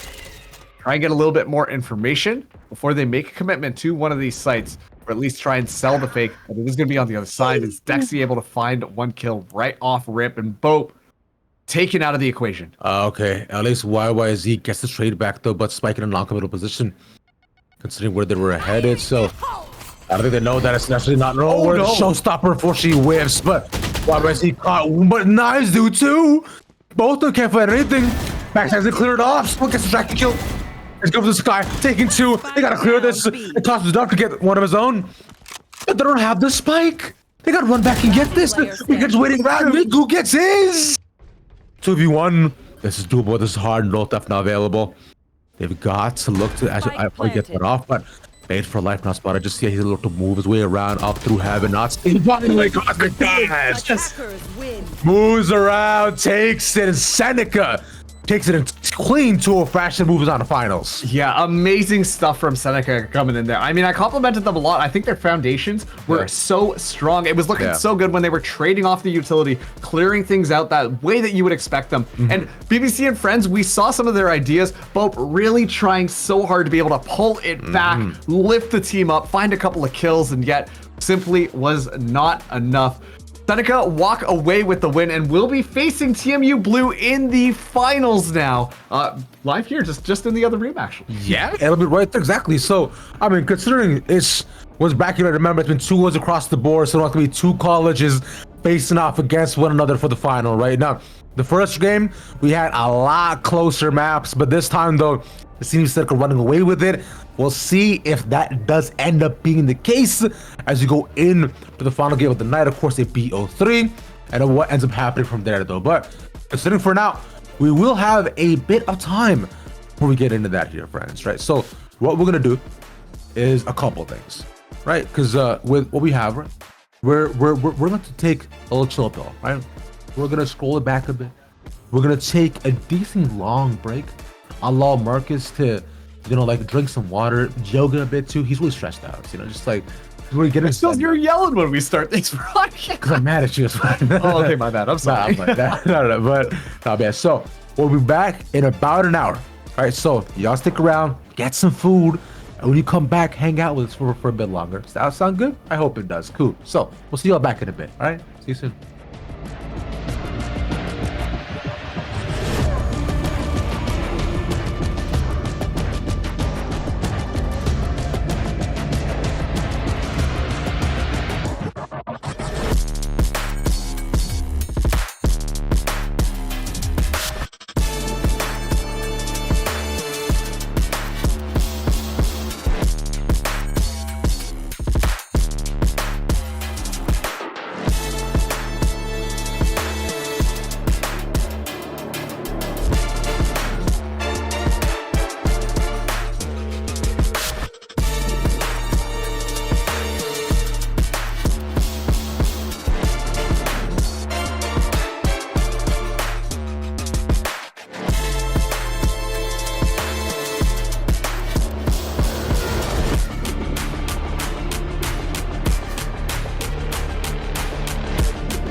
I'm so tired of you. That's insane that you flinched before I could intro it in.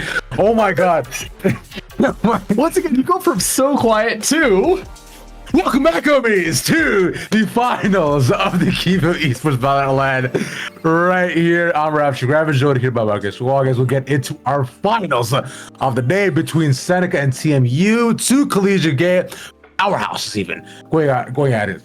Here in Toronto in the offseason. Yeah. I mean, when you take a look at the bracket, both these teams did make it here 2-0ing their counterpart. And so TMU Blue, it was looking pretty decisive from them. But I honestly think that Seneca looked just a little bit better. But it's really hard to match these teams up without actually getting them into the server and seeing them go head to head against one another.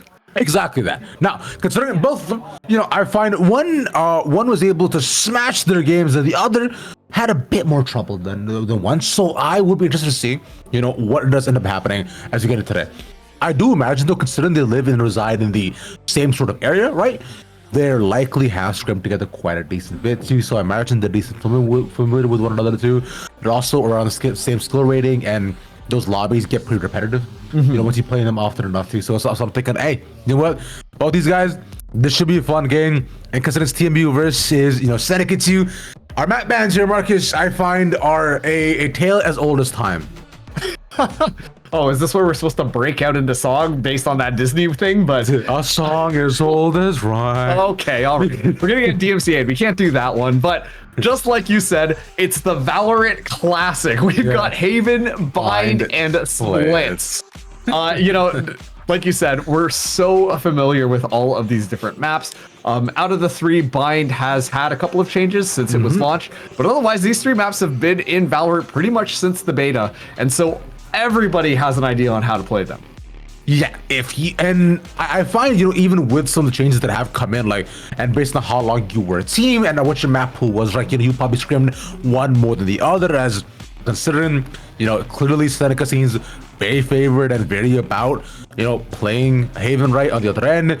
Bind on its own is such an aggressive close quarters map, 2-lane entry, 2-lane exit, and then Split is Split. Not much more to say about it.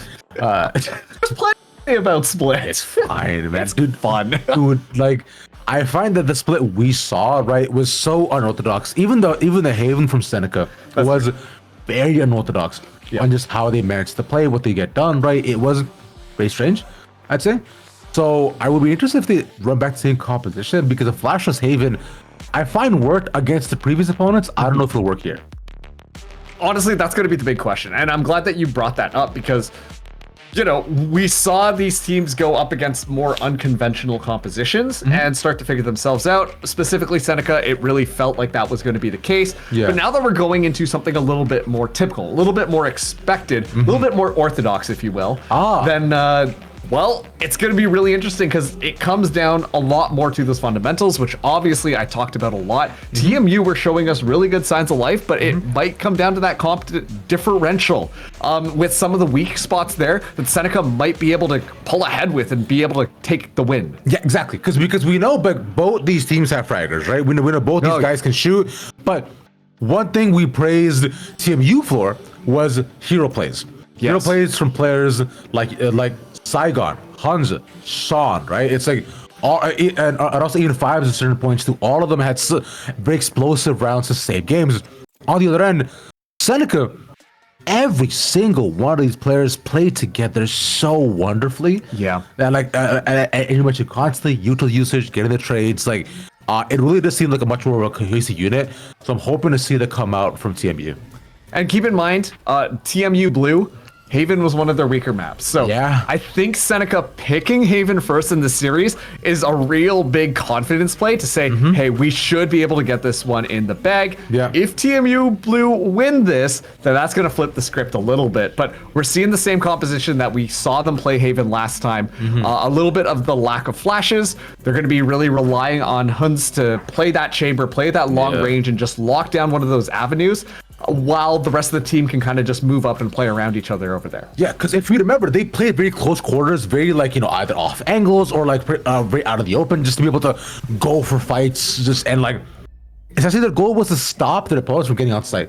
And that's when they looked their best. Yeah. But when that didn't happen, things fell apart because there was really no actual way for them to play retake. And in terms of defending sites, it's like, yeah, it's fine, it's doable, but it does present that extra layer of challenge. So I'm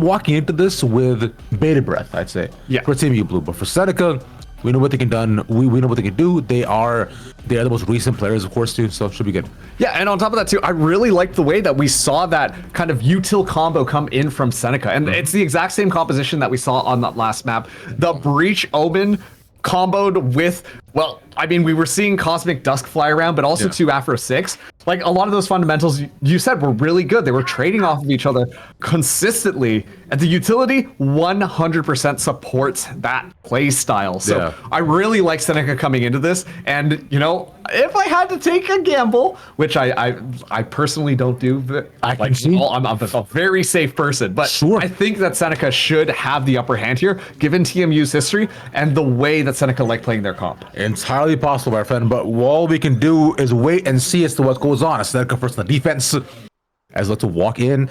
It's just a 5-point setup too, walking around mid. Hans getting the first right away. You called that out before, and works out beautifully. He's sight wide open. They can't defend it. We take here once again, which we expected on Seneca, right? So as we walk back in past the breach, and Spike goes down. Yeah, very fast plan for TMU Blue, especially getting that one pick onto A. Just drew the attention away for a second. But now on this 4v5 retake, should be fairly easy.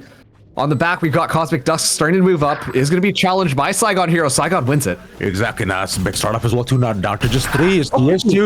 Is watch the angle. 5's taking good first flashes. And Hans takes one more and finish it off. That's 2 taken. 3 taken by Hans. And hey, see here. Seneca pistols are just not the strong suit. Yeah. And Hans was just going hunting there. I was waiting on that one for a little bit. I'm not gonna lie. Yeah, you know what? Hey, that's all you, brother. Yeah. But now Huns has that outlaw, and we talked about what a difference maker Huns was for TMU Blue, specifically on that Haven defense previously. But now we're getting to see it come a little bit more alive on that offense. Of course, like you said, it was just the pistol round. That Headhunter is going to get massive value. But with an outlaw in hand, I'm expecting big things from TMU Blue. After 6, first going to use that recon dart to get a bit of information, while Huns just ducks away from that one. Look at this, though. The push out from Seneca outside of C should give them good information, but TMU Blue are bracing for it. As soon as they get the information, Sean strikes. Sean starts it off hot and actually with the hero rifle. Ooh, okay. It's a nice little good pick. Thank you. Yeah. I was trying to think of like, man, that was Galaxy Ray, but I was like, nah, man, he just shot it with the head. It wasn't that special.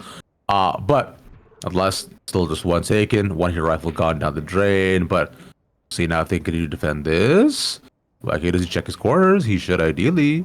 Right, the tripwire there, right? Sees him. Yeah, finds him. One shot, all whiff, and double up. Can't get it. Yeah, now TMU Blue will be able to get the plant down. Notably, they don't have that many smokes, but they still have a couple of cyber cages, thanks to Saigon Hero, which will at least give a bit more time and safety. What's interesting here is Seneca is so spread out. I think at this point, they're not going to try and force it. They might just try and die to the spike, deny any extra ultimate orbs to get swept up by TMU Blue. A lot of utility coming out from TMU Blue as well, just to zone them out a little bit more. Exactly. And Seneca also realizes too, they know that this retake is not impossible, so they play on the outside, they'll die to the spike, and won't give over any more advantages. As they'll just leave TMU Blue, go ahead and exit. Cosmic tries to get one, just a bit of damage, but they'll take the last bonus and move on to the second. Yeah, and carrying over quite a few rifles, actually. Yeah. If you take a look at their buy, they're going to be having 2 Vandals into this next one. The Outlaw, sure, is a little bit more difficult to find a kill, especially given the fact that the squad might potentially have a full shield. But given the economic damage going in, yeah, that Outlaw is going to be deadly to 3 out of 5 of the players on Seneca's side. Meanwhile, I mean, TMU Blue, it's a bonus, but they're choosing to invest into this one. We are seeing 5s go for the Vandal buy as well. It's going to be a Guardian coming out for Infinity. Overall, TMU Blue, economically speaking, should be able to throw their punches a bit more against Seneca on Seneca's defense. Somehow saw it again, just rips it right off the beginning. Now, so after we get this trade, we've praised them on the ability to be able to do that. We'll see if that does change. Nice shot, lines it up. The second also taken, but it Hans. Fast on the flick, 2 shots come out. And was walking one by one to just take more and more of these fights. Yeah. Yeah, there's the commitment comment. The commitment is there, so why are you getting punished for that? Also the flash to reposition Muku. While expecting the aggression to come out through sewers, instead gives it the sight and waits for the rest of the team. And what's important here is Saigon Heroes staying alive throughout all of this.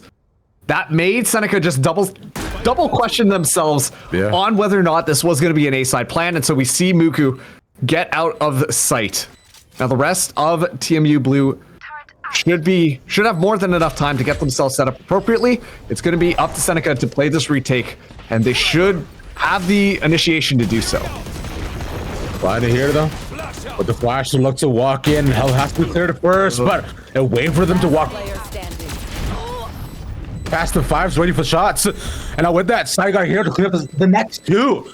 A 3-0 start for CMU. Yeah, honestly, just a great job. And I thought that they should be able to get back into it. They should have had the initiation, but Muku didn't have the flashpoint that was going to be available. Sent it out a little bit too early, and it was just a little bit off timing with the rest of the squad rushing in. As a result of that, I mean, they just kind of walked in, and sure, it was a little bit chaotic on the site, but TMU Blue were just holding it down, and they walked right into the crosshair. So an excellent round from Blue. Now, Seneca. They do have a lot of sheriffs here. They got to get on the board somehow. This is their map pick, like we talked about here. But hey, mid-range rifler Sean already taking space onto A, which at this point Seneca have more or less just given up, knowing that they can't win the duel. Yeah, so Seneca are deciding to just run it in and fight for what they can, take away as many guns as possible because the Eagle right now looks good for TMU. They can fight confidently and take whatever guns duels that they want to. Right, for Seneca, though, it's just about the ping pong, right? Because with the save here, they have a chance next round once again. Have to fight up, Afro. Okay, okay. Nice shot, but not enough. Hans was quicker on the flick. Damn. TMU played way later, but they look warmer. Yeah, the Huns 5s duo. They just walk in there and they execute the 2 members who are going to be potentially slowing them down. And now look at this. They're basically just going hunting, understanding that it's just sheriffs. They should be able to win it based off of gun battles alone. Muku finds that first, but Infinity finds Dexy, and check your corners. Huns guns him down. And once again, the Huns and 5s duo really just carried that round. I mean, you talked about it, right? We were saying already too. Huns and 5s have consistently been players, Huns specifically, right, that have been able to perform at such fantastic levels no matter what situations. Huns always good for his 2. 5s also have popped off to getting triples upon triples later on. And right now, the entire team firing on all cylinders. You love to say it. You really do. Tour de Force activated. You want to play? Huns still has a rifle, but he's going to be using the Tour de Force. That's a confidence play if I've ever seen one. Already, a lot of utility being baited out, but still not finding anything. Huns has an opportunity to find this first pick. Spots out a shoulder, misses that first shot. That's not good. Yeah, peaks a little bit wider, but my bad. That's Afro 6 instead. So he'll still be able to get one of his own, removes the threat from C. Meanwhile, his team is still positioned towards the A site. It's all because of util as well, too. I think laid down across the end, able to stop them from looking to walk in from there. But nonetheless, after the pick was taken, A still seems to be what they're leading towards, though. None through sewers all A long. They'll just walk past confidently one by one. They'll come marching in. April should be able to spot them. Dexy. And now he's being cornered. He's pincered. He's cut in half. And that should be it. Spike should go down from here. Oh, and Infinity's not done yet. Cosmic Dusk falling as well, but man, that was such a tough position for Dexy. Dexy should have just played a little bit more confidently, relied on the utility, because you just get stuck with too many options. Yeah, and Muku has almost no options here. The only one he has is trying to survive against all of them too. So hey, gets his 2. Saigon Hero. Trade is theirs, leaving just one alive, and they want to ensure that they don't leave them with any guns at all. No chance to fight up against them, and we just won. Hey, it might not do something, but hopefully it's hope. We love a little bit of hope. Yeah, the last hope. Huns actually got value out of the tour de force. I was a little bit surprised because I didn't necessarily think that this was going to be the case. Unfortunately, it does fall down to win, so the rifle does get dropped as well. But the ultimate getting popped is kind of crazy, if you ask me. Like, it was definitely a confidence play, given the fact that TMU Blue are up 5-0. Yeah. Got a little bit of a margin of error right now, and given the economy as well, I mean, I wouldn't be surprised to see that operator in Huns's hand. A decent amount of damage done to the economy of TMU Blue, but once again, those 5 rounds in a row, no matter how bad the economy is, you're still going to have more than enough credits to be able to buy things up. On the other side, though, Seneca are really struggling to get things going. Muku right now, top of the leaderboard, only with 4 kills. A Rolling Thunder is available, but we haven't really seen Seneca struggle like this on this map in this tournament just quite yet. Yeah. They're now on their save round once again, right? And they'll continue on this trend for back and forth until they can get some sort of stability between any maps so far. Just what the wide dry peek from Hans wins that. That's insane. It's like something from Paper X. I'm saying, man, just ridiculous stuff. And he's gonna do it again. Watch it. He does it again. He's standing in the open angle, waiting for them to peek through, and he still wins that. And now with Atlas also falling, see, that's wide open. They just take this 2 almost line up. That could have been almost 2, but leaves just Cosmic. Damn. Yeah, and on top of that too, I mean, Sean is just watching down there. This would be considered long-range rifling, so we'll see if Sean is still good for it. Goes around the corner. Oh, misses the first couple of shots, but still, this one should be more or less over. Sean finds that final kill. And right now, TMU Blue 6-0 on their opponent's map pick. I mean, listen, we said this before. They've won one of these tournaments before, and it seems like they're ready to win another. Yeah, I don't see why not. Remember this, the prize pool of $1,500 on the line for them to be able to take it on land here as well, to look mighty confident for what they had here. And we were mentioned before too, just previously on Lotus, right? That map was way too close to call, ridiculously so. But then the looks afterwards have been so different, because it was on Haven that they did, to be fair, decimate their opponents. Yeah. 13-2. They might just do it again. Op shot goes wide. Cosmic missing that is not ideal. And now with that, with the op being given away, they know your A is not the take here, boys. We go C. Let's get out of here. Okay. Well, Dexy's able to find that first, but the not dead yet, popped by Sean. We'll give another chance at life, but intelligently so. We do see Seneca just completely back off, and Dexy's able to find Sean yet again, but 5 strays that one back. They storm the site. Now with the 1-for-1 ult, they're also gonna put out 2. All their push given over. Hans ready for that 5-second as well too with the ping. And now from there, they realize the position. They know that C line is being heavily encroached upon. 3 of them ready and waiting in the wings, the ops specifically as well. Another one goes wide, just barely wants more 5s, giving up a site for a shock start. Okay, will do so finally by the end. It gives it puts it a 1v2. Make that 9, man. Damn. This is wild. It's so close quarters. Yeah, and honestly, that was such a tough round for Seneca. Team U Blue, they're playing pretty intelligently. They didn't go for just a static hold on C site. They decided to back up a little bit, and that actually worked out perfectly for them because Muku goes in, uses the Rolling Thunder. They think it's still winnable, and yet nobody from TMU Blue gets caught in the midst of all of that. They're too busy flanking. They're too busy getting ready on Garage.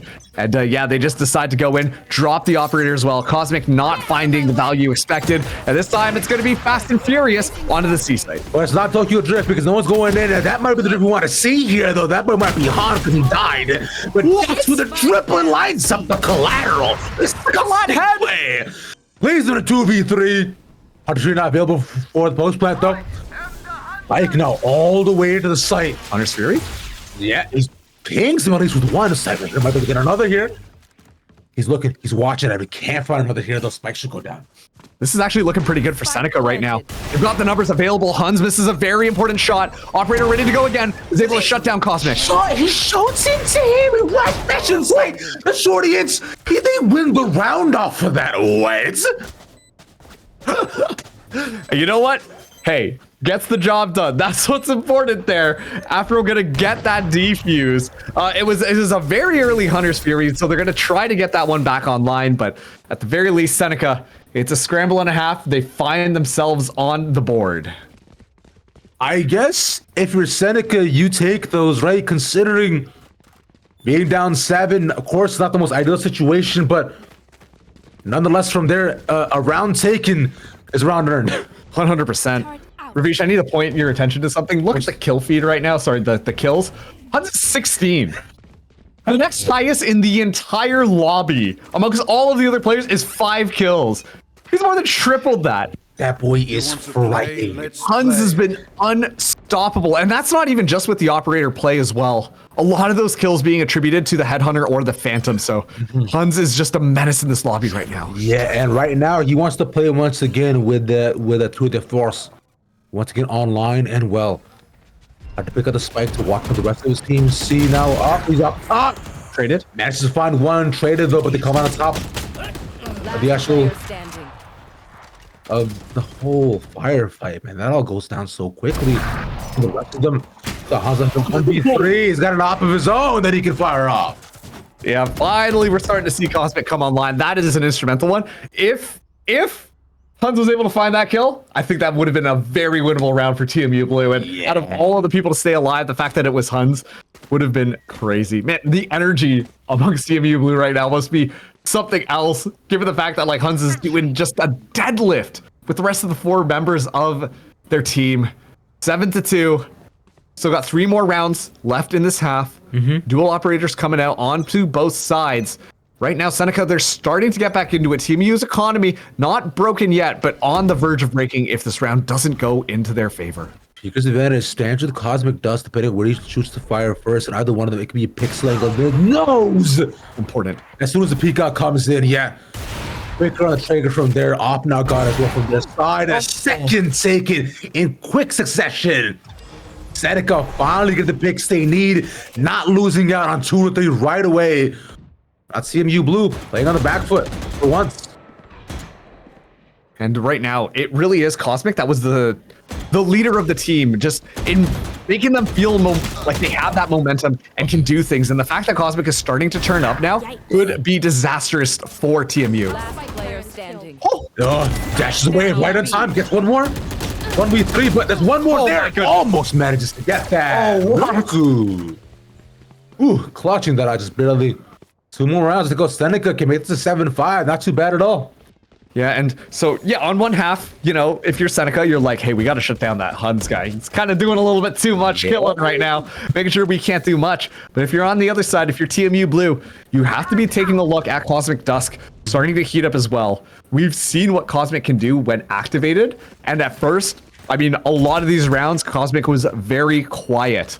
Now that we're starting to see it go a little bit more, it's getting a little bit more dicey. The economy on the verge of breaking for TMU Blue. They have to win this round if they expect a full buy up in the final round of this half. Dash heard by Afro. Solo holding has one. The Afro holding by Stewards. The decay does so much work. Afro being gone. Now it's on Dexy to defend the rest. The Omen also there. Where's the backside watching the cross for him. No, there's no threat by Sewers. The rest of TMU Blue will make their way through. But deciding to hold off. They're taking the chances and seeing if the rest of them do it instead of move away or peek into them. Actually sees one more. They luckily Fies wins out on that. 2 being eliminated means TMU can confidently walk into A. Cosmic's still holding this angle, but with the smoke coming up, things get so much more difficult. Aerial Theft will force that operator off to site, which will secure it for TMU Blue. Cosmic not done yet. Can't find the shot. Wide peak taken though, Infinity staying alive. And now from here, the op being gone goes quite well for the rest of TMU. Seneca feels alive. Fighting into this, I think, would be unwise and saving. It'd be the play, but hey, Wind. What? They got more than one party. They want to spend it. Teeping right into the middle. Why not, brother? Why not? Oh, man. I imagine the play from Wind was to TP into the smoke. Yeah, but it's so hard to tell because if you're smoked off, you can't see exactly where you're going to land. Exactly. And so it just materializes in the middle of the site. And you could tell the members of TMU Blue were like, is that... I think that's the enemy Omen. We should probably shoot, huh? Yeah. Able to find that kill. And now it's 8-3. Will we see that 9-3 or will we see the 3-8? It's going to be a healthy gun round buy up for both these teams. This time it's going to be Infinity going for the operator instead of Huns. Yeah. Going up the Jet v Jet operator duel. A fun little gamble, but actually Seneca gambled on that A site while TMU Blue are more interested in storming C. They will be able to get that information, and so at least the rotations should come pretty early. But a lot of Sentinel utility will give away any flanks that might occur. Sean also walking into his back, just like taking his chances at the peak and using the ultimate to come back alive to try to guard more information, but he's taken out just as quickly. And losing 2 from there too is not ideal with the lockdown not being present. Wacky Infinity waiting for his chance to get an pick off, but realizing no one's peeking into him, he's got to get out of here. He might just get stuck with a second left to go. But he managed to get out, and Squawk not being there. And that's how they gotta stop them, but they can't. But the once again on the split, just holding down with those smokes being there. It just shots galore. TMU push it to 9. Wow. That is an excellent play. I mean, as soon as we get to see Fives go for the Hunter's Fury, you see Seneca like, we know exactly what we need to do. We need to flush things out. You see the Aftershock come in, clear out that corner, but TMU Blue know what the win condition is. Keep our Sova alive. Get down, Mr. President, because we are jumping in. And it works out perfectly for the squad. They're able to find those kills, set up those long-range plays, and honestly, Infinity, pretty good at the long-range battle. Does have the knives available too. Makes it so much easier for TMU Blue. But now Seneca are the ones who are on the attack. We did get to watch them kind of really turn things up last time we saw them on attack, so I'm expecting good things here. And this is going to be a interesting pistol round, to say the least. It's going to be aggression on both of these sides outside of A. Let's see how aggressive they can be. They're doubled up behind the box here. So, peek out first Infinity with a disgusting shot. Still 3 rounds. That's fighting over, considering. Pop, pop, pop. Sean gets his. Now the rest is still just there watching. Isn't why not? Y'all just here. Let's run at you. Oh my God, that's tragic. So I'll take 3 of his own. That's live last one. That's what it is. But he's a CMU with the 4K shot. That's my mid-range rifle, right? Except it was just the ghost that time around. Yes. But I think it was such an interesting little play there, because what we saw was Infinity and Sean, you know, they peek themselves into A long, just into that little corner, right? And as soon as they do that, you know, Seneca, they're like, well, we saw the jet fly across. We see a little bit of gunfire still coming out onto the other side. We should be good. And the next thing you know, Sean just walks out, pistol in hand, ready to go, finds a couple of really important kills, and you could tell that Seneca were just completely caught off guard. Such an important round for TMU Blue, because it gets them to double digits, and now this is, you know, you're walking up a mountain if you're Seneca. There's so much to do here, and they don't have the weaponry really to do so. They get the pick off early on to win, so that means that he's looking to walk in, likely maybe he will position the sewers and wait for anybody to push out against him in case he want a free pick. But instead, as of right now, they will maintain and hold form as win. Press by the flank. Speaking of which, though, Cosmic Dusk will not be so lucky. And what did I say? Cosmic Dusk really leading the squad on that last couple of rounds. Has to get activated to really breathe life back into Seneca. It's completely one-sided for TMU Blue this time. Hunt has to be careful, though. Not sure that they were aware that the Omen was right around the corner. Yeah, almost catches him, too. With trading being set up, TP's away from that. Him staying alive is not the greatest news for Seneca, but from there, though, I think they can be happy about that. At least Sean being gone, right click to the face. That's huge. Bear in mind, this is a bonus, mind you, too. So there's someone taking these picks one after the next. Now, Seaside being the next pick.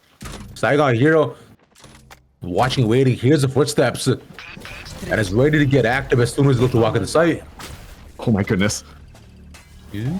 I'll be waiting for it. The Dark Ice catches one. Over Yuta left to go. Norris peeking the smoke here. There we go. Just timing there. Saigon really gets out. Seeing with 11 bullets. Watch them, lines them up. Stinger Gaming, baby! I swear, the Stinger, like, there must be something like magnets in the bullets or something, because the headshot percentage of people with Stingers is unreal for no good reason. But Oh my goodness. Saigon hero. Such a well-played defense there. Yeah. Able to just navigate throughout, hiding inside the smoke, knows when to dip out, and just play a weird angle. Also, too, getting information, enough time for the rest of TMU Blue to come back in if they fall down. Yeah. And so it's just those little micro adjustments that kind of happen, the knowledge, the team play that is setting TMU Blue up for success. There's an entire different world where Saigon immediately got shot down. Doesn't matter. The rest of the members are already on site. They've delayed Spike Plant now. Time is ticking down. It's going to really pressure Seneca. Stay alive, and that's what they need to do right now here as well. TMU Blue, they're looking to move up to match points here in this first map. Their opponent's map pick, nonetheless, and bind up next. Their own favorite. See, that does change the narrative for now, though. Seneca, stingers in hand, buy is not ideal, but with hopeful eyes, they want to look to find at least one. One is all they need to start things off. The Eldrone is a catching info as to who's there close, but they're still going to move forward. way. The first, but the Utah catches by the end, a trade nonetheless. Oh, and then they just run out. Last player 3 standing. kills. They run into them, yeah. Infinity's too far on the side. He's running around 360 doing tricks on it, man. That's the triple to the end. Are you sure Jet only has 1 dash? Because I'm pretty sure Infinity was just flying around the site. Yeah, he was. And on top of that too, like, this is one of those things when you go up against a good Jet, the mobility becomes so annoying. Because as soon as they jet into the different spot, they've dashed over. They're not moving A or W or any of the keys. They're just standing still, gonna land that headshot 100%. And Infinity just really clutched up that round for TMU Blue. And Seneca, this is a tough ass. 9 rounds away, not a full buy, 2 Guardians and a Judge coming through. They're gonna stick to the tried and true methods, but a lot of information immediately bleeding through. Look at TMU Blue. They're already taking so much space in B, and they're gonna be flanking very early on. Dart catches just one, though. But be aware of this. He's not looking at them. Infinity and Fives are getting picks on their own little chokes. Well, one by the next. Sean ready to go. He wants to walk in. Oh my goodness. Flashed out. And Saigon with the final. TMU Blue. 13-3. Ridiculously one-sided map. Hey, remember how we said that Haven is not TMU Blue's favorite map? I'm a liar. It's I mean, statistically, it is not their favorite map. No, it really isn't. They perform poorly on this map. In fact. Yeah. And what's interesting too, we talked a lot about how not having any flashes was going to be such an impact for TMU Blue, but we were wrong. That simply wasn't the case. I mean, Huns was just finding so many first blood. Yeah. It was just unbelievable, an unbelievable performance coming out from the squad. It felt like that they were always in the right place at the right time. Consistently, Seneca were walking out, looking different directions, and maybe it was just the art of misdirection that was going on from TMU, and making sure they were playing very creatively in their positioning. But they just absolutely dominated Seneca on that map. Yeah, it did not look close, and Biden is up next, being their pick, and Biden also has potentials to snowball just as hard. But let's see if the snow does melt, though. For now, we'll cut to a short break. When we come back, we'll have potentially a final map of the night. See y'all soon.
Welcome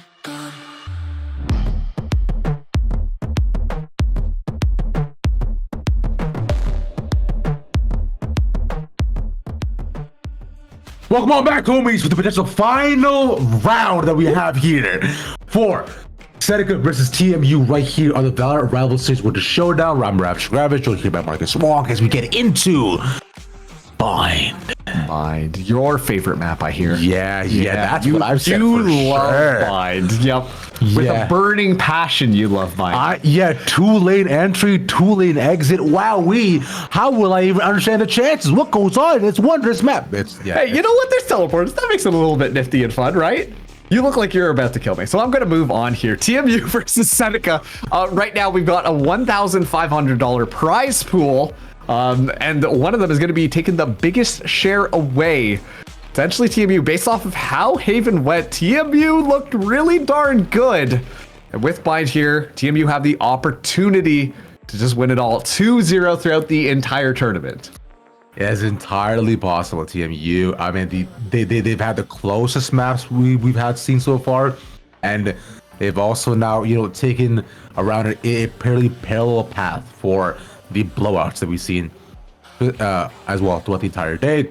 Now Bind up next, with potential to see a very similar sort of status, considering this is their map pick. So for Seneca right now, it looks tough.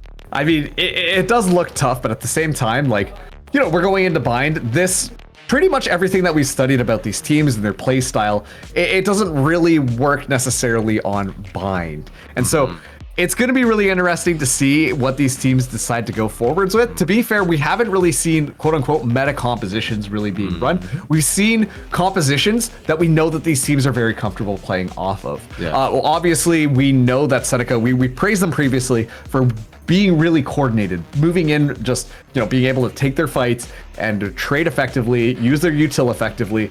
But it just felt like TMU Blue, once again, they were just in the right place at the right time. There were so many moments where Seneca players were just walking past them. And so TMU Blue just had one person tucked away in a weird little nook and cranny and was able to find a kill or two, which made it so much easier. And on top of that, Huns had a stellar performance that last map. Unbelievable stuff coming out from that chamber. Dude, Huns was disgustingly good. We were looking at 16 kills from him in the first 6-7 rounds. Meanwhile, the rest had 5. Overperforming his team by a mile, right? And then going into second half, the Jet also got online too, right? Yep. And it just one by one. It started somehow being able to just get picks upon picks, 3 to 5 on their own. It was truly an escalation of wonderful proportions, at least for TMU. For Seneca, hey, tough nuts. Yeah, it was hard for Seneca to get anything started, and honestly, it felt like Cosmic Dusk was the person really to start that role to happen. Every single time we saw Cosmic start to turn up, find a couple of kills, then it seemed like it was just very clearly a Seneca round. But TMU Blue were doing such a good job of keeping Cosmic Dusk in check that they didn't even really have that opportunity to make that stuff happen. So honestly, just good job of TMU Blue keeping Seneca's members in check. Ooh, okay. I do wonder if this is the actual hover of the Vise, or if they do bring her out. I think Deadlock would make more sense. I think Vise is cool. I've actually got to play her recently. She's fun. But also what she says, her ultimate name, it's really scary and super dark and gothy. Bring me the arsenal. I'm like, that's hype. That's hype. I like it. Are you a little emo boy on the inside? I mean, I did grow up listening to Hoopstank and Sum 41, so and also Linkin Park. That's true. Yeah, that kind of counts, doesn't it? And also Blue for My Valentine. That's it. Yeah. Okay, so on the other side, though, I think this is really interesting. We're seeing Afro 6 be the one who's going to be taking up the Jet this time. Cosmic Dusk going on the Reyna. I'm going to be honest, I haven't really seen a lot of Reyna gameplay on Bind, so I'm wondering how this is going to fit in with the overall thesis. Usually it's Raze, but not this time for both of these teams. We're seeing Sean go on the ISO, while Infinity this time is going to be our Cypher. This is new. This is interesting. This is fun. Because they're bringing out Jet Reyna, so Seneca's all right, y'all want to fight? Let's fight. on the other end, it's still a bit more set standard. Like we're still seeing Hans on the chamber, right? So he does enough to be able to just fire against the other team. Sean going back onto the ISO, we saw this, I believe, at the beginning on Lotus, right? Yeah. We did quite well on it, to be fair. But I think ISO can be pretty hit or miss. It really just depends on your comfort, right? Depending on end of the map overall. And for Bind, that should be fine. But I think composition isn't exactly what's going to carry you for either one of these teams, right? For Team U or Seneca, it's going to be, all right, cool. I shoot you first, I win. Simple. Yeah. It's going to be interesting. I mean, Hunts too as well, coming onto the chamber. We haven't seen a lot of chamber gameplay on the Bind. Yeah. But at the same time, the chamber's working, which very clearly based on that last map, it is. Yeah. You want Hunts to continue to play this role, potentially looking for some of those earlier picks. So unconventional Bind. I feel like that's going to be the name of the game, and I'm super excited to see how this attacking composition really is going to work, because with the Clove as well, to me, that says that they are going to be more on the aggressive side. If Clove dies on site, that's actually fine, because you can still smoke for your team. And already a lot of pressure onto this B side. Muku in a great spot as Infinity finds a kill on the other side. Infinity on the Cypher is what we should point out too, going from the Jets. There's just such opposite roles. We see from him already. Cuts it off. Muku also waiting on the other wings though. Oh no. Unfortunate whisk gets countered by a Hans, but Daxi caught him with the reload. Ace 5's there for the trade. A 3v2 left. Wind coming around, both through Frank. Through Spawn will be watching for that too. A spike does go down, waiting for the corner. And look at this. Infinity is so far away, has to go for the long rotation around. This is an opportunity for Seneca.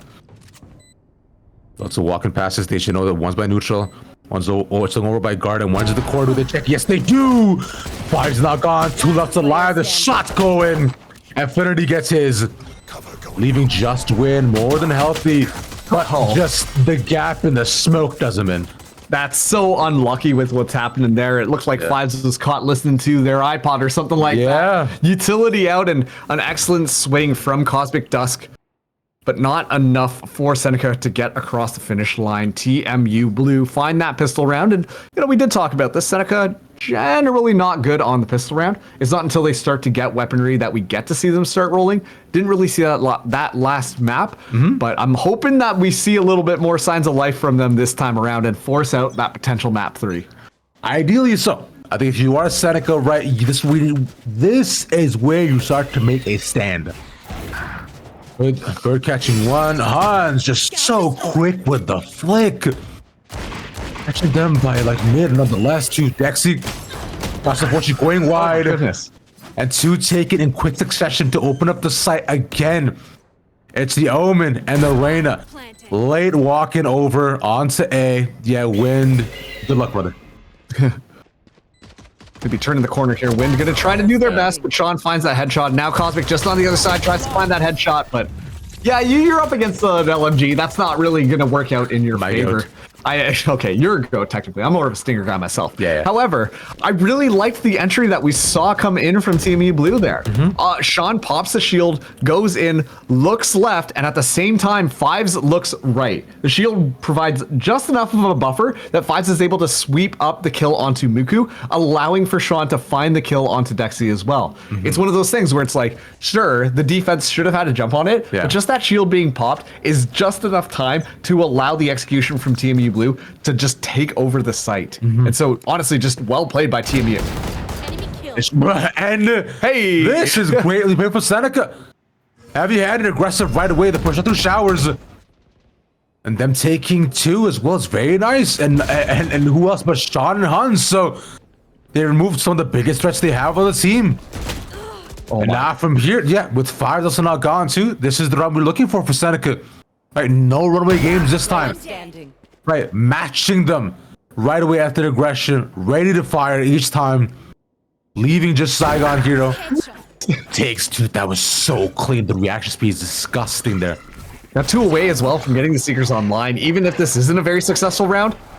I mean, I'm going to be honest with you. I feel like TMU did what they needed to. Yeah, they've done enough economical damage. He could try to get more, if anything, but anticipating the flank in, not going to catch the timing on it. Going to slow crawl it onto A. As Wind is waiting around the corner, so First, he catches them by U-Haul, depending on the timing as to when he decides to peek. But Saigon realizing that it may just be over from here, because considering they're all going to encroach seconds upon him, the timing. Oh, just misses both ends. Trailblazer gets utilized here. Actually trying to scout this person out. We'll get the information, and so now they know. Smoke comes down, but Saigon Hero able to escape and potentially get this plant.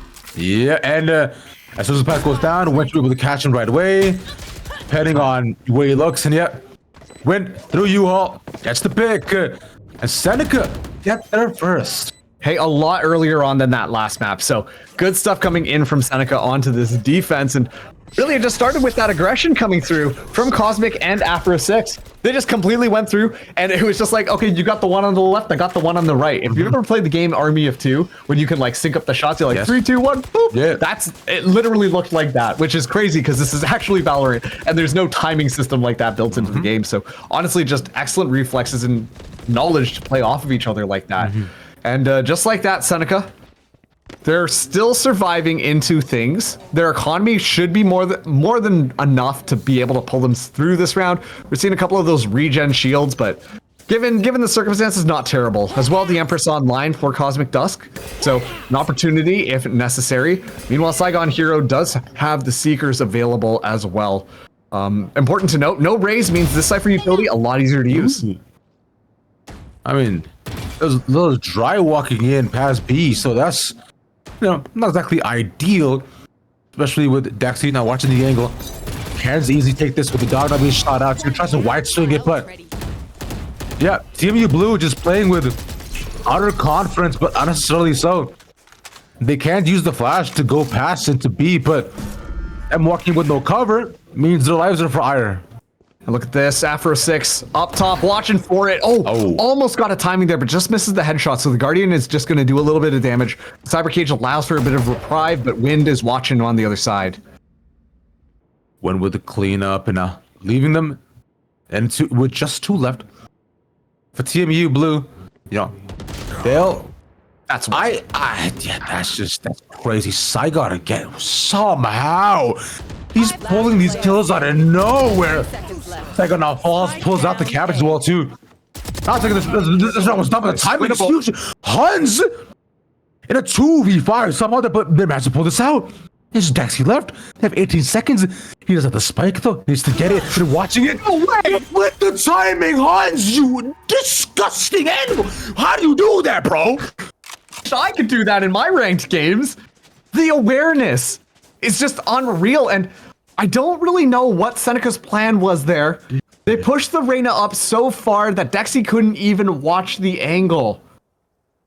At that point, I wonder if Cosmic Dusk just really thought, you know what, I can do this on my own, or there was some sort of miscommunication going on, because if Dexy was watching, that should have been an easy kill onto Huns, but instead Huns walks away with murder, and as a result, TMU Blue walk away with a round that very much should have been Seneca's.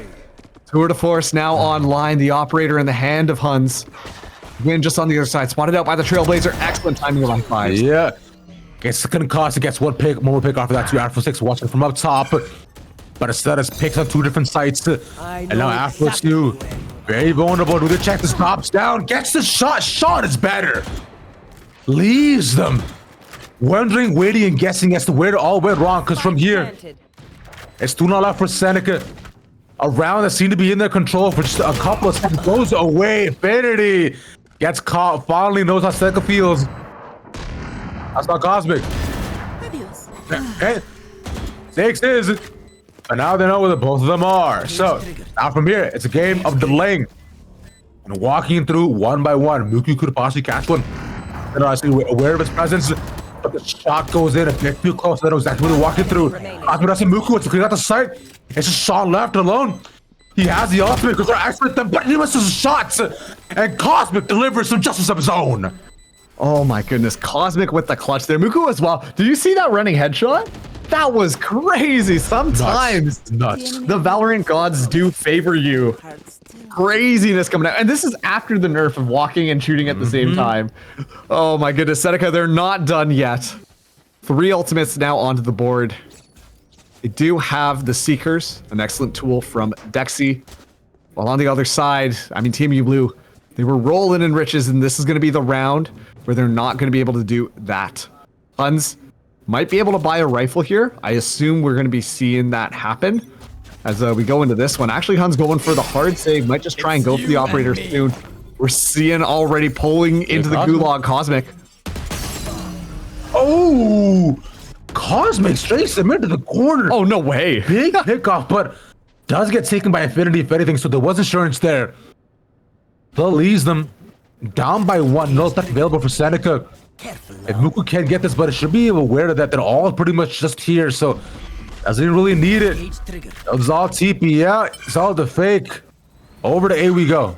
Yeah, the fact that Huns was given so much room, you can tell Seneca we're scrambling to make sure that site is going to be reinforced. And as a result of that, they just give it up for free. So the spike goes down 3v4 into this retake. Not the best situation for Seneca. The worst either, but they have to make things work with what they can. Oh, hat spotted. Picks Lingle up top to help them with just some damage, if anything, but Seneca looking to find a way in. Muku still gets his. An impressive feat, but with the way the position on side, they can look to play off of one another, and the plays on off angles too. So any sort of step out too, and the life is theirs. Tiger Hero again walking in, but not expecting fires to be there. Yeah, and remember how I said that Huns didn't buy a rifle that round? Mm-hmm. Just with that Headhunter alone was enough to carry the team across. Find such an important kill with the Headhunter, and it just forced Seneca to look the other way, and, well, the round falls apart yet again. Seneca this time, though, they've got 5 of their ultimates online. Not enough money to be able to buy those rifles, but I imagine we're going to be seeing the Empress come out from Cosmic Dusk. Yeah. And this is going to be interesting. Is it going to be a stinger? I'm hoping for good things from Dexy, but I don't know how much that's going to go. Yeah, I'm not sure here either, but they do have 5 little lines, so Blightstorm popped immediately. Yeah, with them being flashed away, they're being forced into the corners and staying gonna look to hold by showers, as there is this heavy stack there too. 1 taken by Dexy, 2 gone, and quick instances from TMU Blue. Oh, 1 by 1. This is their save. They're being shot down like stairs as if it ain't nothing. Cosmic follows them before the smoke even goes down. It's Saigon once again left alone. What? You know what? I'm convinced. Don't give Seneca rifles. Maybe that's the problem. Yeah, they're better on saves, but I guess. Oh, I mean, okay, so to break that round down a little bit, it all starts because they find that first pick onto Sean. The fact that Sean goes down just out front of B Short is so important for Seneca to be able to chain that round together. Muku was able to get the ultimate. As a result, the information is given away, and then in those smokes, we see Seneca really come alive. Cosmic Dusk really just paving the way forward for the rest of the team to move forwards. And yeah, I mean, TMU Blue, they lost a round that they very much should have won. Next little just cyber cage to protect against the flash to give out no information, as they might think that it's free, but a lot of footsteps being heard. Oh, wait, no, they're still not gonna protect him either. Muku Cosmic working hand in hand, taking the rest of TMU. And finally, the closer game was exactly what we wanted. No runaway games this time. Seneca want to fight for every single round. As Saigon wants to make the feel that for sure you can't get no open angles without getting past me. Fives in such an awkward position. Has the not dead though. Not gonna activate it this time. Not gonna pop the ultimate. Realize it doesn't need to just yet. Gonna give the round up though. Seneca looking to pop up to 4-4, even game, even rounds. After what looked like such a dominant couple, they found some nasty picks of their own and heroic plays which will make you yell. Ooh, yeah, Cosmic takes the Empress, stands on top. Good use of ultimates there, coming in from Seneca, using just enough to make sure that they keep TMU at bay. And like you said, I mean, you know, TMU looked like they should have been just pulling ahead. They looked very dominant, and now they're starting to cool off quite a bit.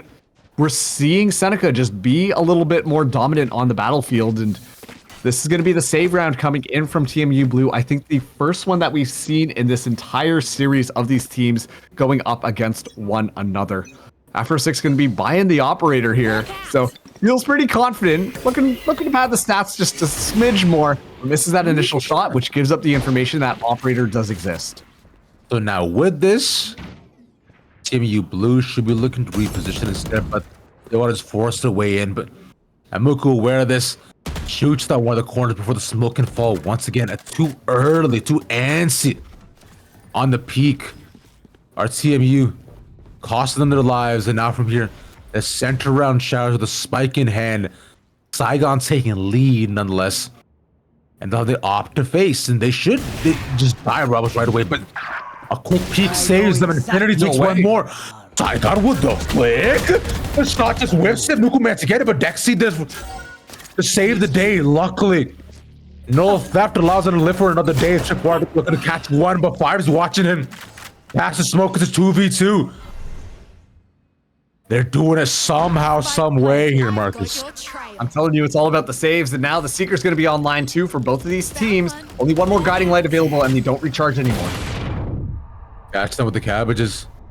They know where they're heading to. Team U Blue, a round will be essential and crucial here for themselves. They're trying to pull the economy and the game back into their favor momentum, but you know how back and forth we've been. It's been a tug of war. We're gonna punch towards their side. The ult now has to be honest, honest alive. He can't swing off of it. It's Dexy against Saigon Hero. The fact doesn't connect. He has to swing this now. He's holding it. He's holding it. He turns around. The pride of Vietnam. Saigon with the thrifty. Oh my goodness me. That timing. It's so close.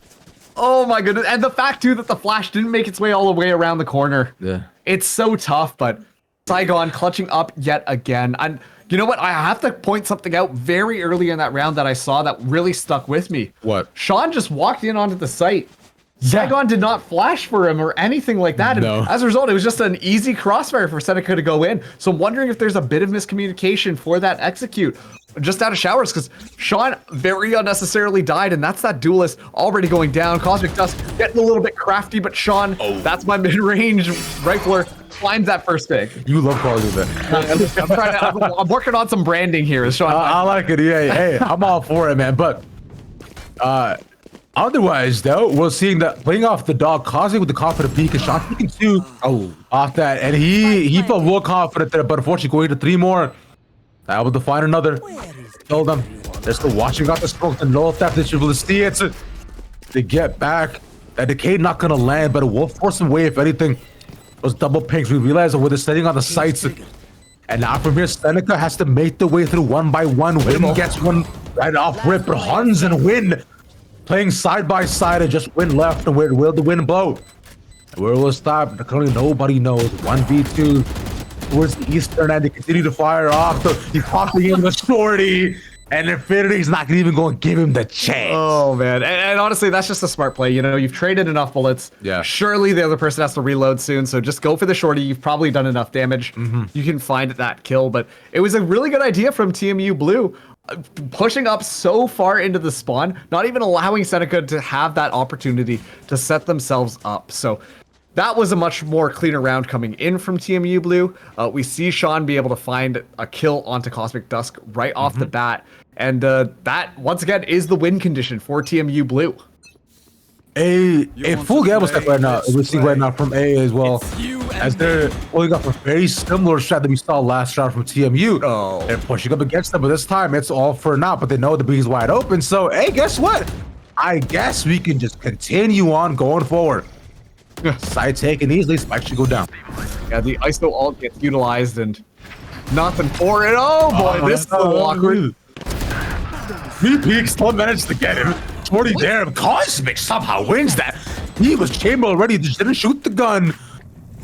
Cosmic staying alive by the grace of the God, but still 3v4 between the rest of them. Now win the Cosmic again, taking down a quick succession. And Dexy has to hear his team die before he dies himself. And once again, that's interesting. TMU Blue just hold down the site, hold down the crossfire. Yeah. And it felt like Seneca didn't have the entry tools available to them to really flash themselves in, you know, cut off some smoke angles. It felt more discombobulated that time. It didn't feel like they were playing together. It was just an individual person trying to push into TMU Blue. And sometimes those heroics work out for you. I mean, Cosmic Dusk has been doing a really good job of pulling off said heroics. Yeah. But more often than not, especially at this level, you know, you're kind of just running it down, and you're gonna get shot down as a result. Been soft so far to watch, right? It's been the two of them. Seneca has had a lot of bright points with his video. Oh, Shot walked so far, no one Giving it even for free. shot at him. Bro was chilling in showers like he stank and came out looking clean with two.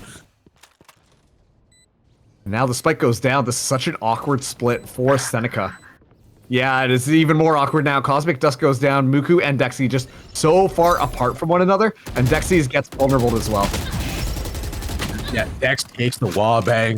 Looking for the stickiness. Taj runs at it. What are we talking about, bro?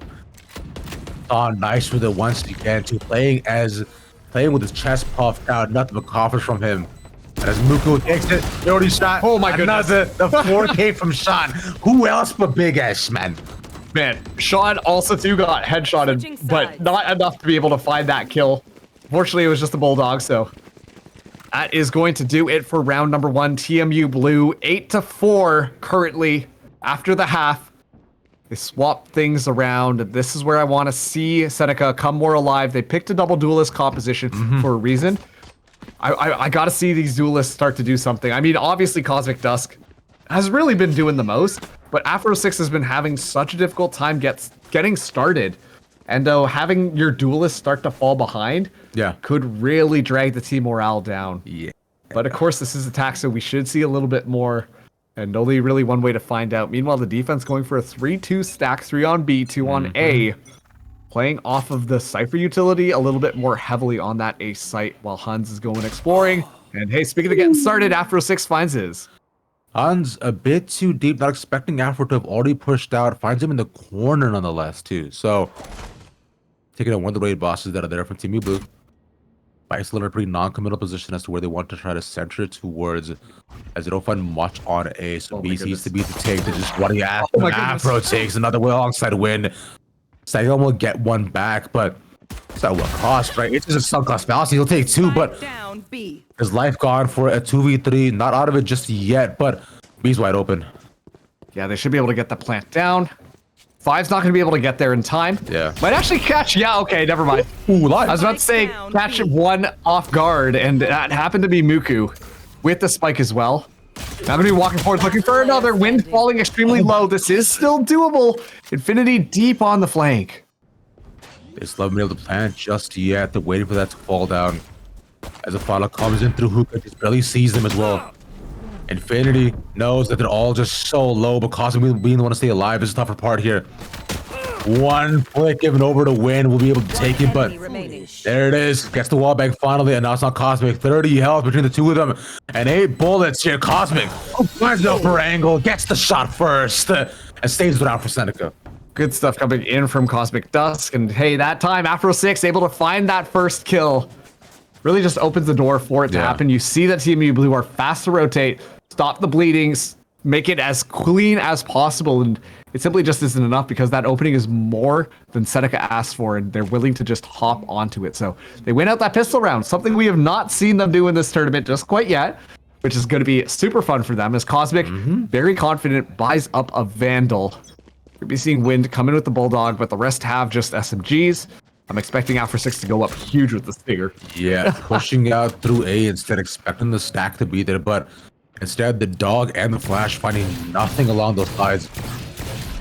It is just the Clove as you're waiting around the corner to see if they look to push further.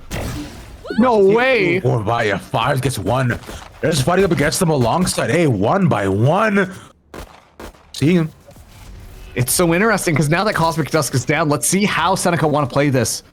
The confidence just felt like it immediately evaporated. You saw, as soon as that first pick happens onto Cosmic, the other two members just slowly back off.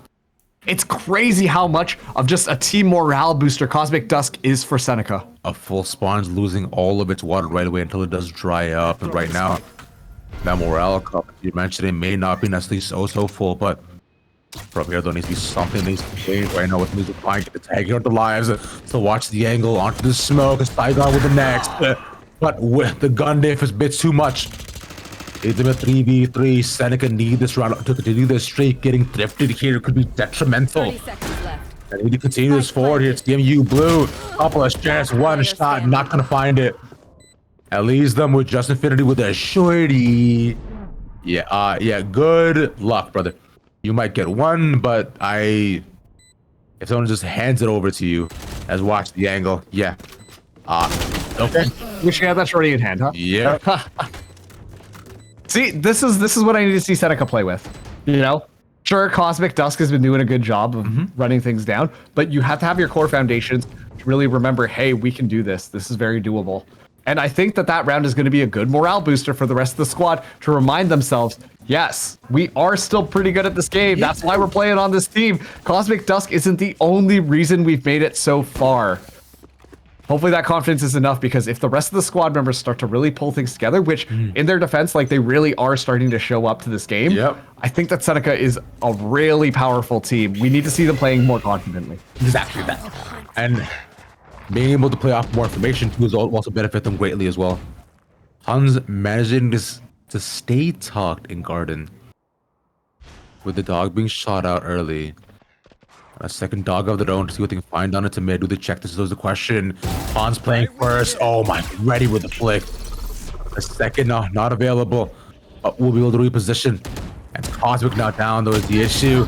Second to reposition. Sean on the cross, right? Player standing. They got a sandwiched in. And now guns in their hands. Suddenly TMU Blue looking a lot more confident. Oh, speaking of confidence, yeah, like TMU Blue, they just took the gun duels. Just simply did that. Seneca couldn't toss out any flashes, couldn't toss out any smokes, nothing. They just simply lost the 1v1s, and TMU Blue were happy to do it. And you saw a lot of checking going on from TMU Blue to make sure, hey, even though we got one, let's make sure no one is going to be able to trade. The spam through just to secure those extra headshots was so good at deterring Seneca from pushing even further in. So a very fast and decisive round. The gun round specifically for TMU Blue. Seneca, this is going to be theirs, coming in with rifles. After 6 is going to be the only one who's got a Bucky in hand. Blinded. The rest of the squad should have more than enough to go through. Information already gained. Next, you use the Trailblazer to try and find something. Gotta see if he can though, but it's Hans to start it off. Again, it's on the Cosmic too. The shorty in the head. He just walks in. That's the Bucky 5 just taking through down long. He's just taking it one by one. He's watching the angle, just shooting as if it's the gallery, bro. Bro's the package train shooting bots, man. That's crazy. Headshot after headshot lands in a 4v2. That's the wrong game. Like, I mean, there's a package train Headshot after headshot after headshot. But headshot. What? anyways, what I did want to say though is it is kind of crazy how much value Fives gets for just spraying through smokes. Yeah. This is something that I've noticed multiple times. We've seen triple kills, 4 kills from Fives specifically, just by spraying through smokes. And especially too now that Fives is the smoking agent. Previously we saw it on Sova. You know, this I don't know if that really brings anything, but it should be a good reinforcement for everyone at home to remember. Spray through your smokes. Simple as that, my friend. No spray through smoke this time. Just clean shots. And a triple for TMU. As now, here is where Seneca gets into tough position. Because if you look at the eco markers, it's like there's 3 rounds left potentially. Yep. And they're on a save right now, so things look dire. They do look dire, but might I remind you, Seneca, barracks. That is true. Their saves have been insane. Their saves have been absolutely bonkers. Yeah. I think I even joked about the fact that, like, hey, they have a rifle in hand, smack that out of their hand, give them a pistol instead, because those sheriff are so good. Wind, though, immediately taken out. Fun fact, Wind had a rifle. And you know what? That'll probably be the last time we will try to buy a rifle on a save round like this. He'll definitely know better. But rifle not picked up. Let's see if the rifle curse does stand true for the eco rounds of Seneca. Afro 6, yes it does. But now let's see. Muku. No. Wait, thought of picking the rifle. That's tragic, man. Right, that's not Cosmic. Look, Cosmic hasn't thought about a rifle. He's had a sheriff the entire time. Let's see if he gets one. I'm confident. Last player standing. No. Dexy had a Marshall. Down A. Okay, I got nothing then. Yeah, that's just a tough round. Yeah, they got dominated. Yeah. maybe the rifle thing is a myth, but a great round from TMU Blue. I mean, at that point, you see Seneca, they're like, all jokes aside, they were just trying to play passively. Yeah. Wait for TMU Blue to push into you, but they got tempted by the rifle on the ground, Yeah. which allowed for Huns to pick up just a few cheeky kills that just felt so easy to be able to just get. Like, they were like looking at the ground like, oh, I'm gonna swap it. Oh, I've just been headshot. And it happened 3 times. Yeah. Well, actually, one of them was through a smoke. But still, regardless, TMU Blue were doing an excellent job at playing Vanguard to the rifles on the ground. And now, okay, well, Huns doesn't get the 2 of the 4 started. Cosmic ready to check that one. It was very aggressive as Huns had pushed out of A. Yeah, big shutdown there. So now, A being a much better option, but instead they decided they didn't want to necessarily do this. On there, Timing. ooh, unfortunate. Doesn't manage to find the second. A sideline hero waiting around past the flash. Cosmic Dusk ready for that pick, and always in rounds like these, somehow Seneca find their confidence, find their groove, and the ability to shoot reignites within them. Infinity though has one more. No way. Fires and Infinity though do it by themselves. It's one up top, one towards the sides, and just Infinity left. 1v1. Might be able to do this. One more. That's 2 nothing. Does it by themselves. Really imagine for the comeback. Infinity and Fives 2v5. What are we talking about? I thought that was so smart from Wind as well. Uses from the shadow, goes right into the back, hangs out just outside the smoke. Should have been able to catch that timing. And Fives just walks through. Oh, hey, headshot by Omen. And then walks in onto the rest of the site and finds heads left, right, and center. Cosmic Dusk used the dismiss as well. Unfortunately, not expecting the aggression level from Fives to bring it into that 1v1. And so just dismisses right in the middle of the site. Not enough time to pull up the rifle. Fives get a free kill. And now this is on match point. Not a good buy for Seneca. Not great at all. They pop the ISO ult. This is top. Oh, okay. After the smoke though leaves them Spike wanting. down A. Sean as well too, looking to fall. Spike down. BB3, tons left, though still gets the shot with a phantom like that, bro. Explain the conversation. Ridiculous from the subs. One popped up top, sees the bald head of Muku, but not gonna be able to shoot off his head top either. It's so tough. The Spike is in such an inopportune position, and already TMU Blue moving in. 2v2, she gets the shot, win again. What's the second with the trade? It's 1v1. He knows he fights with the cabbages. Muku versus Saigon. Saigon's been good for these clutch because they both know exactly what each other are. The swing's gonna be good. It's Muku with a save. Give Seneca another chance. Oh man, not like that too. I'm gonna be honest there, Saigon. You know where the last person is. You've got the Spike back there. Sure, you are the top of the team right now. Actually, it's a 3-way tie for top number of kills on TMU Blue. Saigon, Fives, and Huns all at 17. But should have just played a little bit more passively there, in my opinion. Yeah.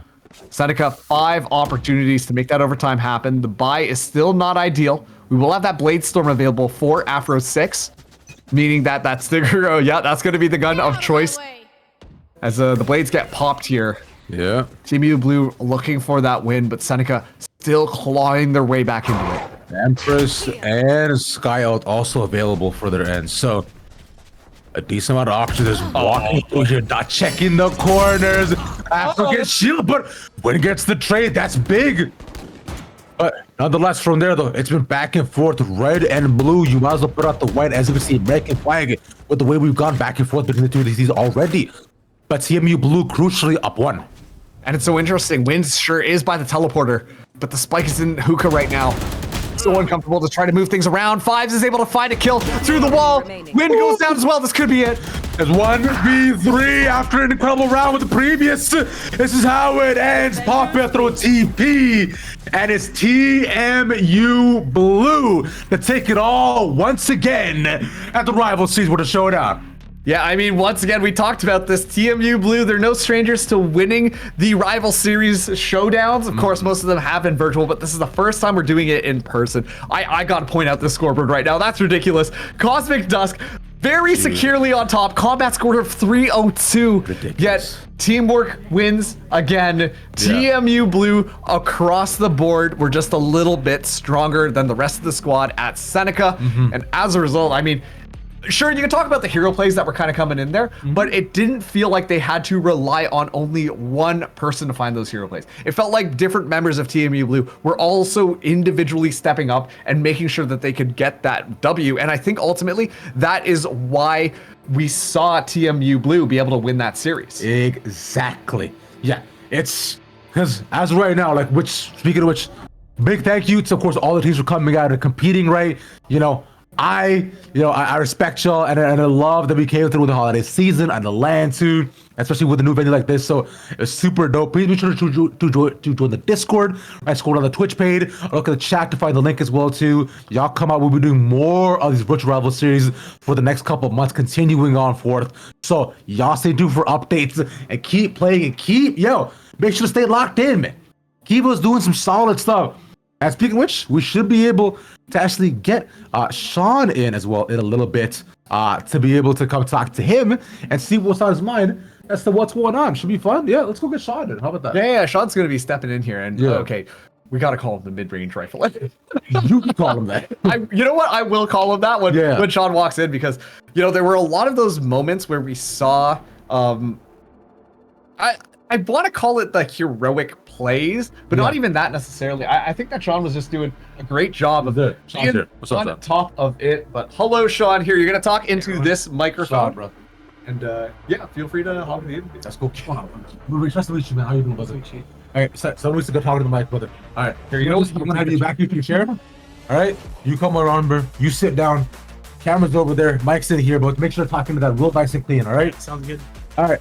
How you feeling for that, bro? Another dub, another day, another dollar, bro. It's looking clean. Feeling good, we came in really confident. We used to play a lot, like we used to scrim a lot when we played in TMU, and we just came in confident and we dominated, as you saw, and it was fun. We had a lot of fun too.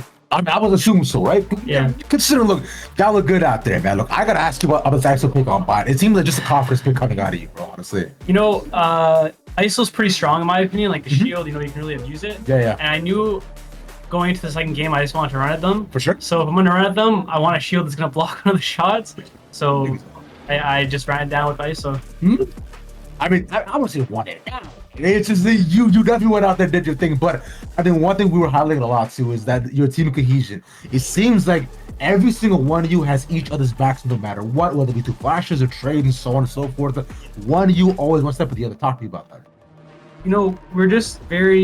We're always actively trying to like go in together, make sure that if one person's dying, we have to trade. Sure. If I'm saying I'm gonna run it down, I tell my teammates like, someone get ready to trade me. Like they're already ready. They already know that I'm just gonna run it down on ISO. Yeah. No one else is on jet that they can't cash me, and someone better run out. We all know. Yeah. When the duelist goes out, we gotta go out. Yeah. Util. So we're all like really used to just trading and following up on that util. Okay, which I love. And by the way, Marcus was claimed you as the mid-range rifle. Not long range. Yeah, no, none of those, bro. Whenever you found yourself into a situation where it was in that mid-range duel, it felt like you were just getting headshots consistently. Yeah. Honestly, it was really impressive watching it Thank happen. you. Yeah, it was cool as hell to see, man. Yeah, it's just now past that though. Now, are you and the boys gonna keep on playing after this too? Are you guys still scrimming? Are you guys gonna look forward to like challenges or like premiere or like what's up? Yeah. We haven't really been scrimming for like a while now because it's like more of an off season. Yeah. But going forward, maybe a couple more lands, maybe a little bit of scrimming, but nothing too serious. Definitely like more casual for fun. Okay, that's what we love to see. Also, boys, shout yourself out, bro. Where can people find you, man? Yeah. On Twitter, I think it's my first and last name, Sean Aguirre. All right. Aguirre. All right. Yeah. That's what's up, man. Dude, Sean, I appreciate you, bro. GG's, man. Thank you. Appreciate it. Of course. Thanks. All right, take your chat. Thanks, chat. Congrats. Yeah. Ooh. Oh, yeah. That's what's up right there, man. Look at Sean. So tall, so handsome. Look at this thing. I'm a really good mid-range rifler. You're not stopping. That's crazy. Really You're just gonna keep going with this the entire time, bro. I mean, I respect it, but always that does it for a day today. Yeah, 100%. And once again, like, this is really cool that we get to have some of these like land environments where we get to see teams like TMU, like Seneca, like BBC, as well as Radiant Heroes, like so many cool teams just kind of coming together, and for a cash prize of a decent amount, once again, the prize pool was $1,500. So it's just really cool, and we're coming at you live. I know you mentioned it just before the interview started, but I'm going to do it one more time. We're at the Damon Club in Toronto. Yeah. We've got the sponsor for UTCES, which is the University of Toronto Chinese Esports Association. Funny we didn't see any UFT teams here. Just going to point that one out. And the sponsor is Onda CT. So they're all coming together and making sure that we can have a lot of these. And I mentioned this before, but the Toronto Valorant community is it's wonderful. Yeah. Always 100%. shows up and every single time. So a big thank you once again to all the teams. If you want to find out more, you gotta make sure to join the Discord. Of course, it's on the Twitch page or on the chat. Make sure to find the link. Join up. We'll be hosting more VRSs next month as well. So y'all stay tuned for all that. But that does it for us today for number 12 on the Observation with the Showdown. I'm Ravish. My name is Marks. Thanks, guys. Appreciate y'all watching. Y'all have a good night. Peace.